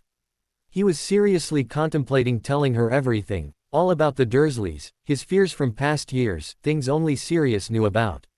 Things even Sirius didn't know about. It frightened him that he trusted her that much, but it also comforted him. He knew that she wouldn't judge him or make fun of him. He felt like he finally found some missing piece he had no idea was there. He felt whole. They sat next to each other on the Express, Harry's arm wrapped around Hermione as she burrowed into him. He took the time to Hogwarts to close his eyes and organize his mind since he completed the Occlumency book. It seemed easier to concentrate with the close contact with the girl in his arms. Hermione pulled out the Animagus book that Harry got her for Christmas. Eager to start the transformation. Fortunately, it said that it would take 6 months to complete the transformation and they didn't have to worry about the potion since Sirius and Remus were going to brew it for them. She idly wondered what her form would be as the book said that your forms take on your characteristics.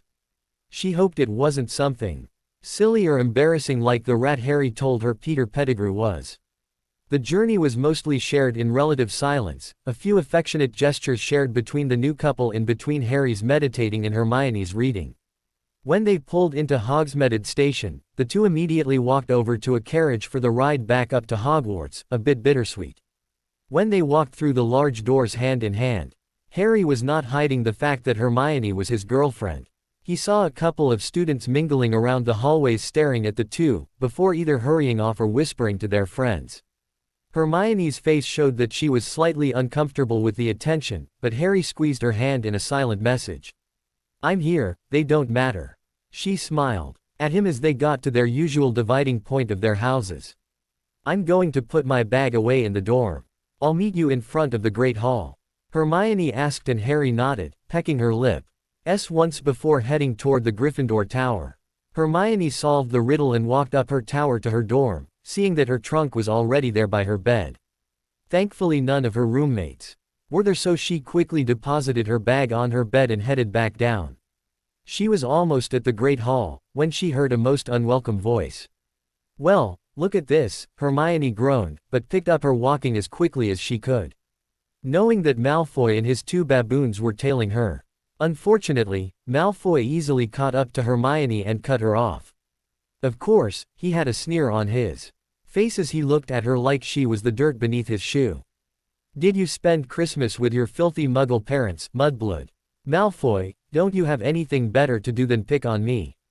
Oh, that's right. You have no life, so this is the high point of your day, isn't it?" Hermione asked sarcastically, her hand itching toward her wand in her pocket. She couldn't bite down the retort. Every time she saw Malfoy's face she just wanted to smack the smug superiority off of it. Malfoy was a cockroach who thought that he was invincible because of his daddy. His pale face started to redden with anger. Before he smirked, and Hermione knew that something was going to happen. "Actually, I just wanted to give you your Christmas present," Malfoy said, whipping his wand out and sending a stinging hex to her face before she could put up a shield. Hermione cringed and waited for the pain, which didn't come. Malfoy watched in confusion as the hex just dissolved a couple of inches in front of Hermione's face. It gave her the opportunity to whip out her own wand and disarm him, before sending a hex of her own to his face. One she had created herself. The word coward suddenly appeared in dark red and inflamed-looking pimples across Draco's forehead. Hermione had taken to finding counters for any curses and hexes, since she had been the victim of some by bullies in Hogwarts. In doing so, she found a way to create her own offensive hex she could use if the occasion arose. She didn't have the guts to cast it, Unital now. Safe to say her confidence had taken a major boost this year. She didn't feel bad about casting it, after all. It was Malfoy and he definitely deserved it for everything he had put her through. It was the first opportunity for her to use the hex, and she was quite proud of it as she looked at Malfoy. He reached up and felt the words on his face, before letting out a very girlish scream. The spectacle had attracted many students who formed a circle around Malfoy and Hermione. They then started laughing when they saw Malfoy's forehead, many agreeing with the word coward. It really was what Draco Malfoy personified. He hid behind his image of being the Silver Prince, who threatened to tattle to his daddy, who wouldn't think twice about cursing you when your back was turned, who constantly looked for the easy way out of things. He had not 1 ounce of courage in him. The gruesome twosome, also known as Crabbe and Goyle, saw their leader get hexed by the Mudblood and started to take their own wands out, only to feel something tap the back of their heads. "Don't even think about it." Crabbe and Goyle heard identical voices from behind them, and Hermione turned to see Fred and George Weasley with their wands raised toward their heads, ready to fire if they made a move. With a pop, Professor McGonagall suddenly appeared from her office. Hermione knew from Hogwarts, a history, that there are powerful apparition wards around the school, though she suspected someone with a mage level of magic like Dumbledore would be able to. But you can apparate from inside of the school to another part of the school, like McGonagall just did.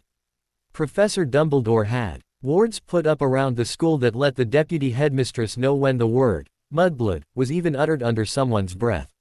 No one had said it until now, and as she took in the scene she sighed. Surprise, surprise. It was Draco Malfoy who had said it. What is going on here?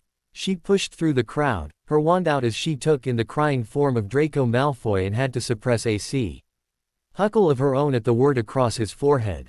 Hermione. The girl in question heard her boyfriend's voice before he pushed through the crowd, rushing over to her.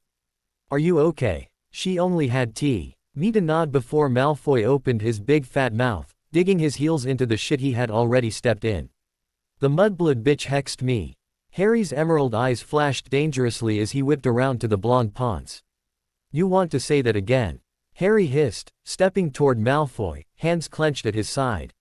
He then stopped up short when he saw the word across his forehead. Malfoy, GHT want to take care of your personal hygiene and wash your face some more. Then again, it could just be residual grease from Snape's hair that splashed on your face. Mr. Potter. McGonagall snapped at her lion, who muttered a, sorry. Though he sounded anything but with the amused grin on his face. She wasn't exactly peeved at his comment, but she had to keep face. What is going on here? Ever? Young turned to see Professor Snape strutting over, sneer on his face. I'd like to know that as well, Professor McGonagall said, before seeing the two mischievous redheads, wands still raised at Crabbe and Goyle. Mr. Weasley, please lower your wands and tell me what is your take on what happened here. Well, Professor, the boys started before Fred, or was it George, motioned for his brother to start. Miss Granger was walking toward the Great Hall when Malfoy here asked if she spent Christmas with her, and I quote, filthy muggle parents. He also called her begins with an M. Foul word for muggleborns. A word only cowards say. Such a disgusting word that the speaker should be hanged by their toes from the astronomy tower for even uttering it. He twins glared at the red-faced blonde ponce, McGonagall holding up a hand to halt the dramatics. I understand. Please continue. Miss Granger responded in kind. None of her words were instigating or threatening. But, of course, Malfoy, like the brat he is, sent a stinging hex right to her face. Harry's eyes were glowing killing curse green as he glared at Malfoy from his spot next to Hermione, tightening the hold on her waist. His own hand was itching toward his wand to hex to get. Protective feelings had been constantly crashing over Harry, especially since Hermione was his girlfriend. She was in a relationship with him and he was damned if anyone was going to hurt her with him around. The hex didn't even reach her though. It just dissolved. Bloody wicked, right Gred? Indeed, Forge. That's because of her bracelet, Professor. Sirius helped me place charms on it to protect her, Harry said, Hermione looking at him in surprise before smiling at him, along with every other single witch in the radius. The fact that Harry Potter bought Hermione Granger a bracelet laced with charms to protect her brought his desirable stock up even further than it was as just the boy who lived. Anyway, Hermione disarmed Malfoy and that's when we started coming over. She did that to his forehead. And it rather fits because he is a coward for hexing a girl who did nothing to him. Snape, showing his glaring preference for his own house, snapped at the Muggleborn witch. 100 points from Ravenclaw in detention for a month for attacking a fellow student. What? Harry yelled, shock and anger welling up inside of him as he glared at the self-satisfied face of Snape. Are you joking? The twins asked in unison. Hermione's heart fell to the ground. She had never lost points for her house before. Now she lost them 100 in detention. Her face paled and her heart rate started to pick up as well as her breathing. Severus. What? It is my job to make sure no students in this school are bullied. Isn't that right, Minerva? Snape smirked, twisting the words of the headmaster around. If the Scot could kill with her eyes, Severus Snape would be 6 feet under. I am the head of Slytherin House. Do not forget, Professor Snape, I am also the deputy headmistress and your superior, the lioness growled at the potions professor. All points Severus Snape has ejected or to be returned and no detentions will be given to Miss Granger. I was thinking along the lines of 20 points from Ravenclaw. Yes, ma'am, Hermione muttered with a nod. It's certainly low. Ought a lot better in comparison to 100 points in detention. But, Professor, Harry's protest was cut off by the Scot's stern glare, before she turned back to Malfoy. Mr. Malfoy, you were warned. Ed, what would happen if you used that word? For saying it more than once, you'll spend 2 weeks detention with Mr. Filch and 100 points docked from Slytherin. What? He shrieked, but McGonagall ignored him and turned to Hermione. Miss Granger, will Mr. Malfoy's forehead clear up? It will be gone in 2 weeks, ma'am. Hermione responded politely, Malfoy's anger reaching dangerous levels at the statement. 2 weeks. Wait until my father hears about this, you filthy mud. Harry moved forward to pummel the git, but before the Slytherin could get any more out, he was silenced by Professor McGonagall. Malfoy continued to silently rant and rave while McGonagall turned to Hermione. "I'll be sure to inform your head of house, Miss Granger," Professor McGonagall said sternly. Hermione, wishing the ground would open up and swallow her. She had never been reprimanded by a teacher before and felt horrible. Well, until she heard the deputy headmistress' next muttered words. "I'm sure Professor Flitwick will be most pleased to hear about your excellent charms work." 30 points to Ravenclaw. Professor McGonagall glared at the potions master who swept away with an exaggerated flourish. Before the lion's head of house dragged Malfoy away, who was still silenced. The two baboons followed at the glare by McGonagall. Once they were alone, the twins turned to Hermione. "You can't remove the hex." "Oh, of course I can." But she didn't ask, Hermione shrugged, all three Gryffindors smiling at her bashfully mischievous admission. Harry thought she looked so cute blushing with the GHTLY evil glint in her eye and didn't resist the urge to wrap an arm around her waist and kiss her cheek. "Brilliant, Miss Granger," he murmured in her ear, his girlfriend smiling at him. "A prank worthy of the Marauders." The twins exclaimed in unison. "We should recruit you for our future plans. We plan on opening a joke shop after Hogwarts. With your brilliance helping with the charms. And our incredible pranking talent. We would make a killing." They then decided to butter up the deal. "And is there anything more sexy than a devious little witch, Fred?" George asked with a lascivious grin, making Hermione blush and duck her head. "I don't believe there is, George," Fred said, winking at the now tomato-red Muggleborn and her glaring boyfriend. "Oi, ooh." Harry entered the Gr.YF Finder's fourth-year boys' dorm with a smile on his face and a bounce in his step. He was happier than he had been in a long time, and it showed from his whistling as he started to unpack his clothes. He started thinking about the summer and if maybe he could spend some time at the Grangers and they could also come to the Potter's Manor. "So, did you enjoy your Christmas?" Harry heard a sneering voice from behind him and turned to see Ron Weasley by the door, arms folded across his chest, his face painted into a scowl. Harry just turned back to his things, shaking his head and ignoring him. "I don't even know what you see in her," Ron said, that statement freezing Harry. Between her hair, the teeth, and her flat body, it's no wonder she has to resort to other techniques to get people interested. "Is she an easy fuck, Potter? Is that it?" The temperature in the room dropped to frosty limits and magic cackled in the air around Harry. His whole body tensed like a lion ready to feast on its prey at Ron's last statement. Ron seemed to understand he made a mistake when Harry turned around. The boy who lived's eyes were glowing green as he glared at Ron. It seemed that Harry didn't even they before Ron felt the blow to his jaw and an enraged Harry Potter was towering over him. "Don't you ever say anything like that again." Ron Weasley's temper went into overdrive and he sprung off the ground, responding with his own attack. Hitting Harry in the eye, which was the commencement of the fight.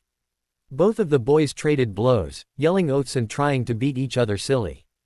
Harry couldn't believe that Ron had said something so vile about Hermione. He wanted to beat some sense into him, until a thought crossed his mind.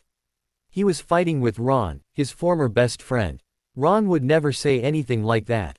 Yes, he liked to talk about the Beauxbatons girls and how pretty they were, how he wanted to get a date with them, but never something that nasty. "What the fuck are we doing?" Harry asked, which caused his magic to push Ron off him, sending the redhead across the room. Ron landed flat on his back, the breath getting knocked from his lungs and delaying him getting up. Both young wizards just sat in silence. The adrenaline slowly leaving them and the pain from the blows they inflicted finally hitting them. Harry reached up his hand to under his eye where swelling started and winced at how tender it felt. When he lived at the Dursleys, he was used to rough treatment, but they never outright hit him.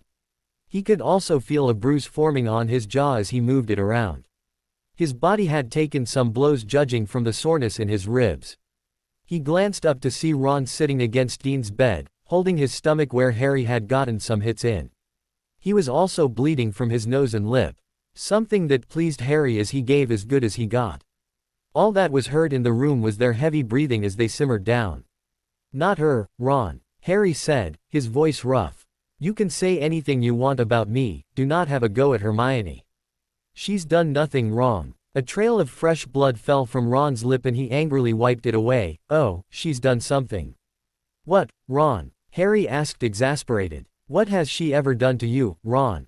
What terrible crime has she committed against you? She replaced me. Suddenly you're hanging out with her, your best friends. Turning your back on your own house. What happened? Where did my best mate go? No, Harry frowned, shaking his head in confusion. No, she didn't. You abandoned me before I even spoke to Hermione this year. You cut the ties, Ron, and you know it. This isn't even about that. Ron physically deflated at this. Where did my best mate go? When did you get so nasty? What happened? You happened. You always get everything. Ron exploded as he counted off on his fingers, the fame, the girls, the recognition, all the money you could ever want. Why? Why you? Why is it always you? No one ever pays attention to me aside from being Harry Bloody Potter's sidekick. Harry just blinked at his former friend's outburst, finally getting a clear picture of who he actually was. Ron's usual and inane reaction was to lash out and get angry, his mother's temper shining through, and he truly doesn't process the words in his brain before they leave his mouth. He never gave any thought about his actions before he did them. Things started making sense to Harry, the rhyme and reason to Ron and his actions and his words. He was the youngest male in a family of successful brothers. 2 former head boys, a former Quidditch captain, and popular master prankers. He felt like he needed to do great things to get some recognition in his house. He saw the success of his brothers and sometimes expected it to just happen to him. He never processed he might have to put in actual hard work thanks to the coddling of his mother. Why do I have all of that, Ron? Harry asked calmly, not giving Ron time to answer. He knew he didn't know the answer anyway. The fame. You mean being the boy who lived? Lived as in my parents were killed. Ron was silent as he watched Harry, the anger lead in his body starting to unravel as Harry's words got through his thick skull. The girls. Harry grimaced, before a picture of his girlfriend's face flashed through his mind and the grimace was replaced by a small smile reserved for only her. Hermione is the one girl in this bloody school who doesn't care about all of that. She likes me for me, as just Harry. She's done nothing to you yet you insult her. If you had just taken the time to get to know her, you would see how great of a person she is. Ron's head dropped, the telltale signs of shame starting to show, but Harry wasn't finished. This was a long time coming and Ron needed to hear all of this. The money. Oh, the money that I never even knew I had until I was 11 when I found out that I'm a wizard. That's my family's money. The family I never had the chance to meet because of the psychopath who wants to kill me. I would trade it all away for my parents to be alive. I don't always get everything. Do you know how much I envy you, Ron? Do you envy me? Ron asked, bewildered. What did he have that Harry didn't? Harry nodded. Yes. You have a family, parents, brothers, a sister, love. Put yourself in my shoes, Ron. Use your brain and think before you speak. You really hurt Hermione when you accused her of brewing potions to keep my interest. Like I said, I can deal with people talking about me, I don't care. But not her. Never her. Ron stood in silence for a couple of minutes, contemplating what he just said. He then thought back to all the times he spent at the Burrow with his family. I never thought of it like that. I never even. I'm sorry. Harry. You were my best mate and I was jealous and Ron was struggling with his first genuine apology, but Harry appreciated the sentiment. I forgive you, Ron. But I'll never forget how you hurt, not only me, but Hermione. I'll apologize to her, Ron said quickly, but with a determination in his voice that shocked Harry. Ron then flushed red and he winced. Bloody hell. I was so mean to her. Not even just this year, bloody hell. Yeah, you were, Harry said, an underlying of steel in his words. I'm sorry. I can see how important she is to you, Ron said. Before a small smile crossed his face as he looked at Harry. Did you ask her out, yet?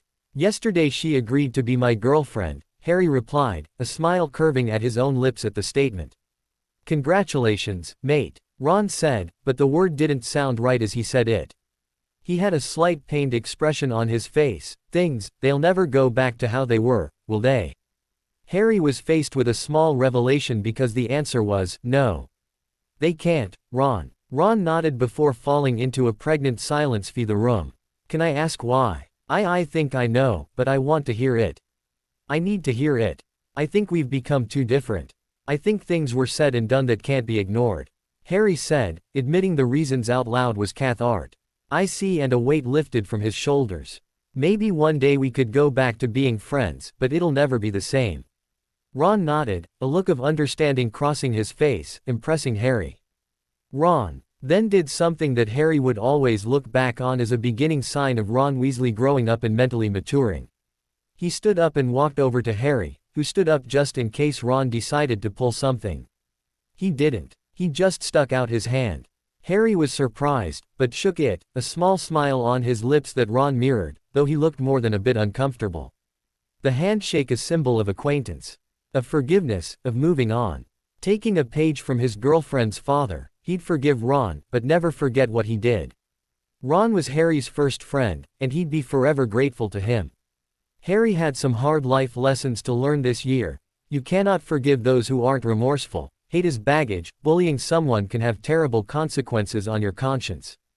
And sometimes people drift apart from each other. There were going to be people coming in and out of life. If you were fortunate enough, they'd stick, but sometimes you had to let them go. What happened in here? Both turned to see Dean and Seamus standing in the doorway of their dorm, looking at the two roughed-up boys shaking hands. Just some stuff. Ron shrugged, before changing the subject. Seamus, did you see the new Quidditch Illustrated? Harry and Ron walked their separate ways, Ron going with his new friends and Harry finishing unpacking his things. He wondered what Hermione's reaction to his wounds would be in the morning. Ooh, what happened? Are you okay? Does it hurt? Who hurt you? She immediately fired off questions. The last one held a chill in Hermione's voice that both startled and touched Harry. The implication she would hurt whoever hurt him to protect him really warmed his heart. He had never really had anyone looking out for him before growing up, so all his people willing to protect him was incredible. He saw in the mirror that his eye was bruised and still slightly swollen, his cheek was cut, and he was a little sore in his ribs, but it was nothing that he didn't get in a Quidditch match before. I'm okay, he said, gently grabbing the hands that had traced over the cut on his cheek and the bruise on his eye, and kissed the back of them. It was just a misunderstanding that's been settled. I'm fine. Honest. He added at her skeptical look. She then smiled at him and leaned up, brushing her lips against the bruises and the cut. She laughed when he looked at her in shock.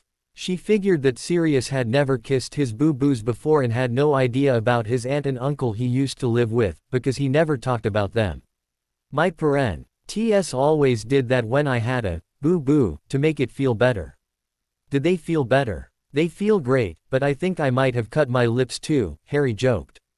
To add some dramatics, he playfully pouted, getting the wonderful reward of a musical laugh followed by a kiss. Hermione took his hand and leading him towards the Great Hall. Have you given any thought to the egg? Not really. I know we have to figure it out. But at least we have some time since the task is next month. Harry said, and Hermione smiled at the use of we. They were back in their bubble formed back in Kent as they took their seats at the Ravenclaw table, filling their plates with food. Mind if I sit here? Harry and Hermione looked up to see Neville Longbottom standing there looking slightly unsure. Sure, Nev, Harry said. The Gryffindor smiling and taking a seat across from them.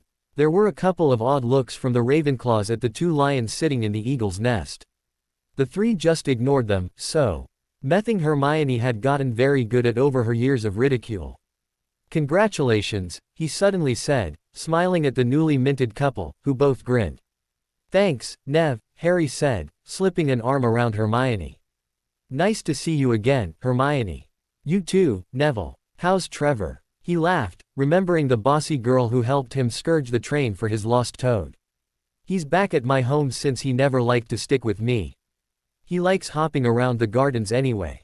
Hi, Neville, a silky voice said, and Harry and Hermione turned to see Daphne Greengrass, Slytherin's ice princess, standing there. Daphne. Hi, Neville said, his face starting to flush, but he was smiling at the Slytherin, which confused Harry. He had no idea that they knew each other. Harry, Hermione, you know Daphne, right? Granger. You're in my arithmancy class. Yes, Hermione said, her guard up, which was a natural reaction to a Slytherin. I was wondering if I could compare my notes to yours. Dauphin. He asked in a very un-Slytherin-like tone, shocking Hermione. Daphne Greengrass was anything but stupid, so she understood Granger's guard being up around her, especially with all the stuff her house poo. The Muggle-born witch through her years at Hogwarts. Hermione saw Neville nodding at her out of the corner of her eye. Sure, I guess. Why don't you sit? Thank you, Daphne said, before taking a seat next to Neville. Taking her arithmancy notes out of her bag and showing them to Hermione. The two girls fell into an easy discussion on the class, and Neville noticed Harry eyeing the Slytherin, flicking his gaze to her every couple of minutes. He also noticed that wasn't how guys would usually watch Daphne though, their eyes full of lust and want. No, it was more along the lines of making sure she wasn't pulling a trick on Hermione. Neville saw the look in his eye that promised retribution if she did. One thing was for sure, he did not want to be the one who hurt Hermione Granger. Harry was walking to Charm's class with Hermione, chatting pleasantly. They were about to turn down the hallway leading toward Flitwick's, when their way was blocked. Potter, to their surprise, seed Rick Diggory standing there looking slightly uncomfortable. Can I talk to you? Harry shared a glance with Hermione, who just shrugged in response to his unspoken question. Anything you have to say can be said in front of Hermione, Harry said, and Hermione's smile promised a very warm kiss later on. Cedric looked back and forth between the Muggle-born witch and the boy who lived. Well, okay. Listen, I'm sorry for not believing you about not entering the tournament. I just want to repay the same tip you gave me, Cedric started, piquing Harry's attention. Take a bath with the egg. Prefect's bathroom. The password is Pine Fresh. Harry frowned in confusion and saw that it was mirrored on Hermione's face. Okay. Thanks, Cedric. You're welcome, Harry, he said with a smile, before walking around the duo and continuing on his way. That was odd, Hermione commented, Harry nodding his agreement. Well, I suppose you don't exactly have to go to the prefect's bathroom, the RO. The requirement will provide us with what we need. She then thought about seeing Harry in a swimsuit and gulped, though a small smile pulled at her lips. She reckoned it would be quite a nice sight. Harry stepped out of the changing room the ROR provided, feeling a little shy that Hermione was going to see him with just a pair of swim trunks on. He knew that he was shorter than most boys, and even some of the girls in the school, thanks to growing up in the broom cupboard at the Dursleys. In turn, he was scrawnier and didn't have much of a body, though he supposed that the past year had helped him gain some muscles from flying around the Potter's home. His size was one of the reasons he was such a good seeker. The room of requirement had provided Harry with a pool-sized bath and a changing room, along with towels. Hermione was sitting by the pool with some parchment, quills, and books. She glanced up when she heard Harry walk out and her jaw dropped, her face flushing. He wasn't bulky by any means. He was lean, and Hermione felt her mouth go dry. He's so handsome, she thought. Harry's shyness disappeared and he grinned at her response, but was in no way, shape, or form going to tease her. He walked over to her and grabbed the egg, before walking into the lukewarm water. He took a deep breath and ducked underwater, opening the egg. Instead of the ear-shattering screaming, there was a soft melodious song. Come seek us where our voices sound. We cannot sing above the ground. And while you're searching, ponder this. We've taken what you'll sorely miss. An hour long you'll have to look and recover what we took. But past the hours, the prospect's black. Too late, it's gone, it won't come back. Harry poked his head up out of the water, taking deep breaths, and quickly copied down what the song said. Hermione took the parchment and he got out of the pool, wrapping a towel around his waist and drying himself with another. Hermione's brain was processing things faster than Harry could comprehend as he took a seat next to her. Where our voices sound, cannot sing above the ground, the water, obviously, and I assume the lake. There's a variety of creatures that live there, merpeople, grindylows. The squid, she was muttering, writing things down on a piece of parchment. Harry noticed that a book suddenly appeared next to them, courtesy of the Room of Requirement. Creatures of the Black Lake by James Gillard. Harry read the cover, brilliant. What you'll sorely miss. What do you think they'll take? Harry frowned. I don't know, my invisibility cloak and my photo album are irreplaceable. Would they take them? She gave him a dry expression. This from the same people who put students up against a dragon, she said, Harry letting out a disgruntled noise as he dried himself off. An hour to look or else the item is gone. You need to be able to breathe underwater for an hour. Great, Harry muttered, not exactly looking forward to the second task. Would they really take his invisibility cloak? It was his most prized possession, a connection to his father. If you're going into the Black Lake, then I know what we need to work on. Well, two things. What? The bubble head charm and silent casting. Harry raised an eyebrow. Can you do silent casting? As an answer, Hermione took out her wand and pointed it at the desk which levitated off the ground before she guided it back down. I can cast all of the first-year charms silently along with most of the second and third-year charms, to an extent. Bloody hell, he said, staring at the desk she had just levitated. My girlfriend is incredible. I'm one lucky guy. Harry, she blushed, which only darkened when he picked her up, swinging her around. They both laughed joyfully. Before they realized that Harry was still shirtless and wet, and that the front of Hermione's shirt was now wet where it had touched Harry's bare chest. He put her down and saw that her school blouse was sticking to her chest, showing off a bit more of what he saw on Nye in that dress.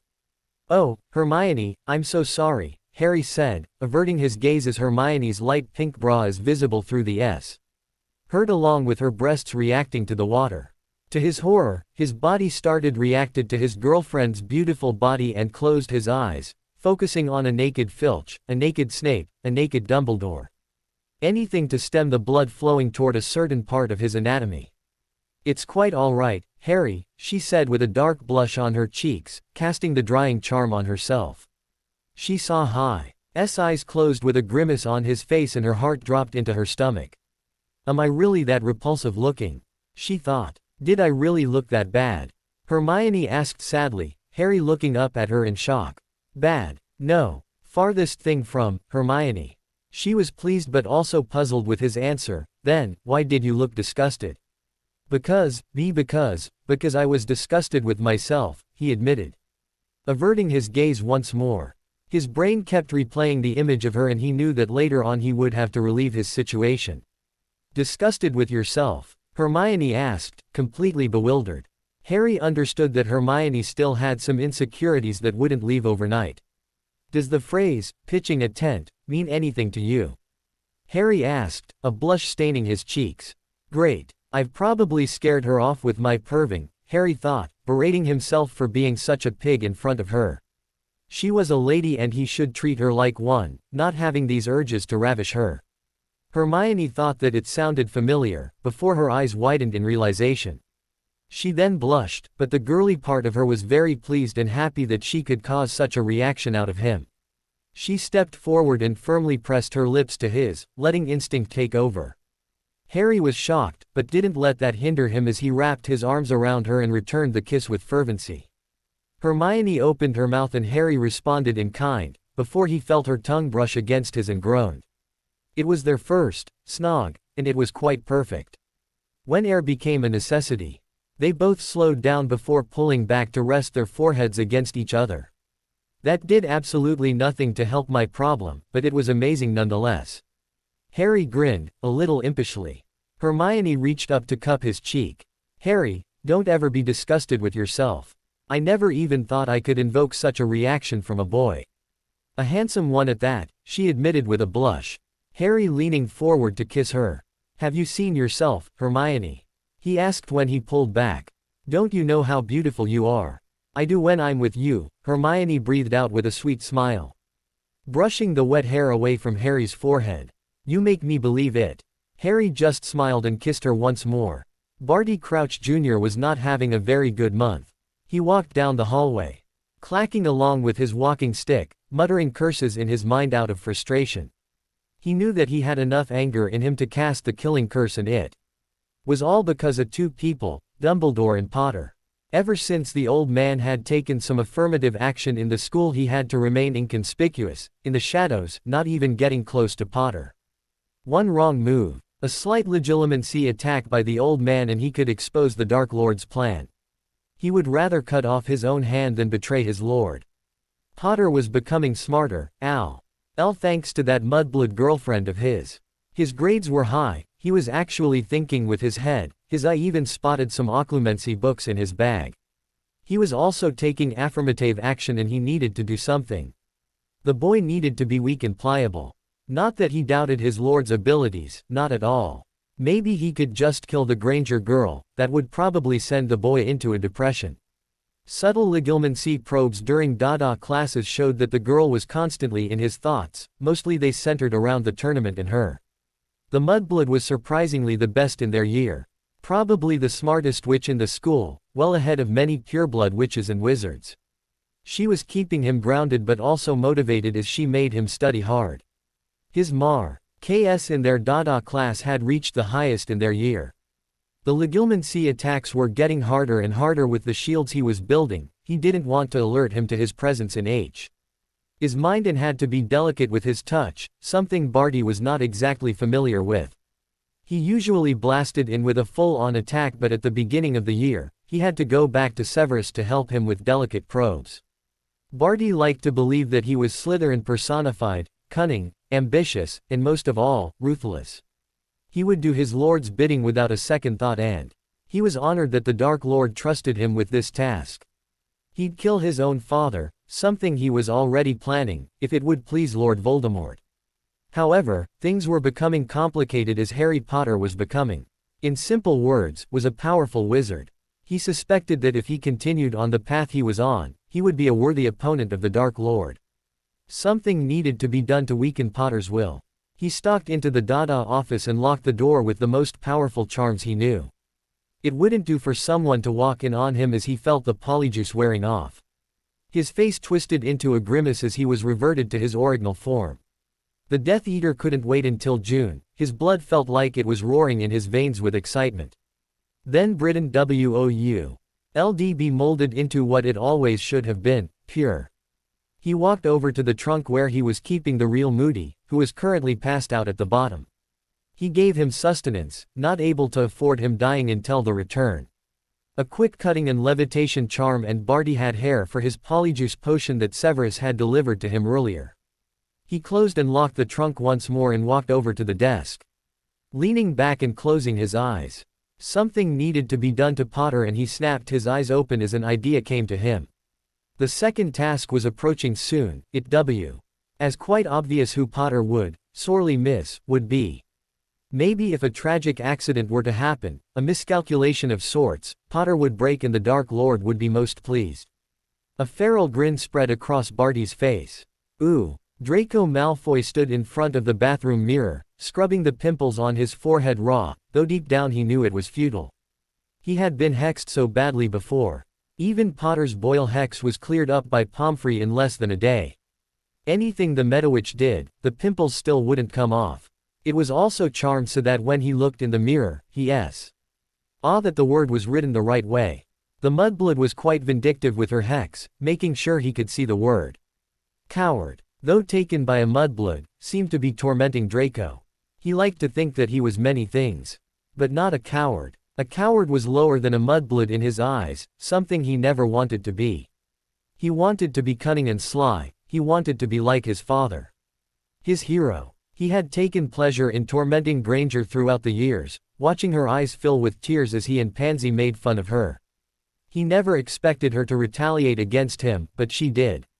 He pushed her to the limit and embarrassed him, practically in front of the whole school. He didn't even leave the dorm, having his godfather write him a note to get out of classes, except for his mandatory detentions cleaning with Filch. Granger had shown him to be weak, to be beatable. Of course, he knew that she was beating him grade-wise, but she had nothing on him in practicality. Or so he thought. As bitter as it tasted. And though he thought that Granger was still a know-it-all mudblood, his reluctant respect for her had risen a bit. He growled and walked back over to his bed, pulling the curtains closed tight.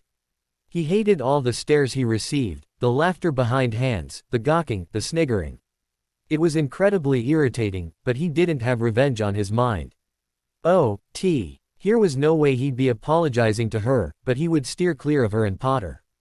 He wouldn't make the same mistake. Draco Malfoy was many things, but stupid he was not. February was dawning, and that meant that the second task was nearing, but Harry was focused on something a little more daunting, Valentine's Day.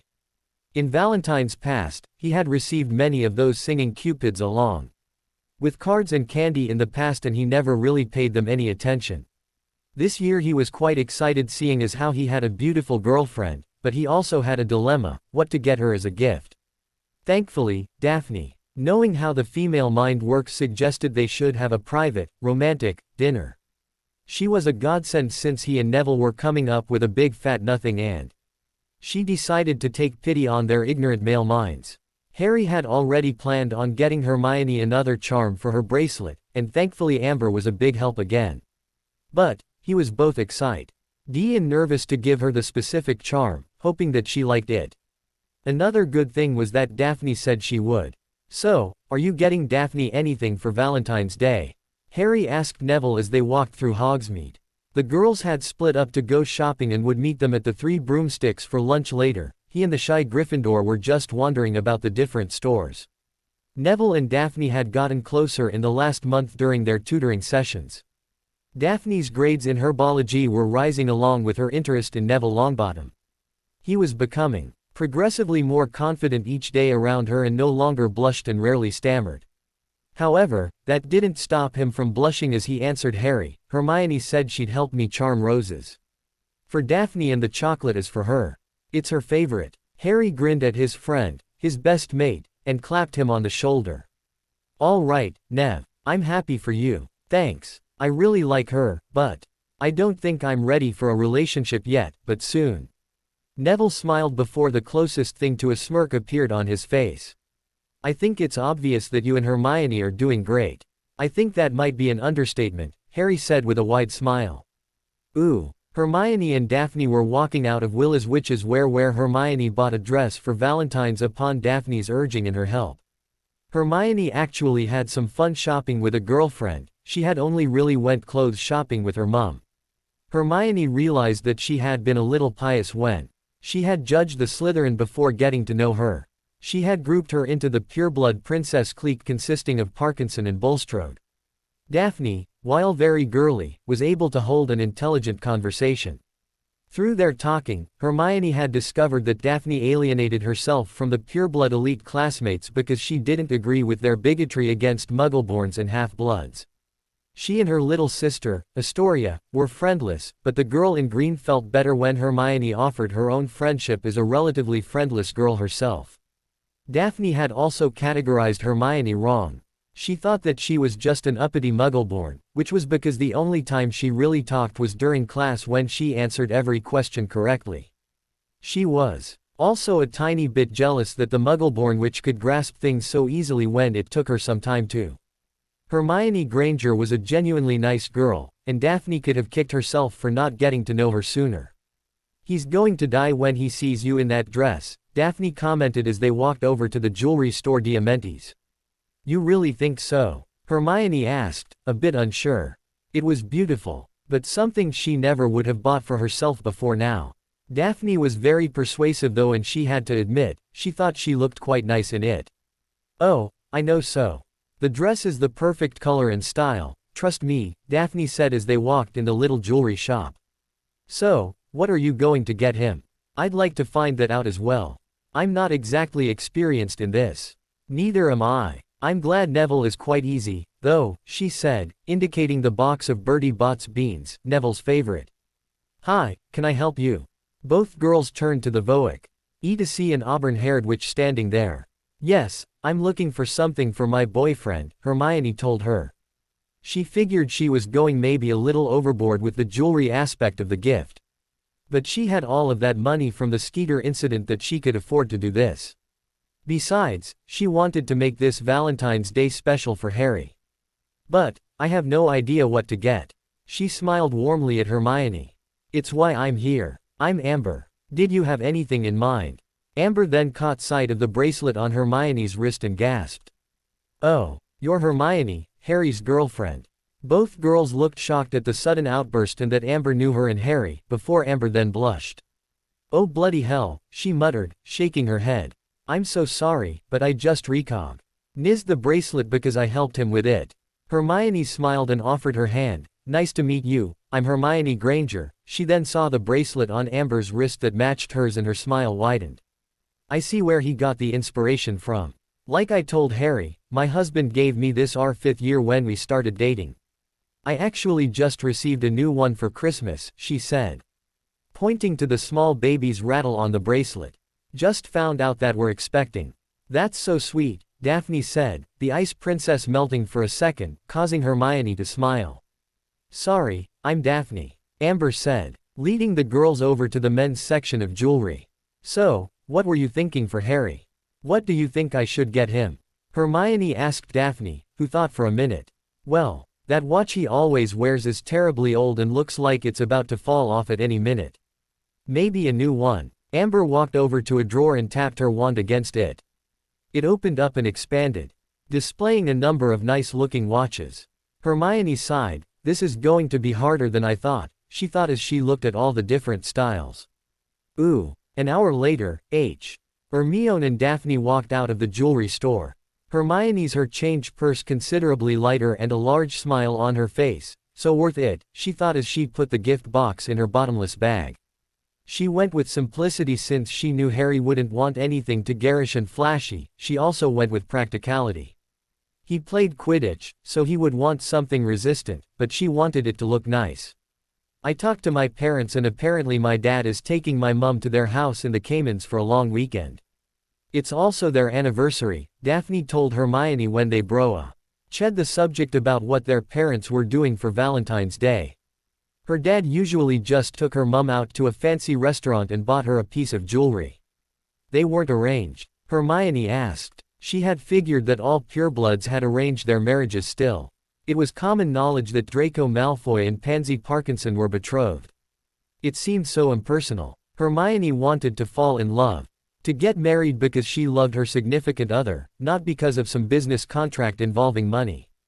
It left a foul taste in her mouth and she felt oddly better that her RST girlfriend's parents weren't like that. Nope. They met after they had graduated. My dad went to Hogwarts and my mum went to Beauxbatons. My dad was a professional Quidditch player for a couple of years and my mum was starting her healer training when he was sent to the hospital she was working at for a broken arm. He always says that he fell in love with her at first sight and she says the same thing. That's really sweet. Hermione smiled. It is. I want to have a love with someone like my parents have. Daphne, how do you know when you're in love? Hermione suddenly asked, catching the blonde off guard for a second. Why do you want to know? Daphne asked, before pulling the Muggleborn to a stop, a smile curving her lips. Oh, Merlin. Hermione, are you in love, Harry? Hermione blushed redder than a tomato. I think that I'm steadily falling in love with him, but I don't want to be wrong. Well, my mum said that she always got this warm feeling whenever my dad was around. She felt safe and protected, but was willing to do whatever necessary to take care of him and protect him. She said that he centered around her thoughts and that it couldn't really be defined in words. But you would just have that feeling of knowing. I think it might be too soon to tell him, but Daphne smiled as Hermione continued on. I feel whole. I feel like there was some missing piece of me for all these years that I didn't notice, but as soon as Harry and I started spending time together, I'm stronger than I was. He doesn't care about me being know-it-all, or that I limp when I walk, or my general geekiness. He makes me feel beautiful. Hermione, just say it. I'm in love with Harry Potter. There it was. Out loud, what had been building steadily since that day in November when Hermione offered Harry her help. It was quick, she knew that it was, but she was sure. She wasn't sure she had enough courage in her to tell him just yet. She didn't want to be an obligation to him if he didn't say it. So she wanted to wait until the timing was right. Saying it out loud, admitting it to Daphne was like a seal being pressed on it. She had that feeling of knowing. They made it each other better. From him, she built confidence to stand up to Malfoy. From her, he took his studies more seriously, unlocking his potential to be a great wizard. Daphne gave a low excited squeal and pulled Hermione in for a hug. Well, what about you and Neville? Hermione asked, changing the subject. She was truly curious and happy for the both of them. They deserved each other, like Harry and Hermione. They took things from each other. Daphne was confident, Neville was shy. Hermione could see Neville coming out of his shell, she also saw Neville warming Daphne up. Sometimes Dauphin. Maintained the Ice Princess facade until she realized that Neville, Hermione, and Harry were truly her friends. The girls walked into the Three Broomsticks and Daphne just smiled at Hermione. I like him. I guess it's a crush. But we both like where we're at right now, becoming better friends. He's such a good guy and I think he's rather handsome. I'm happy for you, Daphne. Daphne smiled as they, I've never had girl talk before, well, except with Astoria, but she's younger so it's not the same. Hermione opened her mouth to reply, but was cut off by an unwelcome voice. Granger. Hermione and Daphne stopped, turning around to see an uncomfortable Ron Weasley standing there. Daphne stiffened up, her hand discreetly sliding into her bag where her wand resided. She had no and that the ginger prat liked to use Hermione as a verbal chew toy and was willing to back up her first friend. Weasley, Hermione said, her tone neutral. She didn't trust the red-headed food receptacle farther than she could throw him. Ron was going to apologize to Hermione, but the snake wouldn't get the hint to leave. Can I talk to you? Daphne just raised her manicured eyebrow at the boy. She knew he was rather biased against the Slytherins, so she shouldn't exactly take it personally, but she wasn't going to stand for it. She rolled her eyes, before turning to Hermione. Are you okay? I'll be fine. I'll just go wait for the boys. Daphne shot Ron a cold warning look that made him flinch. She smirked and watched as Hermione followed him to a quiet corner to talk. She would be keeping an eye on them just in case the ginger prat decided to pull something. They stood in awkward silence and Hermione was starting to wonder if Weasley was pulling a prank on her. Right when she was about to walk away, he opened his mouth. I reckon that I've been a right prat to you all these years, Ron started, his gaze on the floor. Really? She thought, wondering where this was leading. She wasn't giving him an inch and crossed her arms over her chest. You reckon correctly. What does that have to do with anything? I wanted to apologize to you. Hermione didn't say anything and kept her eyes on him. The only sign she heard him was the brow arching. Ron looked more than a bit uncomfortable as he fidgeted in his place. She wondered if he had ever apologized for his actions before now. Yeah, so. Again, she just stood and waited for the point to arise.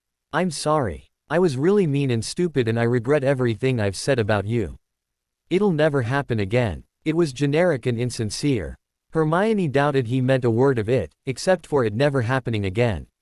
She smiled when she felt an arm go around her waist and a familiar pair of lips kissing her cheek. She turned to see her boyfriend smiling at her, though the nice look melted off when he turned to the even more uncomfortable youngest Weasley male. Ron, he said coldly. Hermione almost shivered at his tone. She knew that it was Ron who Harry had gotten into that fight with, due to the bruising on his face the day after. She'd practically forced the words that Ron had said out of Harry. Admittedly, it had hurt that Ron said those nasty things, but she took comfort in the fact that her boyfriend had defended her so vehemently. Growing up, it was always Hermione versus the bullies. She never had anybody in her corner. Now she had 3 people and one willing to fight a former best mate over some bad words.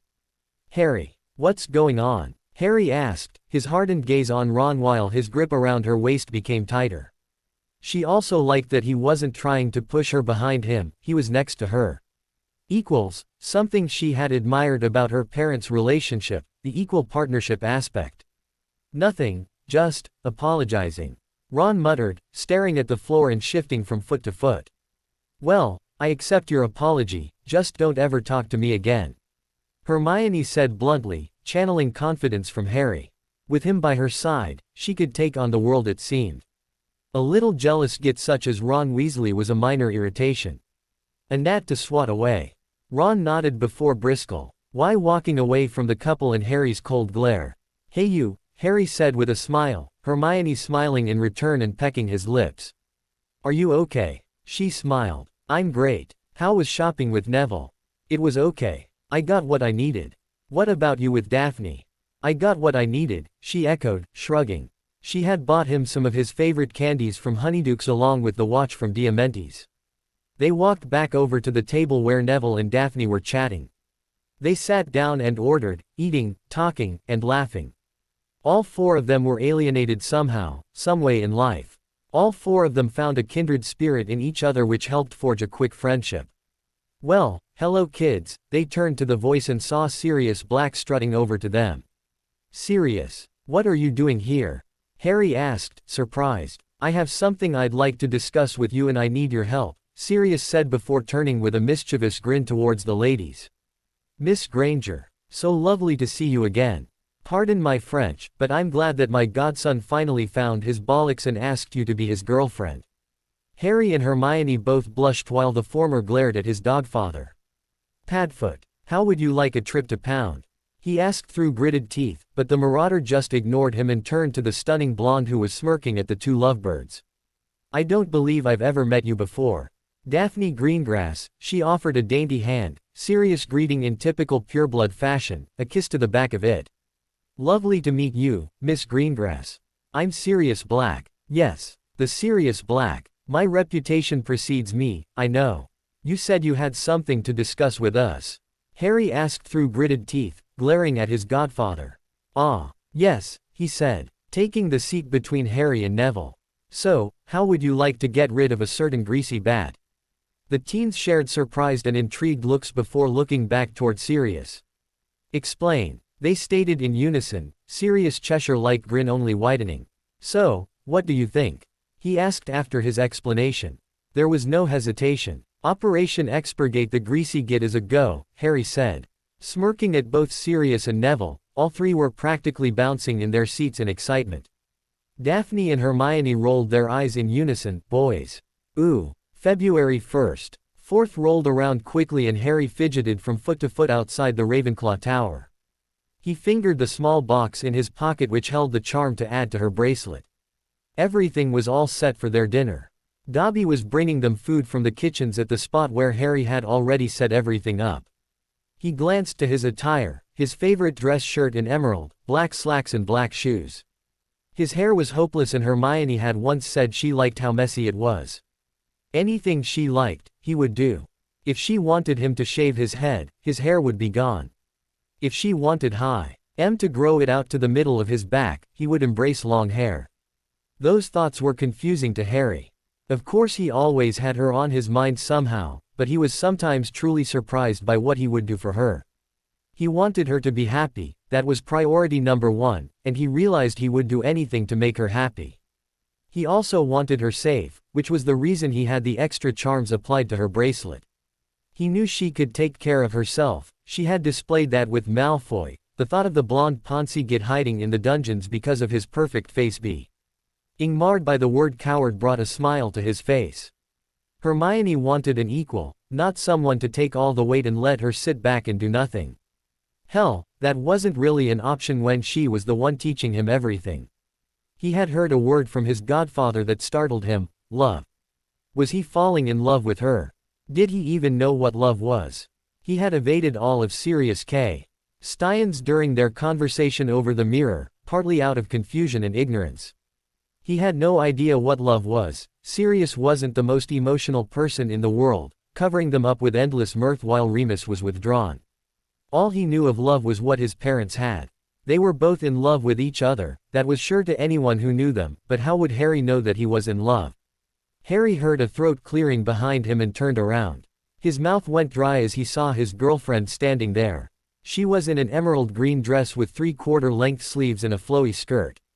The hemline of the dress ended mid-thigh and she also wore a pair of black stockings and black flats.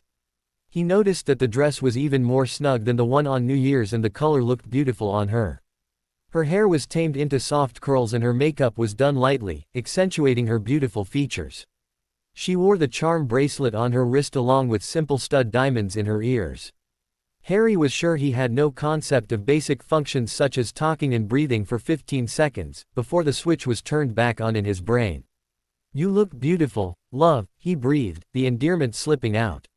He was fearful that maybe it was a little too soon to be using them, but from the way her face brightened up, all worries were washed away. Thank you, Harry. You look incredibly dashing, Hermione said, placing her hands on his shoulder and raising up to kiss him. Harry grinned against her supple lips, placing his arms around her waist as she had hers in his messy hair. Come on, he whispered. His voice slightly husky. He took her hand and started leading her out of the castle. Other couples had arranged special evenings for their significant others while everyone else had dinner at the Great Hall. When they walked outside, Hermione tilted her head in question. Won't we need our cloaks if we're going outside? Nope, Harry grinned, leading her over to his spot by the lake. It was a spot he always came if he needed some peace and quiet. It was secluded from everyone else. Hermione gasped as she saw the setup. Oh, Harry. Harry and Dobby had placed warming charms all around the area to keep the teens warm during their dinner. There was a plush blanket with cushioning charms for them to sit on. The whole area was surrounded by candles, and he had Sirius give him a small wireless radio that was charmed to continually play music for them. Dobby had Hermione's favorite dinner made for them. He wanted it to be perfect for her.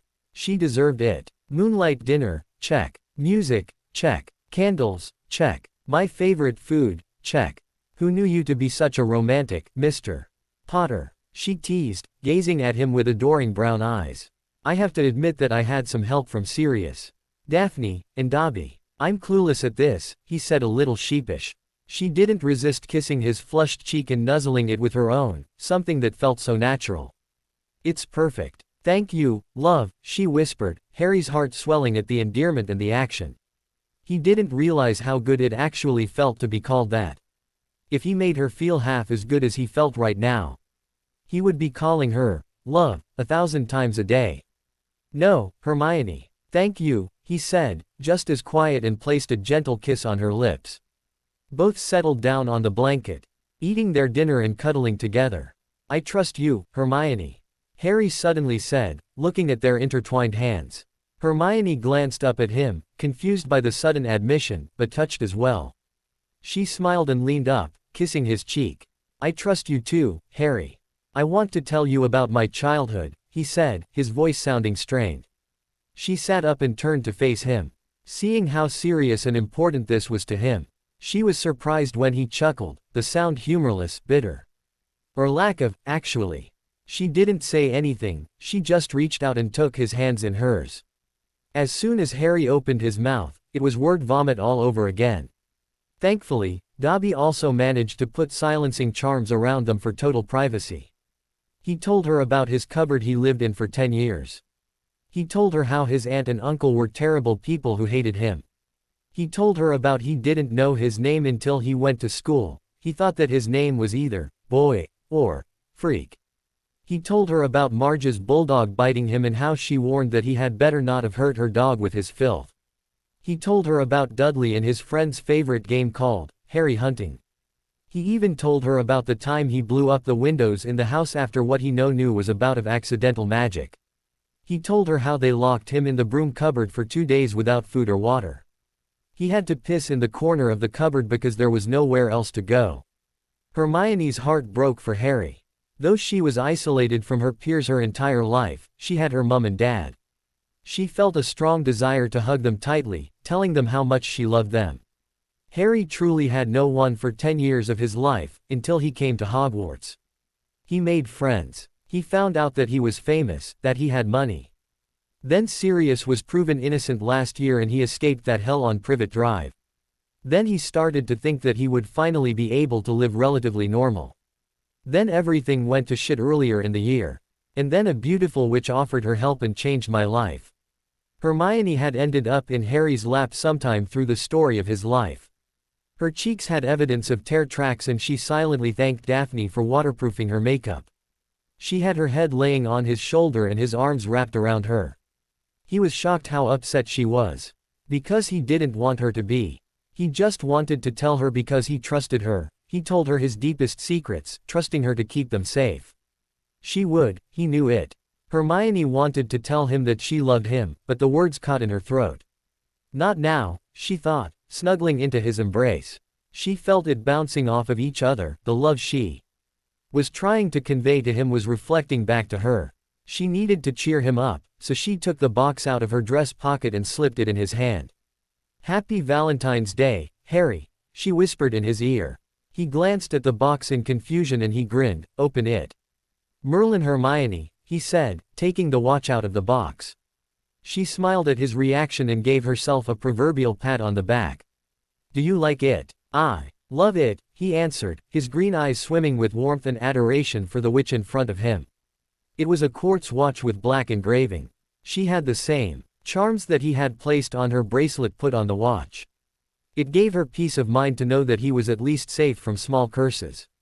She also had HJP engraved in it to personalize it for him. She helped him put it on, replacing the one that was falling apart. She watched with a smile as he admired it before giving her a kiss that curled her toes. He then pulled a small box out of his pocket and handed it to her with a slightly nervous smile. When she opened it, she couldn't hold in the gasp, "Oh Harry. Do you like it?" "It's beautiful," she said, gently running her finger over the stag charm, his Patronus. Hermione thought that Patronuses were very personal, they were a physical manifestation of joy triggered by a happy memory. It meant a lot for her to have his Patronus form on her bracelet. He took the charm and placed it on her bracelet, right next to her otter. Both sat out by the lake cuddling together until curfew. Harry had his arms wrapped around Hermione as she leaned back against him. "How was your Valentine's Day, love?" he murmured in her ear. "Perfect. Absolutely perfect. Ooh." After Neville and Daphne finished their main part of the plan of getting rid of Snape, Harry and Hermione walked around the school and collected the signatures they needed.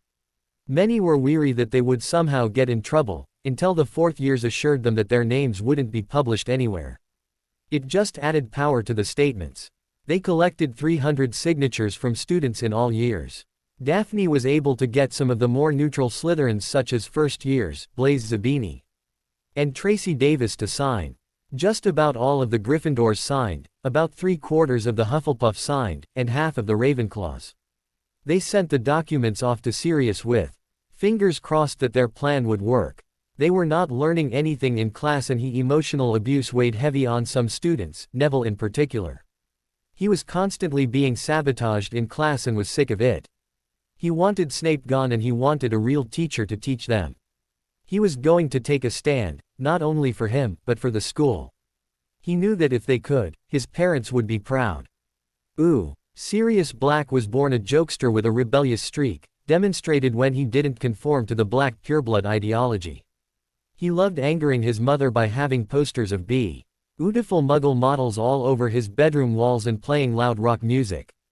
It all came to a head when he left the home and moved in with James. He felt freer than he ever had been living with Charles and Doria, his surrogate parents. When he was finally given a trial and, in turn, custody of his godson, he promised James and Lily that he would protect Harry any way that he could. He would face the Dark Lord himself to protect him. He would die for his godson. He did love him, but he was also afraid. Afraid that he would leave him like James did. Afraid he would die and then he would be alone again. It might have sounded selfish, but that was a true fear to Sirius. He topped that thought with a tumbler full of fire whiskey before banishing it from his head. No time for dreary thoughts such as that. As he glanced down at the article that was going to publish the next day, he smiled. Witches and wizards were impressionable creatures, easily swayed by the public popular opinion. Only A.H. Anful were able to make up their minds and stick to their convictions. He could basically print anything he wanted in the paper and they would believe it. Just like they would believe this article. He was quite excited to get Snivellus out of the school. Just a small step in the road toward revenge. Ooh. 4 students sat at the Ravenclaw table anxiously awaited the arrival of the owls. They won. Ted the incompetent potions professor gone and were sure that this article would start that process fairly quickly. They chatted excitedly about everything and nothing, just waiting and watching. Soon enough, they heard the call of the owls as the mail arrived. All 4 teens grinned and shared a look before 3 owls swooped in front of them with their copies of the Prophet. Harry took the paper from Hedwig's leg and handed it to Hermione, before tossing his faithful familiar some pieces of bacon. The headline was printed in big bold letters. Proper education at Hogwarts, fact or fiction? We, at the Prophet were surprised when we received letters from a pair of students at Hogwarts who have resorted to taking drastic action to correct a terrible wrong coming in the form of Hogwarts potions professor, Severus Snape. While a renowned potions master, it seems as if his qualifications as an educator are being called into question by the students he teaches. The 2 brave students have sought out help. equipped with 300 signatures from other students of all houses at Hogwarts who confirm that both testimonies are completely true. Below are the cries for help. Professor Snape does not teach. Instead, he writes potion ingredients on the board and tells us to get to work. We have no directions, no proper instructions, no reasons why a certain ingredient reacts the way it does, nothing. If we ask him for help, he will either ignore us or insult us for being, and I quote, dunderheads. It seems to be a habit of his to criticize students, to emotionally abuse them, for no reasons that we know of. I cannot name how many times one of my potions have been ruined by the Slytherins and yet, I get points taken in an incomplete grade. How am I supposed to learn? Will anyone take any action or will we be forced to endure this treatment? Neville Longbottom, scion of House Longbottom, 4th year Gryffindor. I sound so preachy, Neville grumbled, looking at his words. That's exactly how we want it to sound. Everyone will eat this shit up, Harry said, before being flicked on the nose by Hermione for his language. He smiled apologetically and kissed her hand. Sorry, love. Daphne, you sound brilliant. Hermione commented, glancing down to the Slytherin's testimony. It is true that Professor Severus Snape favors our house. I have seen him award some of my fellow who Smates points if they sabotage another student's potion. He will also give high marks to my fellow classmates for their potions, ignoring if it was up to the standard or even complete.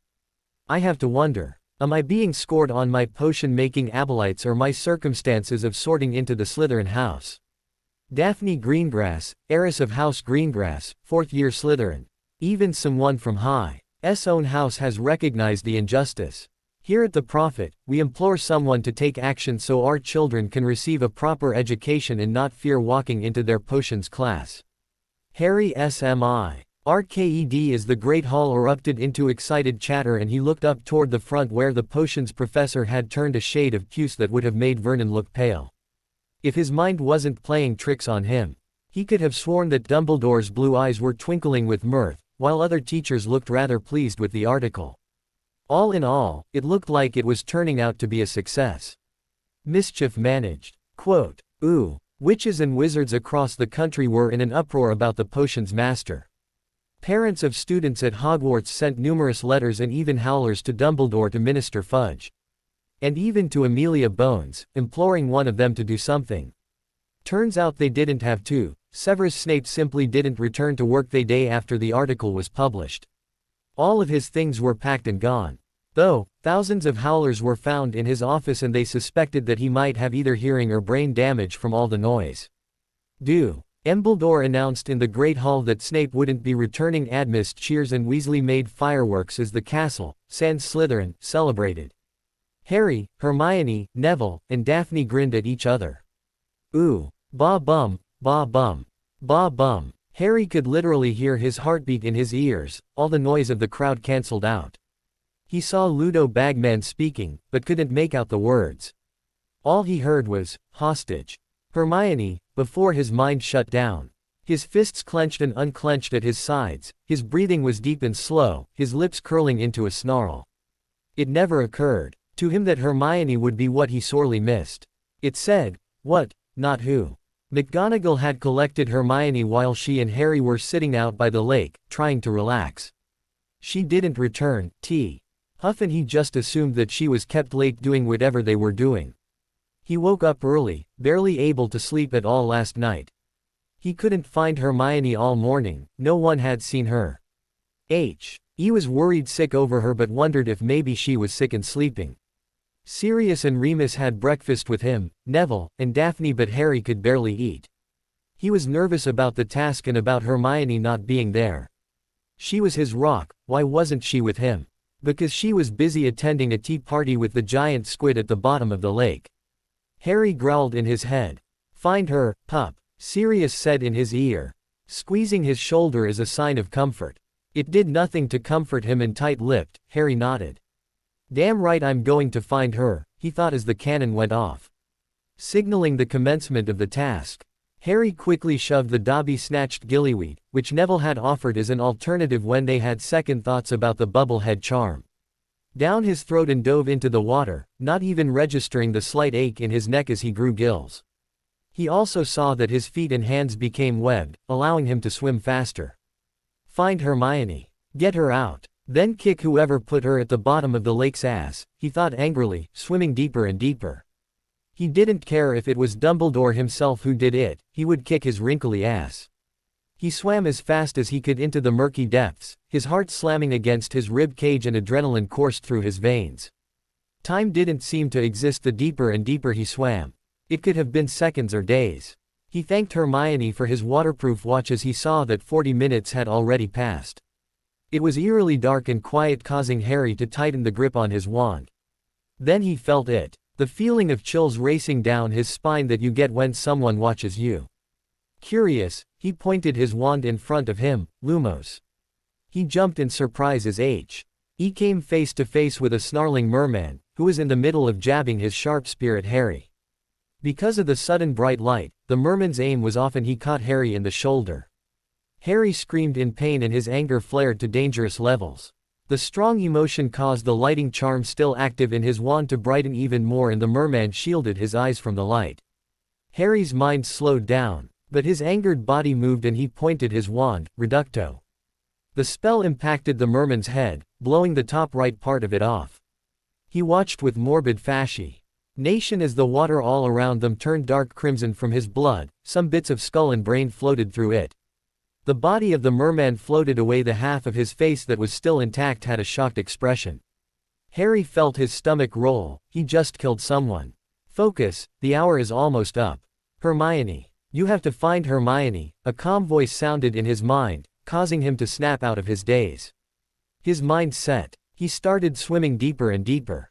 His shoulder was steadily bleeding and stinging from the water, he knew he needed to close it. Pointing his wand he said, Apisky. A sigh of relief escaped him as the wound closed. Now he wouldn't pass out from blood loss, but he definitely needed Madame Pomfrey's help after he found Hermione. The spear went all the way to his muscle, which unfortunately impeded his swimming. Glancing at his watch, he saw that 50 minutes had passed and he only had 10 minutes to find her before, past the hour, the prospect's black. Too late, it's gone, it won't come back. Single quote. No. Harry growled, swimming faster and faster. He saw a sliver of movement from his right and followed it, praying that it wasn't another merman or a school of Grindylows. What he saw was much worse. It was Hermione, Cho Chang, a little blonde girl that had to be related to Fleur, and a miniature version of Crumb. What scared him wasn't the fact that the other hostages looked like they were drowning victims.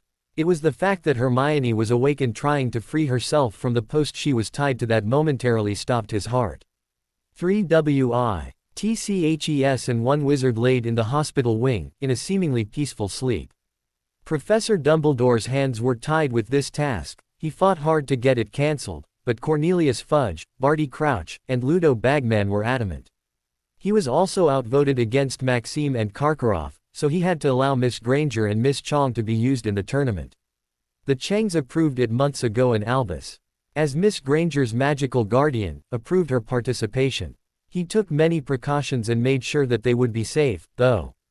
A professor would be down there with them to monitor the creatures of the Black Lake, to keep their distance, while making sure the champions were also safe. The task would be, as the Muggles say, a cakewalk. It was a couple of hours before the task as Madame Pomfrey monitored the four closely. She had sent them to sleep the night before and was about to apply the stasis to them. She knew that they would be completely safe in the stasis until they broke the surface of the water with their champion and they would revive. It had been tested thoroughly, in case of any accidents, and there would be none. She had to be sure of it. She always tried to read each student at Hogwarts with the care she would treat her own children. The maternal instinct in Poppy Pomfrey wanted to refuse to do this to them, but she had orders by her boss to be followed. All she could do was make sure they were as safe as possible, and she glanced over to her bottomless bag which held warming blankets, a collection of different potions, and anything else that would be needed for the task. She walked over to the closest hostage, which was Anton Crumb, Victor's nephew, and raised her wand to apply the stasis. She never had time to react before she heard from behind her, Imperio. Ooh. A very irritated potions master sat in his Fidelius-protected small cottage. It was sparsely furnished with a transfigured bed and a table for potion brewing, most of the clutter in the house being ingredients for said potions. He glared at the article written in the prophet that caused his demise. At first, he thought that no one would pay attention to a bunch of kids, but he should have known. Sirius Black, the bane of his present existence, was behind it. One of his very own from his house, the blood traitor Greengrass, had turned against him. Barty then told him to leave. He said that it had drawn too much attention to himself. The Dark Lord would be most displeased with this and that he needed to hide out until the return, which was what he was doing. He had bought this small cottage for that specific reason, hiding. Just in case things became too hot, he had an escape. He knew that Albus didn't trust him anymore and he could have cursed himself for fucking up. He was supposed to remain inconspicuous while acting like he normally did, but Hogwarts was changing. Students from each house were integrating with each other. So he had to sit and wait. He itched his rapidly growing mark. Wincing at the burn, he glanced over to the draft he was currently brewing, which was all he really could do. Brew potions and wait. It would be worth it in the end. The Arc Lord would return and things would be set right. Soon. Harry felt numb as he looked at Hermione. She was trying to wave her arms to swim upward, but her feet were tied to the post that the others were. He didn't give himself any time for another thought as he quickly swam over to her and placed his hands on her face, trying to infer that he was with her. Her terror-filled face filled with confusion before she seemed to recognize his touch. She obviously couldn't see well with the murky lake water and the bottom was completely silent. It was a naturally scary situation to be in and he wanted to make sure she knew he was with her. Hermione brought her hands to Harry's arms and felt her lungs burning with lack of oxygen. She was starting to panic, her face a picture of pure fey. And Harry's heart was breaking at the sight. Strange how you can realize things during panic, but this wasn't just his girlfriend, this was the girl who believed him when she barely knew him, who trusted him. Who helped him in his time of need, who showed him real affection, who he was starting to fall in love with. It didn't even matter that he had no idea what love was before, because he just knew that was the feeling whenever he looked about her, or thought about her, or whenever he was kissing her. That was worth protecting, but they were teetering on the edge of life and death. Her life was basically in his hands and he needed to save her, there was no other option. If she died, he really didn't know what he would do. One of her hands left his arms and was grasping at her throat, indicating that she needed to breathe. He didn't know the bubble head charm because Neville mentioned the gillyweed and Hermione probably couldn't silently cast it. She looked so scared and he just wanted to kiss her. To make her feel better when an idea came to Harry. He took her face in his hands and brought his mouth to hers. Once it was covered, he glided his tongue against the seal of her lips and opened before blowing his breath in. She knew what he was doing and inhaled, slightly relieving her burning lungs, but she needed fresh air and fast. She also took comfort in the feel of his lips on hers and in that moment. They weren't at the bottom of the lake. They were somewhere safe and warm. Harry knew that time was almost up and that Hermione needed to breathe fresh air, plus the gillyweed would also be wearing off soon since he only took enough for a little over an hour. Problem was that he didn't know if he could swim fast enough to the surface before he remembered a charm he came across while flipping through one of Hermione's books. He pointed his wand at Hermione's feet and cast a small scissor charm at the rope which released her, grabbing on tightly to his girlfriend who was, in turn, clinging to him. He pointed up, Ascendio. He felt them starting to move up before his leg was forcefully being pulled down and Hermione was yanked from his arms. Looking at the grip on his foot, he saw another snarling merman pulling on his foot while one pulled a struggling Hermione away from him, defenseless without her wand. The merman lined up his sharp spear at her throat and Harry's mind went blank. This wasn't just a tournament anymore, there was no time to ask for a rhyme or reason, this was life or death, Hermione's life or death. Over the past couple of months, Hermione had become the most important person in his life. She was real, she was kind, she was intelligent, she was beautiful, she was sometimes a know-it-all with a pushiness problem and he loved her for it. Anything trying to harm her would have to go through him. He felt a power surge in his body that threw the merman away from him, before he pointed his wand at the one about to impale Hermione's throat. He silently cast his first spell and very powerful one at that when it was paired with the rage he was feeling. Later on, he would be surprised that he even was able to cast it. The most Difficult spell he was able to cast silently was the summoning charm, and even then it was only from a close distance.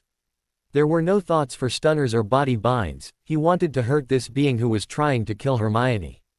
With precise aim that he had practiced on the training dummies in the ROR, the entrail expeller impacted the merman's gut, causing him to shriek as he tried to keep his insides inside of him. Turning, Harry was about to deal with the shocked merman staring at his, now dead, comrade. He looked at Harry and lined up his spear, before he was knocked away from Harry by a large form. Harry blinked in confusion before he saw a half-transfigured Victor Crumb who had the top half of him transfigured into a shark. The only way he could tell that it was Victor was from the Durmstrang crest on his shorts. He saw the merman was momentarily stunned, giving Harry an opportunity to stun him. Out of the corner of his eye, Harry saw Cedric swimming around a merman who was lingering around Cho. Not letting Cedric get close to her as he jabbed his spear to keep him back. Cedric, demonstrating his sharp seeker reflexes, evaded the sharp object and sent the merman into a body bind. Why are they attacking? Harry thought as he turned to get his Hermione. To his surprise, he saw Fleur with her. He watched as the French witch pointed her wand at Hermione's face and swam away. To question what the hell she was doing, when suddenly a bubble formed around Hermione's head. He was filled with gratitude toward Fleur and vowed to repay her somehow as he took Hermione in his arms. Thank you. Fleur gave him a nod before swimming over to the little blonde girl. Victor already cut loose his hostage with his shark teeth, while Cedric held onto Cho, his eyes darting all over the lake, wand at ready. As if everyone had the same thought on their minds, all the champions waited until each safely received their hostage, while watching out for more mermen, before swimming to the surface. A show of unity against this farce of a task that endangered everyone's lives. The gillyweed had worn off on the way up to the surface, but Harry could see the light near and felt safer with the other champions around. Ooh. Daphne's nails were digging into her jaw as she watched the water, looking for any sign of Harry and Hermione. They had been down a long time and she was starting to panic. Wondering if maybe the giant squid got them, or the Grindylows. Anything could happen down there and they were letting kids participate. It'll be alright, Daph, Neville said, sliding an arm around her. The gesture, while a bit awkward since Neville wasn't used to initiating contact, it was a comfort and from her state of mind, she couldn't help but burrow into the embrace. Hey, Greengrass, is Longbottom the best you could do? She heard a sneering voice behind her and turned to see Pansy Parkinson standing there, in all her pug-like glory with her own henchwoman, Millie Bulstrode, next to her. The blonde Slytherin just rolled her eyes and crossed her arms over her chest. Inwardly, she was ready to curse her into next Tuesday, her patience already running thin from the concern for her friends. What really set off her temper was when she saw the way Neville's head dropped, his self-confidence depletion almost visible. Time to nip this in the bud, she thought, determined to defend the boy she had a crush on. Coming from the bitch witch who is betrothed to Draco Malfoy. You're one to talk, Daphne said, watching as Pansy's face reddened in anger. Where is Draco, Pansy? Is the little coward still not showing his pretty little face? Is he still hiding in the dungeons? No, the dark-haired Slytherin growled, before her air of superiority reappeared and He adopted the same look that Narcissa Malfoy wore. He's sitting with his father watching the task. Ooh, the great Lucius Malfoy. You know that he got his ass kicked by a house elf in our second year. You lie. Nope, Daphne said with a smirk. Pansy sneered, you're an embarrassment to Slytherin, Daphne, and I know you're just jealous because Lucius denied the betrothal between you and my Draco. Oh, Merlin, Neville, did you know that ferrets and pugs mated? You learn something new every day, Neville chuckled while Daphne stepped up to Pansy, fingering her wand in case she tried anything. She smirked, oh, and it was my father who denied the betrothal proposal in July of 1982. Yours was proposed after, right? She didn't get to enjoy the outraged look on Pansy's face before Neville yelled, it's them. Daphne whipped her head around, absent-mindedly waving the gruesome twosome along while she and Neville made their way to the platform to see their friends. Ooh, 8 heads broke the surface. Hearing 4 horns blow and the crowd explode with boisterous cheering. Time seemed to slow down for Harry and all the noise had cut out, he only cared about getting Hermione, who was taking deep breaths of fresh air. They all started to swim over to the platform and away, far away, from the water. It seemed to be the common goal shared among the champions. All 4 champions complete their task at once. A tie. Ludo Bagman's loud, joy-filled voice rang out. They let Fleur and Victor's hostages climb on the platform first, followed by Cho and Hermione, each champion climbing on after and being swarmed with warming blankets. Harry wrapped one around a shivering Hermione, before getting on for himself and wrapped it around the both of them. Fleur, Cedric, and Victor starting yelling at once. Though they weren't coherent over the crowd's cheers from Bagman amping them up. Dumbledore and Crouch were trying to make heads or tails of their words while he and Hermione clung to each other. It was all too much. There was too much noise for Harry as he looked at Hermione's panicked face burrowing into his chest. Who did it? Professor Dumbledore took immediate notice of him. What are you talking about, Mr. Potter? Who put my girlfriend at the bottom of the bloody lake? Harry roared, his voice echoing and silencing everyone's cheers. And mine, Cedric added, holding on to Cho. Why would you take my little sister? Fleur cut in, looking as if the Vila side wanted to make an appearance. And why was Hermione was already awake when I got down there, Harry seethed. Glaring right at a now pale Bagman and a red-faced Crouch. Madame Pomfrey's eyes widened as she continued administering potions to the hostages. What? Anyone within hearing range yelled. Impossible, Crouch said, his anger for the boy who lived showing. She almost drowned and she's not in this tournament. Then we get attacked by the mermen. Was that a part of the requirements? To get killed. For the ones we will sorely miss, too. Professor Sinistra was down there, she should have been monitoring everyone along with the mermen. If you didn't retrieve your hostage when the hour was up, then she would have cut them loose. McGonagall said, glancing around the lake for the astronomy professor. I want answers. Now, Victor thundered, holding on tightly to the shaking boy clinging to his leg. He was speaking in rapid Bulgarian, his face a picture of confusion. The task required what each champion would sorely miss, Bagman started weakly. It said, what, not who. You could have taken my firebolt and met the fucking requirements. Watch your tongue, Potter. Barty Crouch warned, pointing a finger at Harry. Harry was about to snap back at the Ponzi man, but was immediately relieved to see Sirius push through the crowd and walk right over to Harry and Hermione, crouching in front of them with a seriousness Harry had never seen before. Hermione, did you give our permission to take part in the tournament? No. Why would I want to be stuck at the bottom of a lake? I thought they would take Harry's cloak or something, not me. What happened last night? Harry asked, wrapping the blankets tighter around them. I remember going to McGonagall's office after dinner and, then it's all black, Hermione said. Perhaps we should all go inside and discuss this, Professor Dumbledore said. Throwing hard look at Barty Crouch and Ludo Bagman.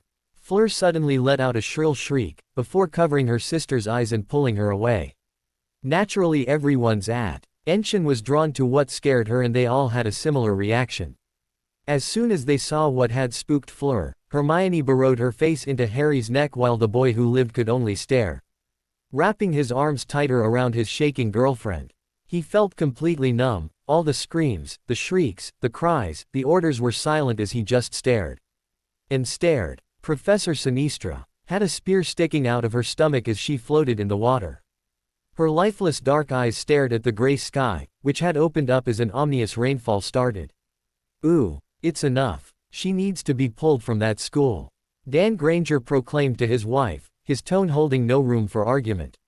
He was as mad as a raging bull as soon as Sirius started explaining what had happened at the second task. It was only his wife's steady head that kept him from storming up to Hogwarts. He would find a way to see the school to pull his daughter, he would march through the gates of hell for his girls. Sirius tried to keep his usual, playboy playfulness, and stepped up as Lord Sirius Black when he explained everything and where Hermione was. He knew that it probably wasn't the best time to do so. But with Hermione just whisked off without anyone's permission, he needed to have her protected. He had proposed himself becoming her magical guardian so that nothing like her unwanted involvement in the tournament would happen again. The reason he offered the magical guardian proposal was so that he could give their parents some control over decisions being made. She was already under the protection of House Potter and Black. But this would seal it tightly and basically place her under his house as his daughter, in the magical world and making her untouchable. He had left the two parents alone to think about it, knowing that they needed to have a long discussion. He knew that it was also a large possibility that they would pull Hermione from Hogwarts, and though it would devastate Harry, it was their decision and he would only offer any advice they asked. While Dan was the head of the family, Emma was the neck and she could steer him her way.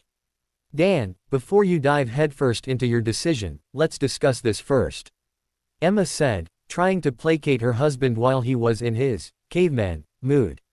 I cannot take any more of this. Our daughter is attacked by a troll, spends 3 weeks in their infirmary, where we couldn't even visit her. This year, she's sent mail that harmed her hands and she almost drowns in this tournament she's not even a part of. He thundered, Emma, raising an eyebrow at him to calm down before she saw the steel walls that were Dan Granger crumble. She was expressing the same sentiments she was feeling. Ironically, she was more in touch with her logical side and was able to think about things before just acting while he acted on his emotions. She knew how sensitive he was the one who cried with Hermione when they first watched Bambi. But she also knew that when either she or Hermione were threatened he would be in fight mode.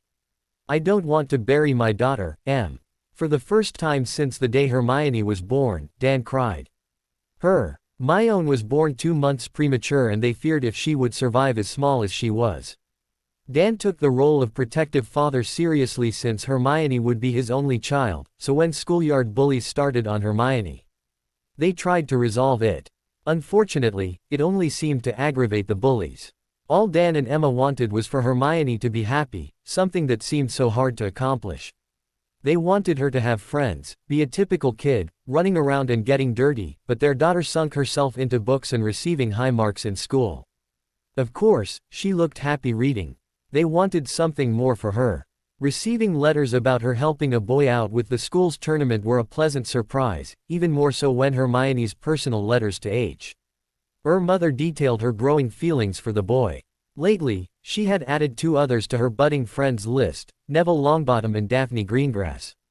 Emma was surprised with the last one as RMI1 described her, the prettiest girl in school but incredibly sweet and intelligent. I allowed her to stay in Hogwarts after the troll because I thought that it was a freak accident and it would never happen again. Also, the eyes got me, he muttered, remembering her puppy dog eyes she gave during her speech on why she wanted to stay in Hogwarts. He couldn't deny Hermione anything and he saw the determination in her 12-year-old eyes. I'm scared too, Dan, but this is her world. She is a witch. She'd hate it if we took that away from that world, Emma murmured, brushing her hands through her husband's hair. You know that she'd resent you for a while if you took her away from her friends and Harry. He sighed, frustrated. How can I protect her when I cannot even visit her? That's what Sirius was thinking when he gave us the protection offer for her. He frowned at the thought and she immediately knew he was thinking before he even said it. I feel like that's just igning my daughter over to someone who we barely know. Dan, he's not trying to take her away from us. Exactly the opposite, he's trying to keep her protected in a place we can't. You heard him. Any decisions would be discussed with us first, she said, but decided to butter him up a bit.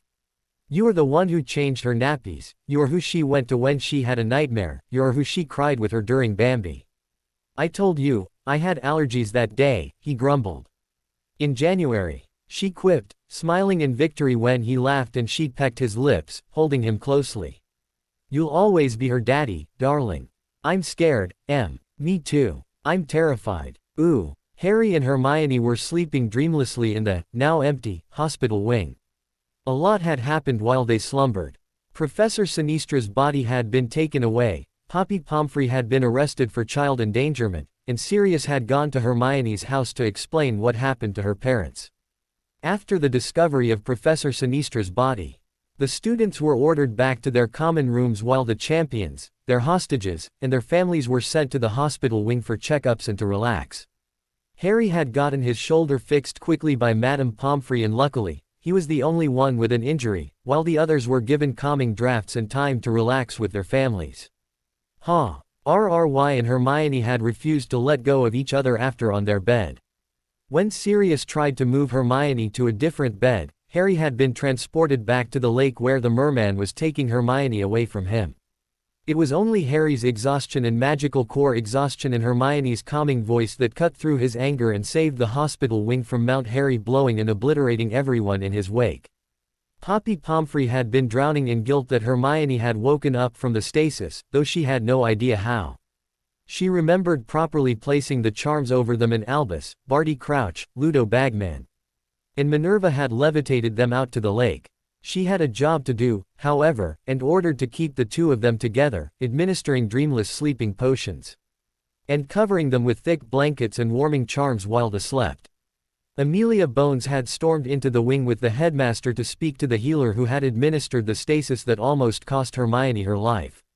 When asked to hand over her wand, she was immediately cuffed with magical suppressing cuffs when the Priori Incantato found hostile compulsions charms on them.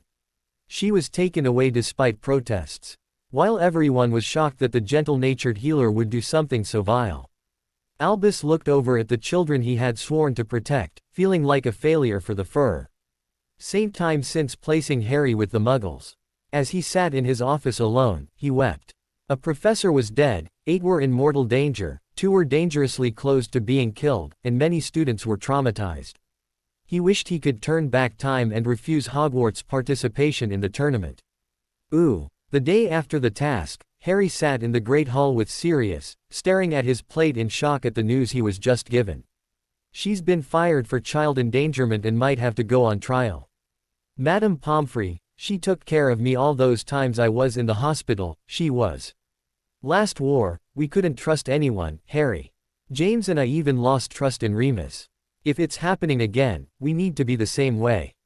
Sirius pulled out the card that Harry would react to. You want to keep Hermione safe, right? Harry rolled his eyes. Of course. I'm doing a pretty good job, aren't I? He spat, his tone biting with sarcasm. Sirius saw the guilt on his face and needed to lock that down. He also didn't want any of this pity party shit with Harry if he needed to grow up. He had enough of that with James and Lily, the former blaming himself on getting Lily pregnant during a time of war. Then be wary of everyone and everything. Your father was the same way with Lily and that only heightened when they had you. Stop this feeling sorry for yourself shit because you couldn't stop them from putting Hermione in the lake. That's their fault, not yours. I killed 2 mermen, Sirius, Harry said, waiting for the disappointment or the hate to flash across his godfather's face. To Sirius, who didn't really believe that mermen and Grindylows were on the same levels as a witch or wizard, it was water off a duck's back. We've all killed, Harry. I've killed before, the last war we couldn't spare any thoughts of any casualties. If it happens like it did before, we're going to have to kill again. To keep everyone safe. Harry just stared at Sirius, not really knowing how to take his words. He just brushed off his killing of something. Sirius really wished he was better at this talking thing. That was always James's forte. He was the marauder if you needed to vent about something. If you needed a shoulder to cry on and a mind that wouldn't judge. He was the one Sirius talked to, about his family life, about the betrayal he felt when Reg took the mark, about the men and women he had killed last war. James always gave out the greatest advice.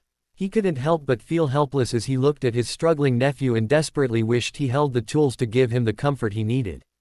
He could joke and make Harry laugh, but it wouldn't help the situation. Hermione noticed that Harry was acting different the 3 days after the second task. Classes had been cancelled for Professor Sinistra's death. They didn't have potions professor, or astronomy professor. The school was solemn, still in shock over what had happened, and no one was more solemn than Harry Potter. Hermione was concerned for her boyfriend. Of course she didn't expect him to bounce back after what happened. She wasn't back to normal either and wanted to talk to him about it. He barely looked at Hermione, and when he did, his looks were so full of guilt and self-hatred, Hermione had to look away. They didn't share any displays of affection and the distance between the two seemed to grow each day. On the 3rd day, he went out of his way to ignore Hermione, acting like she didn't even exist. Fortunately, she was able to corner him outside of the kitchens. Hey, she said softly, offering a small smile. She received a curt nod while he just looked behind her. She needed to talk to someone, and the only ones she felt compelled to talk to were Harry and her parents, though this couldn't be said over a letter. She blurted out the first thing that came to mind, trying to find a place to start. Are you okay, Harry? He finally looked at her, though his face was emotionless. No. Right. Stupid question. Awkward silence filled the air, Hermione studying Harry's face while he continued to look anywhere but her face. I have to go, he said, trying to walk around her, but Hermione stepped in front of him. Where? I need to think, Hermione. Do you want me to come No, he said, sharper than he intended. He shook his head, no, I want to be alone. Hermio. Nay was becoming impatient and tried to approach it head on. Harry, I don't think that you should just bottle this up. I'm not, he shrugged nonchalantly. Inwardly, he was panicking and in full flight mode. I think you should talk about what happened. I think it would help you. Maybe to Sirius or Professor Dumbledore or, you can talk to me. He immediately shook his head no. I don't want to talk about it, Hermione. He had looked away from her again, looking everywhere but her face. Harry, please, Hermione moved to be in his line of sight, but he moved his eyes away. She laughed, a bitter, mirthless sound. You're not even going to look at me. He stubbornly kept his eyes ahead and Hermione was angry at his immaturity. Harry. What? I said I want to be alone, Hermione. He yelled angrily, causing Hermione to jump back in surprise. Can you understand that? Merlin, get off my fucking back and stop nagging me. She recoiled as if she had been struck and stared at him in shock. They had small disagreements before, but he had never outright yelled at her like he just did. He never thought he would use words that he knew hurt her deeply. She was very self-conscious about her being pushy, which was his word to describe her. She used nagging, but he wasn't having any of that and said that she was pushy for good reasons and sometimes he needed it. She motivated him, kept him determined, kept him on track. Now, though, everything was too chaotic. He was trying to come around to the fact that he killed 2 living beings, his failure to protect her from the lake. Professor Sinistra's death, Madame Pomfrey's arrest. Harry lifted his eyes from the ground and winced as he saw the tears starting to fall down her cheeks. He needed to get out, he couldn't watch her cry. It would break him, even more than he already was. He walked around her, storming out of the castle and just walked. Harry felt like he was shutting down and his guilt felt like he had killed 3 people instead of 2, that Professor Sinistra's death was somehow his fault. He never had an outlet to vent to before and now that he had Hermione, he didn't know how. He talked about his home life at the Dursleys and everything he went through his years at Hogwarts, but this could break them completely. He was scared of what she thought about him killing those mermen. Would she be disgusted with him? Would she think he was a monster? Would she hate him? He tried to distance himself from her, maybe to make the ache in his chest hurt less, definitely to keep her safe. Everything bad that happened to Hermione had some correlation to Harry Potter. If he had only warned her about the troll, if he had only stepped up and defended her when she was being bullied, if he had only not accepted her help, she would have been safe. He was bad for her. Hell, he was bad for everyone. All he left in his wake was destruction and death. Maybe he should just break up with her. Don't you dare do it, Harry Potter. He jumped in surprise at the voice and turned his head to see Daphne all but storming over to him, a determined and slightly angry expression on her face. Do what? I know what you're thinking. You want to keep her safe at all costs, I get it. It's not the right way to do it, though. He frowned and looked at her, his eyes narrowed. Can you read my mind? She smirked and took a seat next to him. No, but I'm smart. Granted, not as smart as your girlfriend, but I can hold my own. What the hell are you doing, Harry? Trying to keep her safe. I'm dangerous to be around. She's already in too deep. Harry, you both are. Daphne saw from the look on his face that he didn't believe her and his stubborn streak was shining through. She ran a hand through her hair, ready to drop the ball. I probably shouldn't say this, but she's in love with you.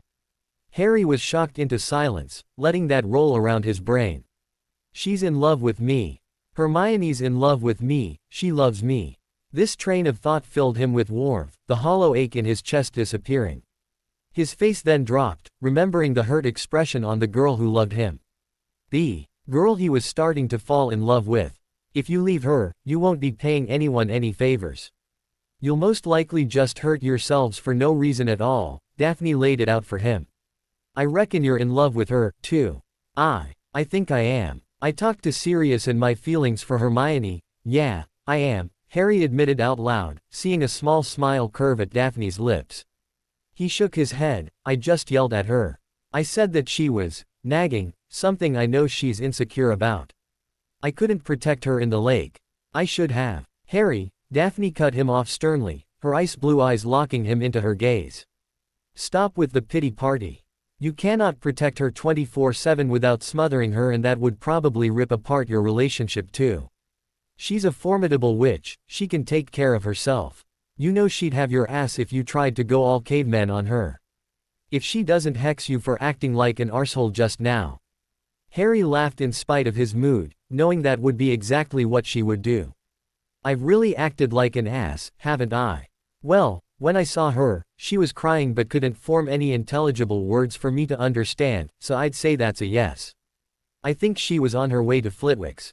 Daphne was blunt as a bludger, not giving the boy an inch. She knew that Hermione had a quality to push people, and she needed to understand that. Sometimes people needed to talk on their own time, but she also knew that Harry hurt her feelings and messed up. She saw it on his face as he looked pained and on the verge of tears himself. Listen, I know that things happened down there that I wouldn't understand. Neville, Sirius, Professor Dumbledore, they wouldn't understand because they weren't there. Only Hermione would. Maybe she was, nah. Ing, you, because she needed to talk about it as well and was nagging you about it because she didn't know how to approach it. He moaned and covered his face as realization dawned on him. I'm such a shit boyfriend. She rolled her eyes. No, you're just a boy. And couples always bicker and sometimes fight, so it's not the end of the world. You don't want to break up with her, right? Harry ooked like she just said that. Are you kidding? She's the best thing to happen to me. Good. Now, you're going to go to the kitchens and make up her favorite meal as apology incentive. You're going to give her a heartfelt apology for yelling at her, grovel a bit, give her a cuddle and some kisses, and move on from this, she said, before raising a manicured eyebrow. Well, what are you waiting for? Go get your girl, lover boy. Thanks, Daphne. I'm really glad we're friends, Harry said with a grateful smile. He wouldn't have known what to do to make it up to her. He probably would have and berated himself for snapping at her, not exactly knowing how to approach her to apologize. The blonde Slytherin sighed, shaking her head. Oh, Potter, I was just starting to like you. Are you going soft on me? Harry laughed and stood up, dusting off his jeans before running off to start his apology. Daphne watched him with a small smile and shook her head. She was glad to have him and Hermione in her life. Having their friendship. Ooh, honey, I'm home. Oh, wait, I'm not married. Elena Hall wearily sighed as she entered her apartment in Salem, Massachusetts. She took out her wand, carrying her lights and the television on to add some background noise to her lonely and quiet home. Another flick of her wrist and the pot on the stove started to heat up for her dinner. It was a habit she had acquired in the last 5 years of living in this place, and it didn't look like there was any way out. She lived alone with her familiar, a black cat named Wednesday, which was the way her life was shaping up to be. She grimaced at the thought of remaining single her entire life and turning into a cat lady. Elena had been told more than once in her life that she was an attractive woman, blonde hair in a pixie cut style. Heart-shaped face, hazel eyes, and lithe body. This took away from the fact that she was also 33 years old and single. She had one real relationship back in her Hogwarts days. She was convinced that he was the absolute love of her life, until he graduated and decided to break up with her. She knew that he was a playboy, but she naively thought what they had was the real thing. Pathetically, she never recovered from that hurt and was considered damaged goods by any men who she dated. Elena had gotten a job at Salem Village Hospital 2 years after she had graduated, where she had gotten her mastery while brewing potions for the hospital. Unfortunately, it was a dead-end job with meager pay. It was also not what she desired to do after she graduated from Hogwarts 15 years ago. She desperately wanted to teach at a school, preferably her alma mater, but all resumes went unanswered and she knew exactly why. Elena Hall was a first-generation witch born to Muggles Drive. Richard Hall, a pediatrician, and Caroline Hall, a homemaker. She had to move to America where the blood status quo wasn't as serious as it was in Britain, but she was still lucky to get the job at the hospital. That was only through countless recommendations from her former head of house, Pomona Sprout. She was the best in potions in her year and she suspected it was because she was also proficient in herbology so she could understand why different plants reacted in the potions. She scored high on her owls and newts and applied at just about every single magical school there was. But because of her blood status she was ignored, cast aside in favor of the blood elite. She picked her mail up, frowning at the top letter. The waxed crest caused her to drop her other letters and rip it open in half excitement, half curiosity. She felt like she was 11 years old again receiving her letter to Hogwarts. She read the letter inside once, twice, and a third time to make sure her eyes were not messing with her. The piece of parchment in her shaky hands was basically proclaiming her dream, all that she prayed and wished for. They wanted her to teach potions at Hogwarts. Yes, she cried out, hopping around her apartment deliriously happy and excited as Wednesday looked at her witch, feeling the excitement through their bond. Elena was deliriously happy as she practically ran over to her desk to compose her 2 weeks' notice. She was going back to Hogwarts, she was going back home. Locate Hermione Granger. Feeling his heart slam in his chest, Harry tapped his wand to the map to find his girlfriend. He felt motivated from his talk with their Slytherin friend, the blonde giving him a much-needed swift kick in the ass and his hungry eyes searched the map for her. He originally started running toward the castle, going off Daphne's words that she was headed toward Flitwick's, but he wanted to catch her before he got there, lest he be in the receiving ire of the charms professor. He was a master duelist after all. Harry shuddered at the thought of having to go through the half-goblin to reach Hermione. Adrenaline pumped through his veins as he watched all the names fade into the map. His green eyes searching for his girlfriends. His girlfriend. His bushy-haired know-it-all stubborn witch. His Hermione. His chest ached at that thought. There. She was on the staircase. Heading right where Daphne had said. "Thank you, Daphne." Mentally promising that the next Honeyduke's visit was on him for the blonde Slytherin, he shoved the map in his pocket and took off like a bat out of hell. I wish I had my firebolt, Harry thought as he felt a burn in his lungs from sprinting. He'd be there in 2 seconds flat if he was on his broom, then thought of McGonagall's reaction if she caught him flying in the corridor on his broom. Detentions for life. Harry tried to think of what he was going to say to Hermione, apologize obviously, tell her that he loved her definitely. But there were things they needed to talk about. She needed to not badger him about speaking, he needed to open up and not lash out and crawl into a shell and blame himself. They needed to communicate, they needed to be a team. They needed to talk to each other and understand each other. Feelings, he wasn't so good at. He understood that about himself. It was hard to undo the 12 years of abuse and neglect that he had gone through. The physical things were pretty easy to fix. Remus had brewed potions to help him put on more weight, for his stomach to be able to expand and take more food. But he always knew he was going to be on the short side of the class. He was fine with that. The mental scars were the hardest to get rid of. He knew he was getting better. Hermione was helping him with that. He had trusted her enough to unburden himself onto her, letting it all out about his childhood. She didn't judge him, she just cared for him, protected him.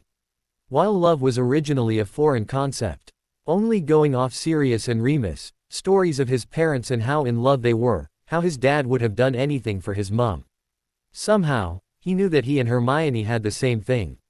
He needed to tell her that she was the most important person to him, that he owed his life to her, that he loved her more than life itself. That he thought she was beautiful and incredible. And her brilliance scared him and enthralled him. That he was scared that she would be taken from him. Someone had already tried to with the tournament. He winced as the memory of her awake at the bottom of the lake. It would be burned in his brain until the day he died.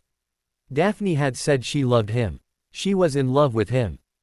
Moodiness and all, she loved him, protected him, called him out on his shit. Hermione, brightest witch of the age, loved him. Her face with that beaming bright smile entered his brain and a knife twisted in his gut with how close he had come to losing her.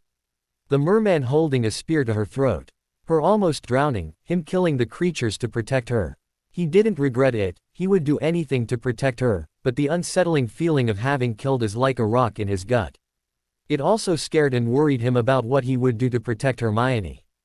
How far would he go to protect her? What would he do to protect her? Who would he kill to protect her? What would he do to see that smile on her face? What would he do to make sure that she was never scared? His mind roared the answer. Anything. His feet picked up the pace, finding energy reserves he didn't know he had. Grabbing onto the wall for leverage, he rounded the corner, intending on cutting off her way to Flitwick's, and his chest swooped when he finally saw her. He yelled, a little more loud than necessary, "Hermione!" The Ravenclaw had been walking with her head down so she hadn't seen him coming. Snapping her head up at her name, wide brown eyes met his and the knife in his gut twisted even more. She had been crying, Daphne had told him that of course, but actually seeing it on her face was killing him. She looked devastated and hurt, though she immediately tried to mask it when she saw him. Harry was already striding over to her while she straightened her shoulders and, discreetly, wiped her eyes. "Harry, I'm so," she didn't even get to finish as Harry gently grabbed her face and covered her lips with his. The kiss was sweet and soft, giving her an exit to pull away if she wanted. She didn't. Instead, she raised her own hands to cover his on her face and returned the kiss.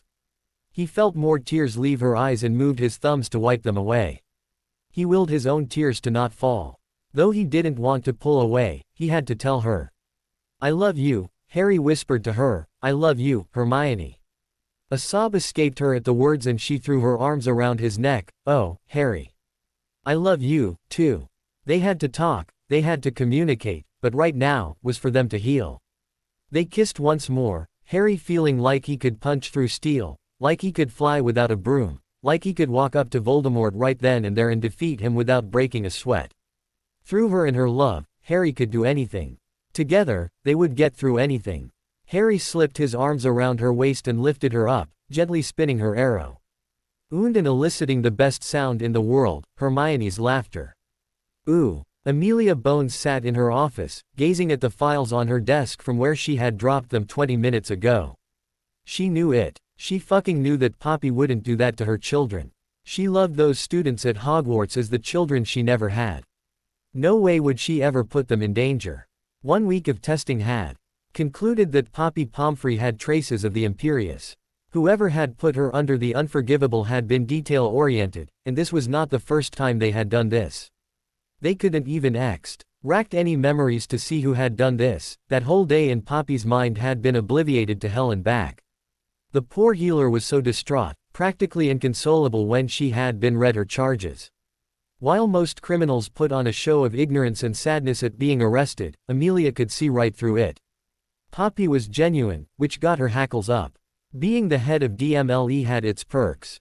Even when Cornelius Fudge babbled some drivel to save face, she could easily cut across him and let him know that despite being Minister of Magic, he could not interfere in open investigations. It was probably one of the only things that saved Sirius Black from being kissed immediately without a trial. "Fucking wanker," Amelia growled, walking over to the wall in her office. Tapping her wand on a certain spot. It allowed her to pull it open and reveal her secret stash. Pouring a glass of fire whiskey, she quickly tossed it back before pouring another. It was going to be a long night.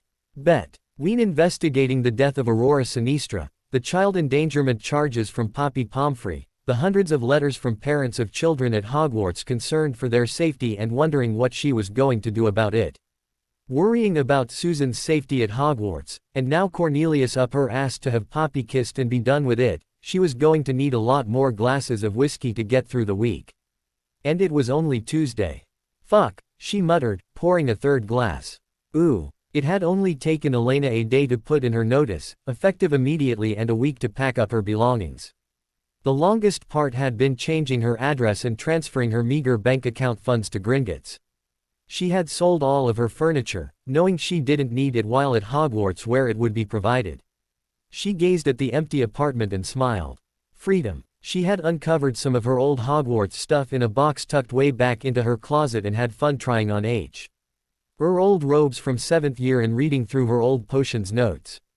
The photo album had brought the fun to a halt, however, looking through the album full of her old friends, mostly ghosts. Then, she had reached the part of her Hogwarts journey that mostly revolved around him. The first glance at those gray eyes gazing at her with what she thought was love, she snapped it closed and resisted the urge, for the 100th time, of throwing the whole album in the fireplace. Instead, she gingerly placed it back into the box which she shrunk and placed in her bag. "Wednesday, come on," she called, watching as the black cat jumped off the counter and walked right into her carrier. Her bottomless bag over one shoulder and Wednesday's carrier over the other, Elena glanced back at the apartment once more before closing the door. Metaphorically and physically, closing a dreary chapter in her life and off to open a new, hopefully more exciting, one. She apparated to the Flow port in Salem, FTing Wednesday's carrier up higher on her shoulder and headed over to the appropriate Flow. There was a bored-looking man in his early 20s manning the desk there, the magical version of a custo. Ms. Officer, reading this month's edition of Quidditch Illustrated. He was dressed in aura robes and didn't even glance up as she approached him, causing her to have to clear her throat to get his attention. Sighing, he placed the magazine down and took his wand out to scan the identification card in her hand. She also handed him her official offer letter from Hogwarts, him scanning it to prove its authenticity. America had started this process, being a little more far along technology-wise against its British counterpart. In fact, most of the magical world was farther along than Britain. That didn't mean they were perfect, however. But given Britain's apparent habit of producing Dark Lords, America tightened its magical travel system. Not exactly for the best, Elena thought, thinking how difficult it was to initially get into America those years ago. The magical world would need a huge overhaul and soon. Elena Hall, the aura read, handing the card back to her before conjuring her pass and powder to use the Flow. "Where are you headed, Miss Hall?" "I'm headed home," she smiled at the man, anxiously bouncing on her feet. "That's adorable." He glanced up at her, bored and not amused in the slightest. "Where are you headed, Miss Hall?" Elena didn't even mind his tone, she just smiled wider. "Hogwarts, School of Witchcraft and Wizardry." "What is your business at Hogwarts?" "I'm the new potions professor." "How long will you be staying in Scotland?" "Hopefully forever." "Have you settled all of your affairs here?" "Yes." Handing her the pass and powder, he waved her through, activating the Flow. Picking up his magazine once more, he offered, "Good luck, Miss Hall. Have a wonderful day." Hogwarts, Elena excitedly stepped into the Flow. "Brits," the Auror shook his head once she was gone. Before getting lost in an article around the newest Quidditch seeker trade. "Jefferson to United. No fucking way. Ooh, I thought you were going to hate me." Harry and Hermione were in the room of requirement. In their own private bubble, all cuddled up on a very large and plush blue couch. The fireplace held a warm, roaring fire. Mugs of hot chocolate sat on the room-provided table in front of them. Harry laid back on the couch which Hermione fused to his side. You couldn't fit a piece of parchment between them. And they breathed easy for the first time in days. After their last kiss in the corridor, she had immediately grabbed his hand and they had hurried as fast as they could to the room, eager to kiss and talk and snog and laugh and kiss some more. Immediately, they sought each other's lips, somehow stumbling and collapsing right on the provided large couch in the most heated snogging session they have ever had. It was searching, it was comforting, it was healing. Both teens had desperately needed it. A good bit of snogging never hurt anybody. Harry joked to himself that he would fight with Hermione more if it had led to more of this making up. There. Snogging eventually settled to light and lazy kisses before they cuddled close and saw that a certain little elf had left them the mugs of hot chocolate. Cuddled close, Harry buried his face in her wild hair and they both sighed in contentment, the crackling of the fire the only noise in their comfortable silence, until Harry whispered those heartbreaking words. Hermione glanced up to see her boyfriend's eyes closed. Afraid of meeting hers, afraid of her reaction. That this last hour was just a dream and that they were still not talking. Reaching her hand up, she gently cupped his cheek and after a couple of seconds, he looked down at her. She gently rubbed her thumb against his cheek, brushing away the stray tear that escaped. "I could never hate you, Harry. I killed 2 mermen," Harry croaked. Her heart breaking at the devastated look on his face. Viciously. I didn't even know what I was doing. I just needed to protect you." Silence grew between the two, Hermione processing his words. Needing to find the right words to navigate this very delicate conversation. Just tell it from the heart. She heeded the advice her mother had given her. when trying to figure out a way to tell Harry that she loved him. I would do the same, Hermione affirmed, looking deep into his eyes. Another tear escaped and she gently brushed it away again. I would do anything to protect you, Harry. He took a deep breath. Professor Sinistra and then Madame Pomfrey, Harry whispered. It all started flowing out, the levee completely breaking.